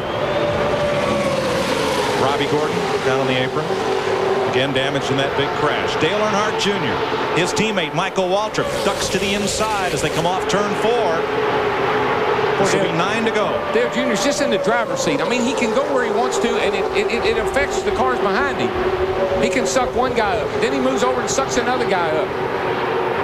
And who's coming to the front after being tail out Charlie most of the race? Jeffrey Bodine, third place finisher in the 500. He's right in the middle of that mix in the 09. And the reason he was at Daytona is he missed the big one. Right.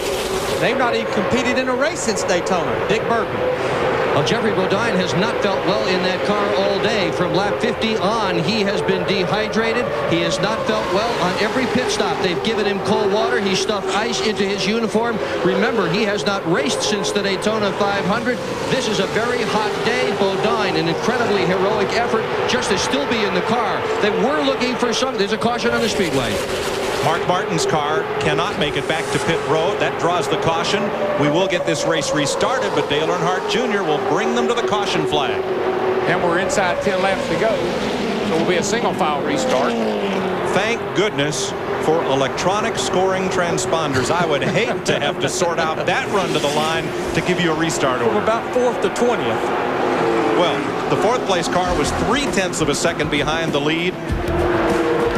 The 18th place car was 1 second behind the lead. That is a gaggle of cars. We're going to finish this under green. We'll be right back.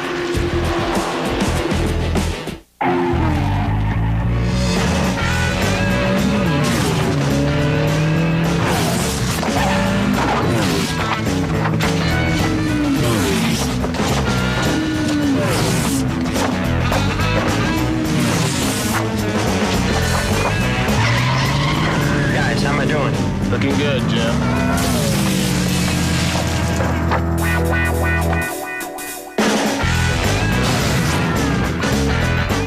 In most cases, Rent-A-Center delivers whatever you want the same day. Furniture, TVs, doggone remote, and everything's free till payday. Up to 7 days free. Call 1-800-205-2005 for Rent-A-Center. Hey, I like this stuff. Mom, I'm dyeing my hair pink. What? If I don't dye my hair pink, I'll be the only girl in school. Wendy's 99-cent all white meat crispy chicken nuggets. When something tastes this good, who can argue? Well, your grandmother has blue hair. Wendy's, it's better here. In war, Gentlemen, I intend to put you in harm's way. you fight with honor, with courage, and with everything you have. Archangel is down, and I am on the run. Evade and survive, and we will bring you home. Behind enemy lines, it's heart-pounding action that pushes DVD to the limit. I'm not gonna let that kid die out there. You will lose your command. So be it.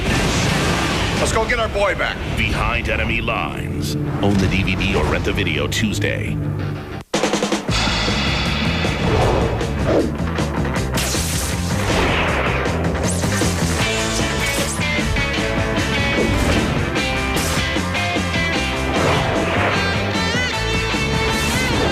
When you're on the go as much as this guy, you don't have time to worry about your calling plan. With Singular Nation, never pay long distance, never pay roaming. It's that simple. Sign up with Singular Nation and get 3,500 bonus minutes. Singular Wireless. What do you have to say?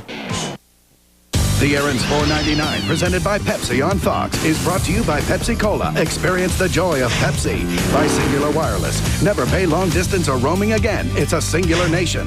By Dodge. You can take life as it comes, or you can grab life by the horns. Dodge. And by Behind Enemy Lines. Own it on DVD or rent the video Tuesday.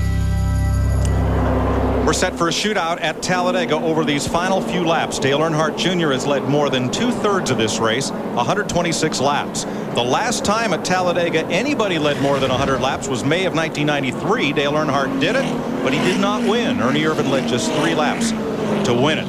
Here's our Coors Light race recap. Pole sitter Jimmy Johnson led the first 8 laps, but Earnhardt Jr. and Michael Waltrip have combined to lead all but 41 laps. 24 cars crashed at lap 163, and we are getting set for a restart, and we may be minus Tony Stewart, who has been sent to the garage area, sent to the pits with a black flag for smoking. Now, we are 6 laps from the finish. There is some cleanup of fluid to be done on the track, so the cars will be put under the red flag in the back straightaway and the race halted. This means that none of the cars can be worked on either on the backstretch or the cars in the pits or the garage. Nothing can be done to those cars until we go back under yellow. Now, these restrictor plate engines, they are really finicky little engines. I mean, there's all kinds of things that are different in a restrictor plate motor than in our normal open engines. I don't know if I'd want to pull that thing back there and shut it off or not. But you got to watch your temperature, because no air flowing through the radiator. Even though we have a fan, they certainly can sit there and get warm. Boy, it can hurt. I mean, you can warp a valve. There's so much heat in these little engines. You can warp a valve. You could have all kind of mechanical things happen. You see the red flag displayed there. All the cars, this is on the back straightaway. Cars are stopping. As Mike said, no work anywhere, not on the racetrack, in the pits, or in the garage. Sterling, stay in your car. Remember the Daytona 500? Sterling Marlin was leading, but he had a tire rub on the right front. He got out to look at it, and when he tugged on that fender, all America and all the officials saw it, and he had to pit for a penalty stop, because you cannot work on your car during the red flag. Matt Yoakum? Well, Mike Joy, under some radio conversation between Tony Eury Jr. and Dale Jr., he said, keep an eye on the water, and whatever you do, don't get out and fix the fender. Hey, Sterling Marlin, this is DW in the TV booth. You got a copy, bud?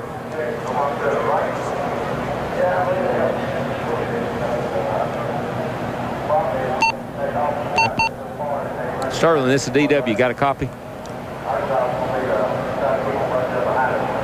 Might be don't touch that fender and don't touch that dial. Don't bother me right now, man. Can't you? Yeah, maybe we'll try to go to a break. Maybe we can get him while we're on break. All right, 3 Chevrolets in front with 6 laps to go. Can Chevrolet win its first race of the season? They've won 6 of the last 7 restrictor plate races at Daytona and Talladega.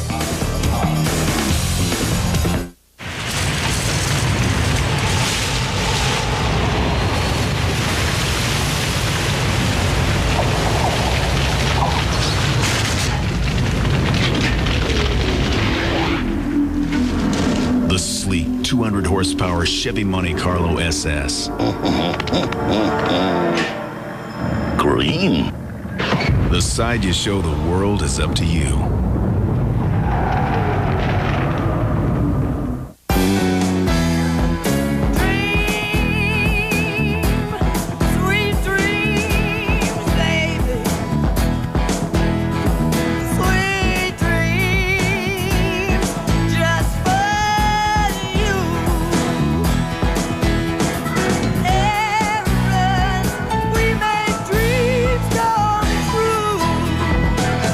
Dreams come true at Aaron's for $99 a month. You call yourselves radical. That's right. Well, those tired old chicken sandwiches are about as radical as your mother's minivan. You need to try a new KFC Blazing Buffalo Twister. It's got 2 blazing crispy strips, buffalo sauce, ranch dressing, 3 kinds of cheese, all wrapped up in a warm tortilla. Chow down. For a limited time, KFC's got the new freshly made Blazing Buffalo Twister. Buy one now and get a free medium Pepsi. Also available in Crispy Twister. Not without a helmet, son. There's fast food, and then there's KFC.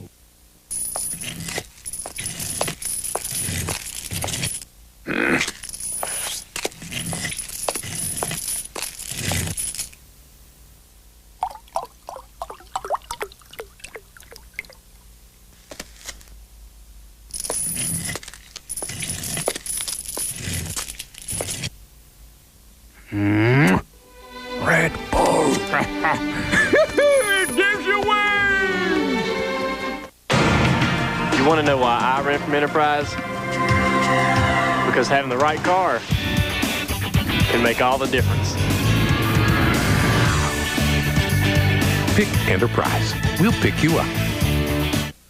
During Applebee's Steak Stampede, you can get our famous house sirloin, bold Bourbon Street steak, or 20-ounce porterhouse. The steaks are so great, it's easy to get carried away. Eating good in the neighborhood. Sure, you like NASCAR, but have you got it bad? In slow traffic, do you make sure to keep your tires warm?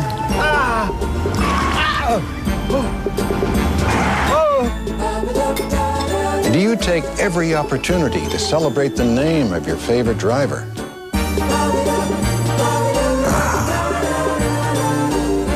Come on. How bad have you got it? The Aaron's 499, presented by Pepsi on Fox, is brought to you by Aaron's Sales and Lease Ownership. Let Aaron's drive your dreams home today. By Pepto-Bismol, first aid for stomachs, use as directed. By Smirnoff Ice, intelligent nightlife. And by Applebee's Neighborhood Grill and Bar, eating good in the neighborhood. Applebee's. At Talladega, Alabama, nobody's left. There are 6 laps to go. We're under the red flag in the Aaron's 499 on Fox, presented by Pepsi. There are the cars stopped in the back straightaway. Oil from Tony Stewart's car has to be cleaned up, and that's why we've stopped this race under red, so we can try to finish it under green. When this situation happened at Daytona and there was a red flag, Sterling Marlin had a tire rubbing the right front fender, got out to take a look. That's how it got in against the tire. Got dinged in. Battling with Jeff Gordon for the lead. Now it's not illegal to get out and look at that fender. It's pulling on it that's illegal. That's illegal. And that's when that door came open. And that wasn't a door of opportunity either. No. And we've discussed it since. Sterling, if you pull out the fender, you get a penalty stop. And if you don't pull out the fender, you have to stop and have it pulled out. So there. Dale Earnhardt Jr. and Tony Eury. Let's listen in. All right, go ahead and shut it off and don't get out and fix the fender. Have a little fun here. There's nothing wrong with this fender. Now they're moving cars around to clean up some oil that's on the track there in the back straightaway. Here's Michael Waltrip talking with his crew. I don't know what to do here. I could protect him and not give me a good finish, or I could try to win. Maybe screw us both up. But we definitely are going to get, or they're definitely going to get up beside me here in a minute, because I can't just get this lucky over and over. Well, sometimes it's good to have a teammate, and sometimes it isn't. And I'm not sure right now is a good time. Hey, Michael, it's DW. You got a copy? Yeah, go ahead. What's that record doing behind you, bud? Well, I think my starter's messed up. I got plenty of voltages, but it won't start. So they're going to give me a little bump off here so I can continue my pursuit of JR. You're kind of in a difficult situation, aren't you, bud? Walking on eggshells somewhat, but it's survival of the fittest. I've sat here and determined. I've had an up and down tenure with DEI, and they give me great cars. Slugger especially works his tail off, Steve Mill Ritchie. So I've determined while sitting here that I've got to win this race.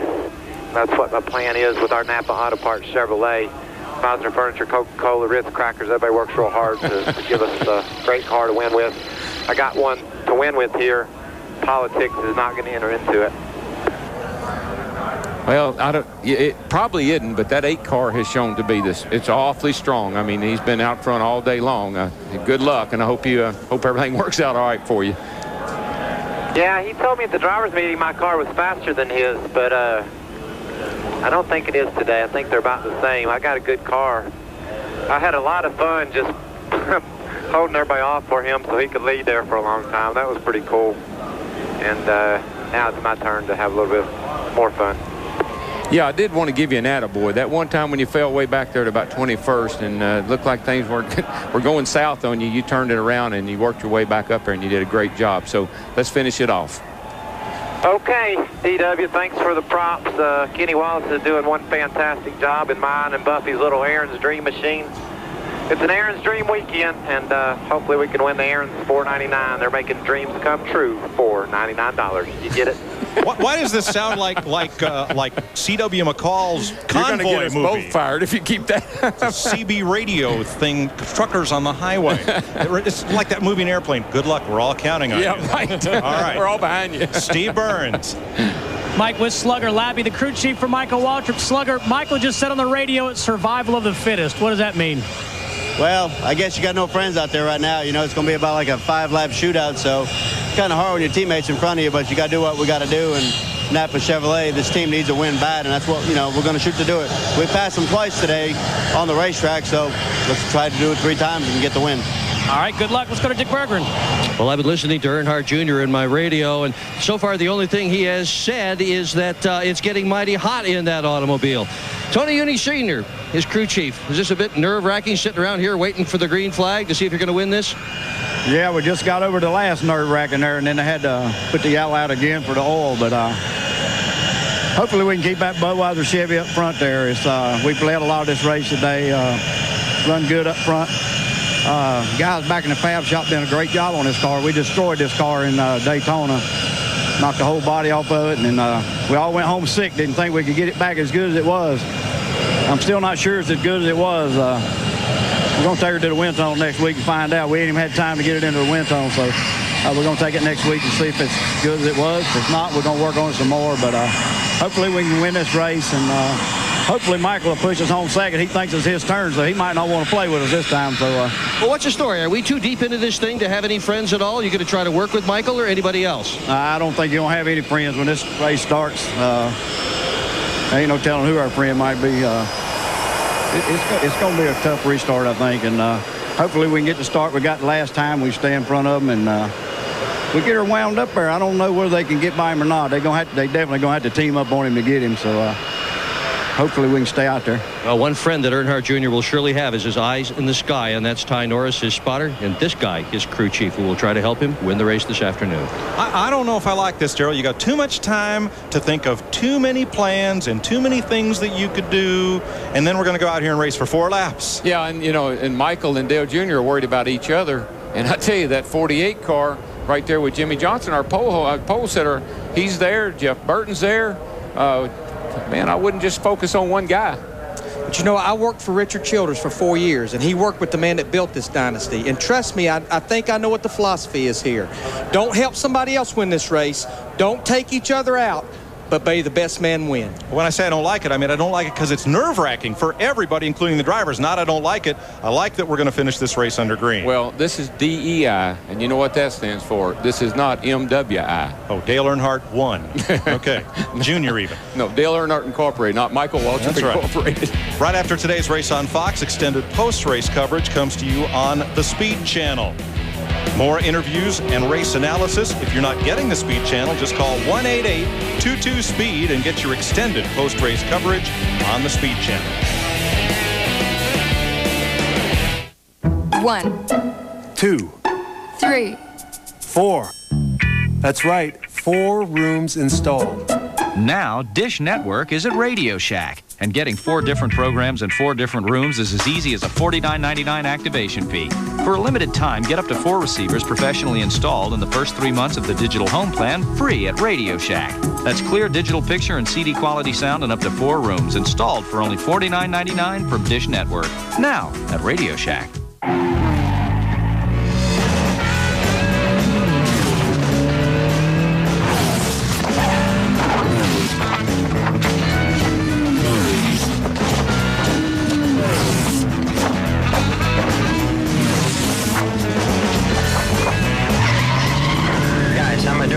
Looking good, Jim.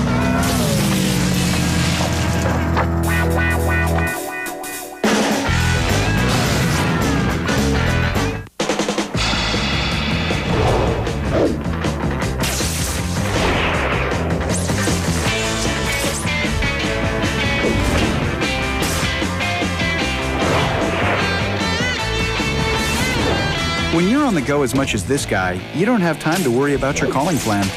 With Singular Nation, never pay long distance, never pay roaming. It's that simple. Sign up with Singular Nation and get 3,500 bonus minutes. Singular Wireless. What do you have to say? Why spend a little more for a John Deere lawn tractor? The same reason you spend a little more time working on your yard. Because at the end of the day, it's worth it.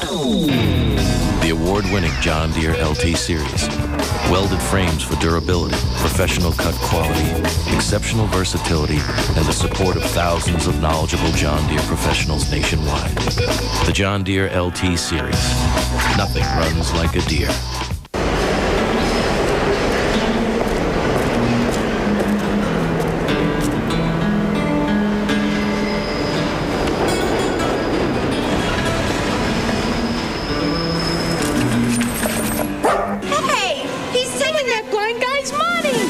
Stole from a blind guy? Well, what are you going to do for an encore there? I think I may kick some puppies. How's that? Life is best told over a great tasting Miller Lite at a place called Miller Time. Did you steal that guy's dog too? Is that whose dog that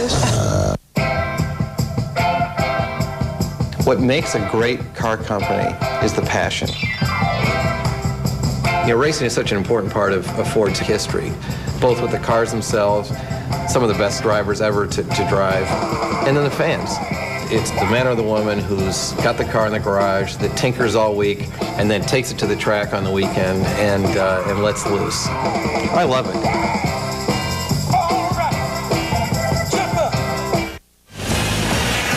Welcome back live. The Aaron's 499 on Fox, presented by Pepsi. With 25 laps to go, Dale Jarrett was leading. Coming out of turn 2, there was a 24-car pileup, and there's what remains with 6 laps to go. We're currently under the red flag. The command has just been given to fire them up with Dale Earnhardt Jr. trying to win his first of the year, and Chevrolet trying to win its first of the year. Jeff, what should we anticipate given the situation here over the final few laps? Don't touch that dial, as they say, because it's going to get wild and woolly. I'm sure a lot of these crew chiefs right now, at least I was out there on the pit box, I'd be saying, man, pull those belts tight, spotter. You got to be on your best game, boys. Let's get back in this game. Everybody's been down a little bit, had a chance to talk about strategy. We got to go racing again, and you've got to get refocused on what the job at hand is. Yeah, and with the single file restart, given the situation, is there a better chance for somebody to make a move? This is right now where you can't really anticipate anything. Depending on what Dale Jr. does to his teammate, it could stack a lot of things up. Remember at Daytona? We had a restart late in the race, and all of a sudden guys got into one another and they were spinning down across the grass. You never know what's going to happen. All right, and that's where the precedent, of course, was set for this finish. And let's go back upstairs. So far this year, 3 wins for Dodge, 3 for Ford, 2 for Pontiac, none for Chevy. But 4 Chevys, 4 Fords, and 2 Dodges in the top 10. They will open the pits and give them 1 to go. Well, let's see if we can talk to Jeff Burton in the Ford, the best Ford out there right now. Jeff Burton, this is DW in the TV Tower. Bud, you got anything for them Chevrolets? Well, they're a little faster than we are, but I have a feeling they're not content to run first, second, and third here. That means that there'll be an opportunity to make something happen when one of those guys tries to make something happen. So we're just going to be on our toes and try to make the right move when they make their moves, and keep the guys behind us from making a move before we make our move. We'll see if we can do all that. It sounds easy, but we'll see if we can make it happen. Hey, you know, Ward's right there with you too, Bud. Could y'all team up maybe? He helped me out there just a minute ago. I was about to get in trouble, and he came up and saved me. So I got the big cat in my mirror, and I'm hoping that if I need him, he'll be there for me. But he's got to race his race too. You know, it's every man for himself out here. He's got to do what he's got to do to get the best finish he can get. If that means he can help me and get a great finish, then he'll do it. If not, then he can't, because that's just the way it works, you know. Well, you got 1 to go here, Bud, and thanks for talking to us, and good luck. But when they come back to the line, they will take the green flag with 4 laps to go, and 500 miles of holding your breath is going to come down to about 11 miles of a shootout. And the finishes here have been really close in this race the last 5 years. No race has been won by more than 0.2 of a second. Look at those numbers. Yeah, well, again, we talked about the start-finish line, where it is.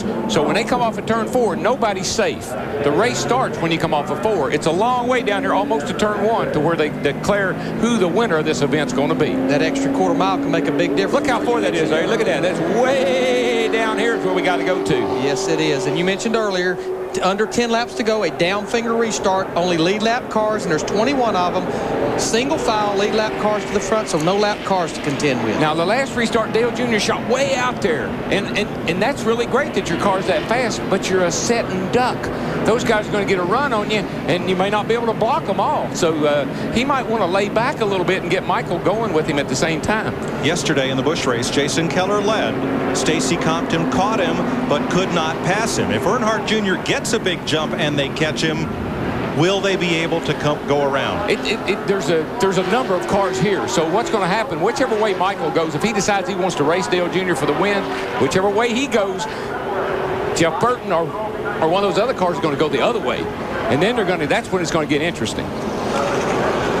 See the Fox tracks, pace car speed on the racetrack, roughly 70 miles per hour. Pit road speed 55, but on the racetrack it's 70. Now, there's not a lot of laps to work with here, but I'm telling you, if I was those guys, I would lay off of Dale Jr., let him get that big run, and then I'd chase him down that back straightaway and try to make a move on him. Everywhere we go, a big lead is good, except Daytona and Talladega on a restart. In other words, Darrell, you don't want to battle him one-on-one. You want to gang up on him? Yeah, you need help. Looks like everybody's about equal except Dale Jr. He's a little quicker. It's every man for himself. You heard it. I just don't think you want to wait to that last lap, Darrell. I think you want to do it early. Got to do it. Got to do it, and if you had to do it right now. Go. Green flag. Dale Jarrett ran into the back of Sterling Marlin as they took the green. Here we go. Trying to anticipate the start. Ward Burton ducks out. Hooks up with his brother Jeff. Jimmy Johnson just ahead of them. And there you see Dale Jr. getting that big lead. Buddy, I just don't know about that. Clear 3 back. Picking Jeffrey Bodine, the 09 car there out of the line. He's to the top side. That's an awfully big lead to have there, Darrell. It is. Oh, here comes Ward Burton. Right behind him, Kurt Busch and Sterling Marlin. 3 back. Whoa! Now that's what Dale Jr. wanted to see. Get that bunch behind him. Get them racing each other. Get them side by side. Slice and dice. Play both sides of the street. Work the middle. Here comes Ward. Daytona 500 winner Burton in the 22. With help from brother Jeff in the 99. Now, if Michael will stay behind Dale Jr., I don't think they got anything to worry about. But I don't know if Michael's going to do that or not. Ooh. Those guys running side by side, that's not going to help nobody right there as far as Michael. 3 laps to go. See, one thing that Michael's worried about is that his car's not fast as Dale Jr.'s, and he's going to have to fend off these guys when they get to him. Ran through a little speedy dry there. You saw a little dust up from Michael's onboard as they went into turn 1. Boy, Junior's car is just so fast through the center of the corner. He just is able to pull everybody right there. Whoa! Jimmy Johnson. And that 48. Got a great run, but see what that zigging and zagging did to him? It broke his momentum, and there come Ward. That helped the heck out of the 22 car, and now he's up beside of Michael. But he don't have a lot of help behind him right now up there, Darrell. A lot of folks behind him, just not a lot of help. Not close. Boy, this is really nerve-wracking for Dale Jr. He's got to make the right move. He's got to make the right move to keep those guys behind him. 2 laps to go. Here comes Jimmy Johnson. He's got a fast car. He can't find any place to go. He got no place to run it. 15's got a big run. Now here comes Michael right to the back bumper of Earnhardt Jr. But watch that 8 car pull through the center of the corner. He really accelerates right through the center of the corner.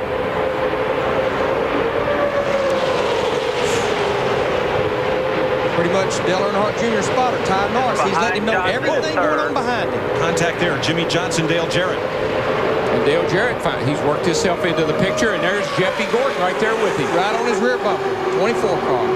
Now they've kicked Jimmy Johnson, the 48 car, up to the high side. He don't have a lot of help. We'll be coming to the white flag, but guys. And 4 of the top 5 as they come to the line. Make that 5 of the top 6. Our 500-mile race winners. All right, 1 more. Whoa, 3 wide in contact in the tri-oval. 3 car lengths back to the here we go. 1 lap to go. Darrell, I think if he runs the bottom, it's going to be hard for him to get by him on the high side. Yeah, I don't see any way. I mean, they're going to lay off of him and try to get a run on him, but he's just too fast. 1 lap ago, they got that run. If Kurt Busch can get right to the back bumper of Michael Waltrip, they may have a chance at Earnhardt Jr. How about that Kurt Busch? Whoa, how about that's what Dale Jr. got for Dale Jr. just said, how about that Kurt Busch? But you and Michael are single file. They kind of stalemated. Oh, this is Dale Jr.'s in the catbird seat now. Those guys are stalling out behind him. It's just you and bring it on home, buddy. All you got to do is worry about which way to go now for Michael. Michael doesn't want to let anybody get by him. Trying to get a run. They got it. First and second. Here comes Michael to the bottom, and he's going to run out of time. Earnhardt Jr. wins at Talladega.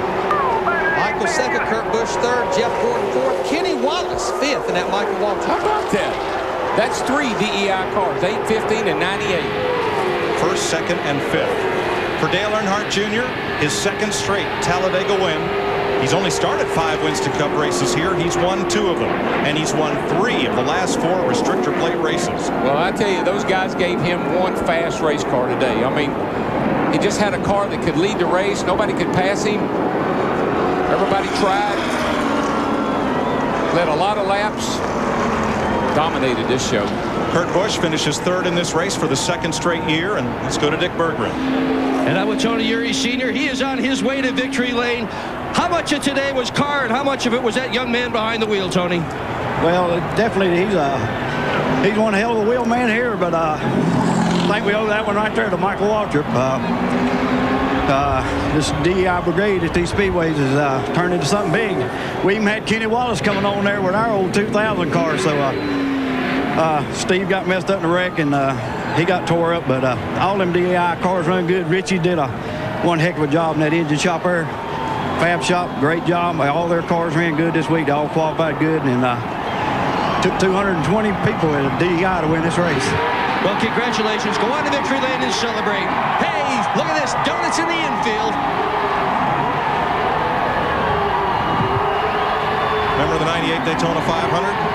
Doing those donuts in the infield right there, grass before victory lane. Absolutely. Dale Earnhardt. And here's Junior. And these fans are performance. They are just going crazy. They love it.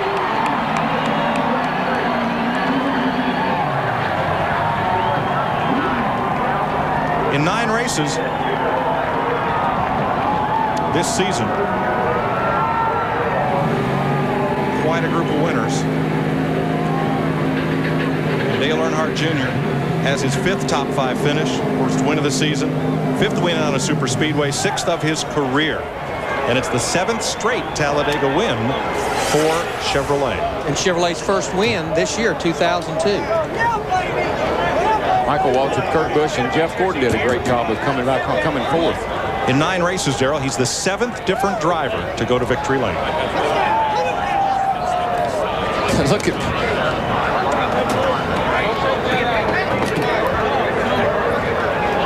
Got to be one tired young man. It takes a lot of not only physical ability to hang in there all day, but a lot of mental ability as well. Yes.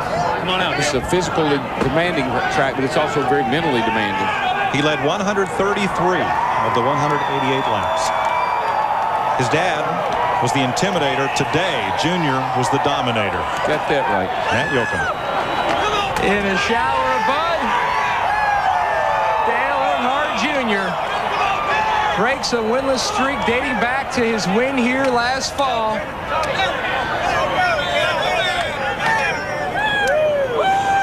This is a big win. You were a little bit cautiously optimistic about this car after the rebodied, but boy, it sure came through today.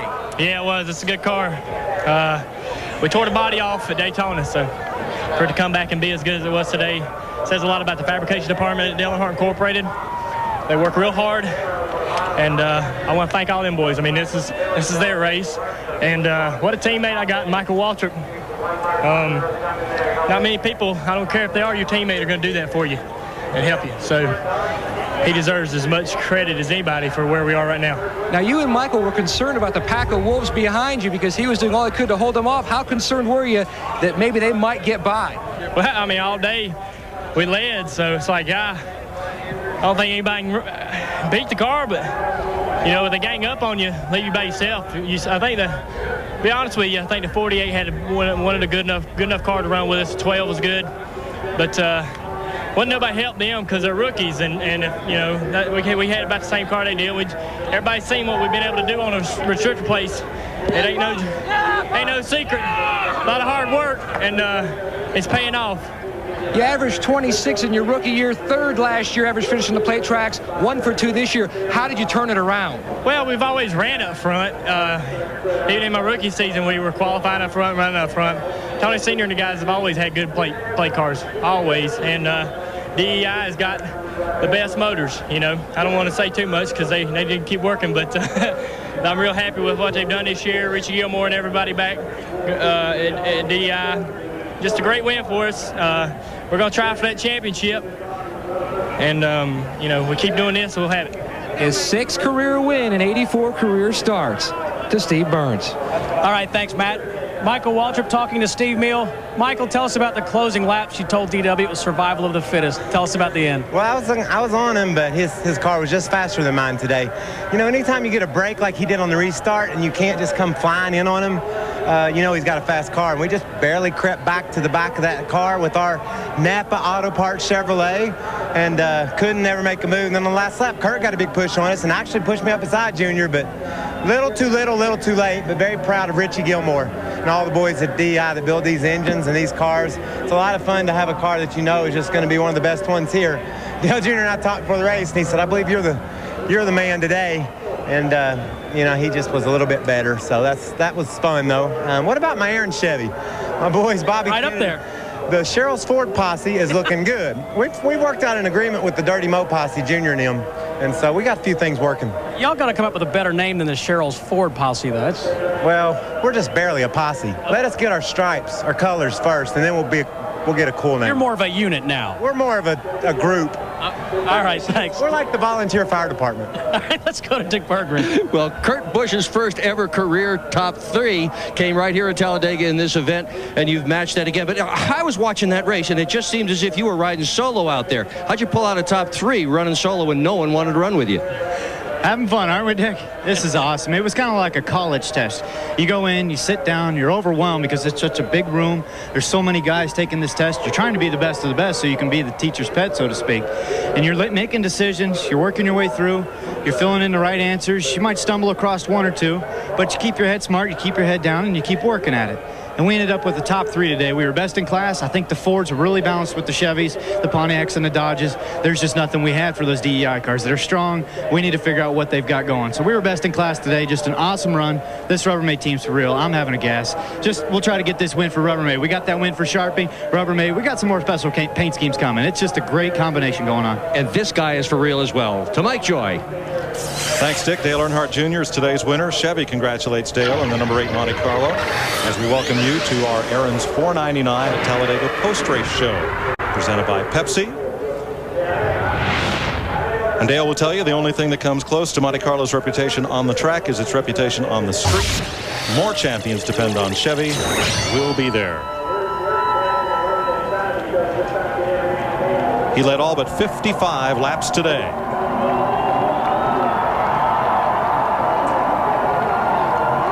That looks like fun. I like to do that. I guarantee he's having fun. I guarantee he is too. Of course, he will pay for that grass. NASCAR officials have reviewed the 5th place finish of Kenny Wallace to determine whether or not he unfairly improved his position by going below the yellow line on the final lap.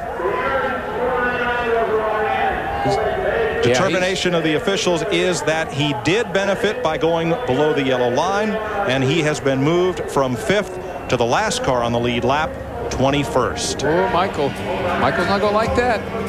Here's a look at the order of finish. Fire department's going to have to put out a fire. Sterling Marlin in 5th. Boy, he's going to really distance himself on Matt Kenseth, who finished 30th today in the points. Jimmy Johnson. Kyle Petty. Good run. Good run. Good Rusty run. Wallace with a damaged car. I mean, he did a great job to come back up there to be 8th. And Burton, he just fell back, and then Ward went way back too. How about Hut Strickland? 11th place finish in his hometown race. Jeffrey Bodine, nice backup of his 3rd place at Daytona. Yes, Brother sir. Brett right behind him. And Kenny Wallace came across the line 5th. Yeah, Matt Kenseth, number 2 point man, tough day. Cars that were strong, Mark Martin, Elliott Sadler, all those guys involved in the big wreck with about 20-25 laps to go. Steve Burns is with Kenny Wallace. All right, thanks, Mike. Kenny Wallace, tell us about that run. You guys just show up out of nowhere. How'd you do it? Well, I'll be like Little Lee. This is for everybody back at the Lou. St. Louis, Nelly, and the whole bunch. It's fun. You know, it's really fun to say hi to my daughters, Brooke, Brandy, Brittany. You know, I just want to get that out of the way. But this was fun. You know, to run up in the top 3 all day long, you know, made me feel really good. You know, this is for the legend that lives on, Dale Earnhardt. I mean, this is Dale's place. Hell, this is his series. We're just still taking care of it. But Little Lee up front, I mean, he's a great race car driver, and his car is just so fast. I couldn't do nothing with him. Kenny, I hate to deliver bad news, but they're telling me that they're going to drop you back to 21st for dropping under the yellow line. Well, I tell you what, Sterling, I went to go underneath Sterling. He body slammed me, put me down there. So, I mean, if that's what they want to do. Did you hear this? They just said that they're going to put me to 21st because when I got underneath Sterling, he slammed me and put me under the yellow line, come for start-finish line. Trouble. This is drama. This is drama. What? The drama of 12 extra miles. No, that was yesterday. Yeah. He did great. He can fight with them about that, but I'm proud of you. With your volunteer fire department. Yeah. You're part of the dirty... No, that's not it. You're part of the Sherrills Ford Volunteer Fire Department. Here's what I say. NASCAR is the greatest division in the world. I finished 5th today. I know that. So, hell, whatever the hell they want to do, everybody knows I finished 5th, right? Right. I mean, everybody's seen it. I went underneath Sterling, right? I was underneath him. He turned left. What the hell was I going to do? He run me in the yellow line. So, when you're in your heart and you know you finished 5th, that's good. All right, thanks, Kenny Wallace. Let's go to Dick Berggren. Okay, with Jimmy Johnson, he's got a smile on. First, the engine was overheating, then it was hot in the car. You still pulled out a top 10 finish. It was a great day for us. I'm just so proud of the guys put this car together, and we were able to come down here and sit on the pole without any testing or wind tunnel time.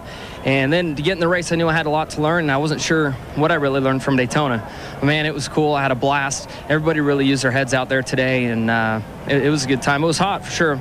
I mean, at 2 wide, you know, we can get enough air to the grill and get to keep the car cool, but as soon as you get in the pack and 3 wide, the oil temp would go to 280, water temp was 250, and all those, you know, the oil lines run right by, and it was pretty warm in there, and that caution didn't help a bit. But very proud of, like I said, everybody at Hendrick Motorsports, Fab Shop, Motor Shop, and all the support from the employee owners at Lowe's. You know, we're a little down because we thought we had a shot to win it, but I just got to lose some before you win them. Yeah, you did a great job today. Congratulations to Chris Myers. All right, thank you very much down there. Let's take a look at the points as we have completed 9 races now. Sterling Marlin still your leader. Matt Kenseth taking a hit. Rusty Wallace, who's yet to win this year, hanging in there at 3rd. Earnhardt Jr. with the victory. Jeff moves all the way up to 5th. Yeah, you got to watch these guys right here. They're really getting stronger as we go along. I think Dale Earnhardt Jr. said it the best. You know, early on he said, I'm going to finish this race. I'm not going to do something stupid and lose some points. I'm going to keep making points, and points is what's important now. Dale Earnhardt Jr. celebrating, and terrific support from a teammate, Michael Waltrip. I'm telling you, I've never seen 2 guys work as good as they do on these super speedways. You see it time after time at Daytona, at Talladega. Who's ever out front, the other guy's willing to cover his behind. And that speaks volumes of what this team's all about. They respect one another, and they know what the job is. They've got to win and finish second. Real quick, you agree with Kenny Wallace being penalized? No. Okay. I really would like to see that again, because I really believe he had position on Sterling.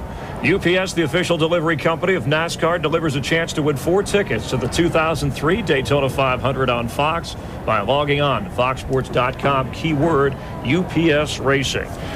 Well, one of NASCAR's most popular driver, as recently voted by the fans, Dale Earnhardt Jr., doing the back-to-back thing at Talladega. His late great father won back-to-back at Talladega 3 different times. Next week, we'll be in Fontana, California. So for Dale Earnhardt Jr., there'll be some real celebrating at Club E tonight. That's his own nightclub in the basement of his home. Talladega this weekend saw more crashes than an amateur playing the stock market. 25 laps to go, 24 cars were involved in the wreck today. No serious damage. But in the end, Dale Earnhardt Jr. survives to win in Talladega. Thanks for watching NASCAR on Fox.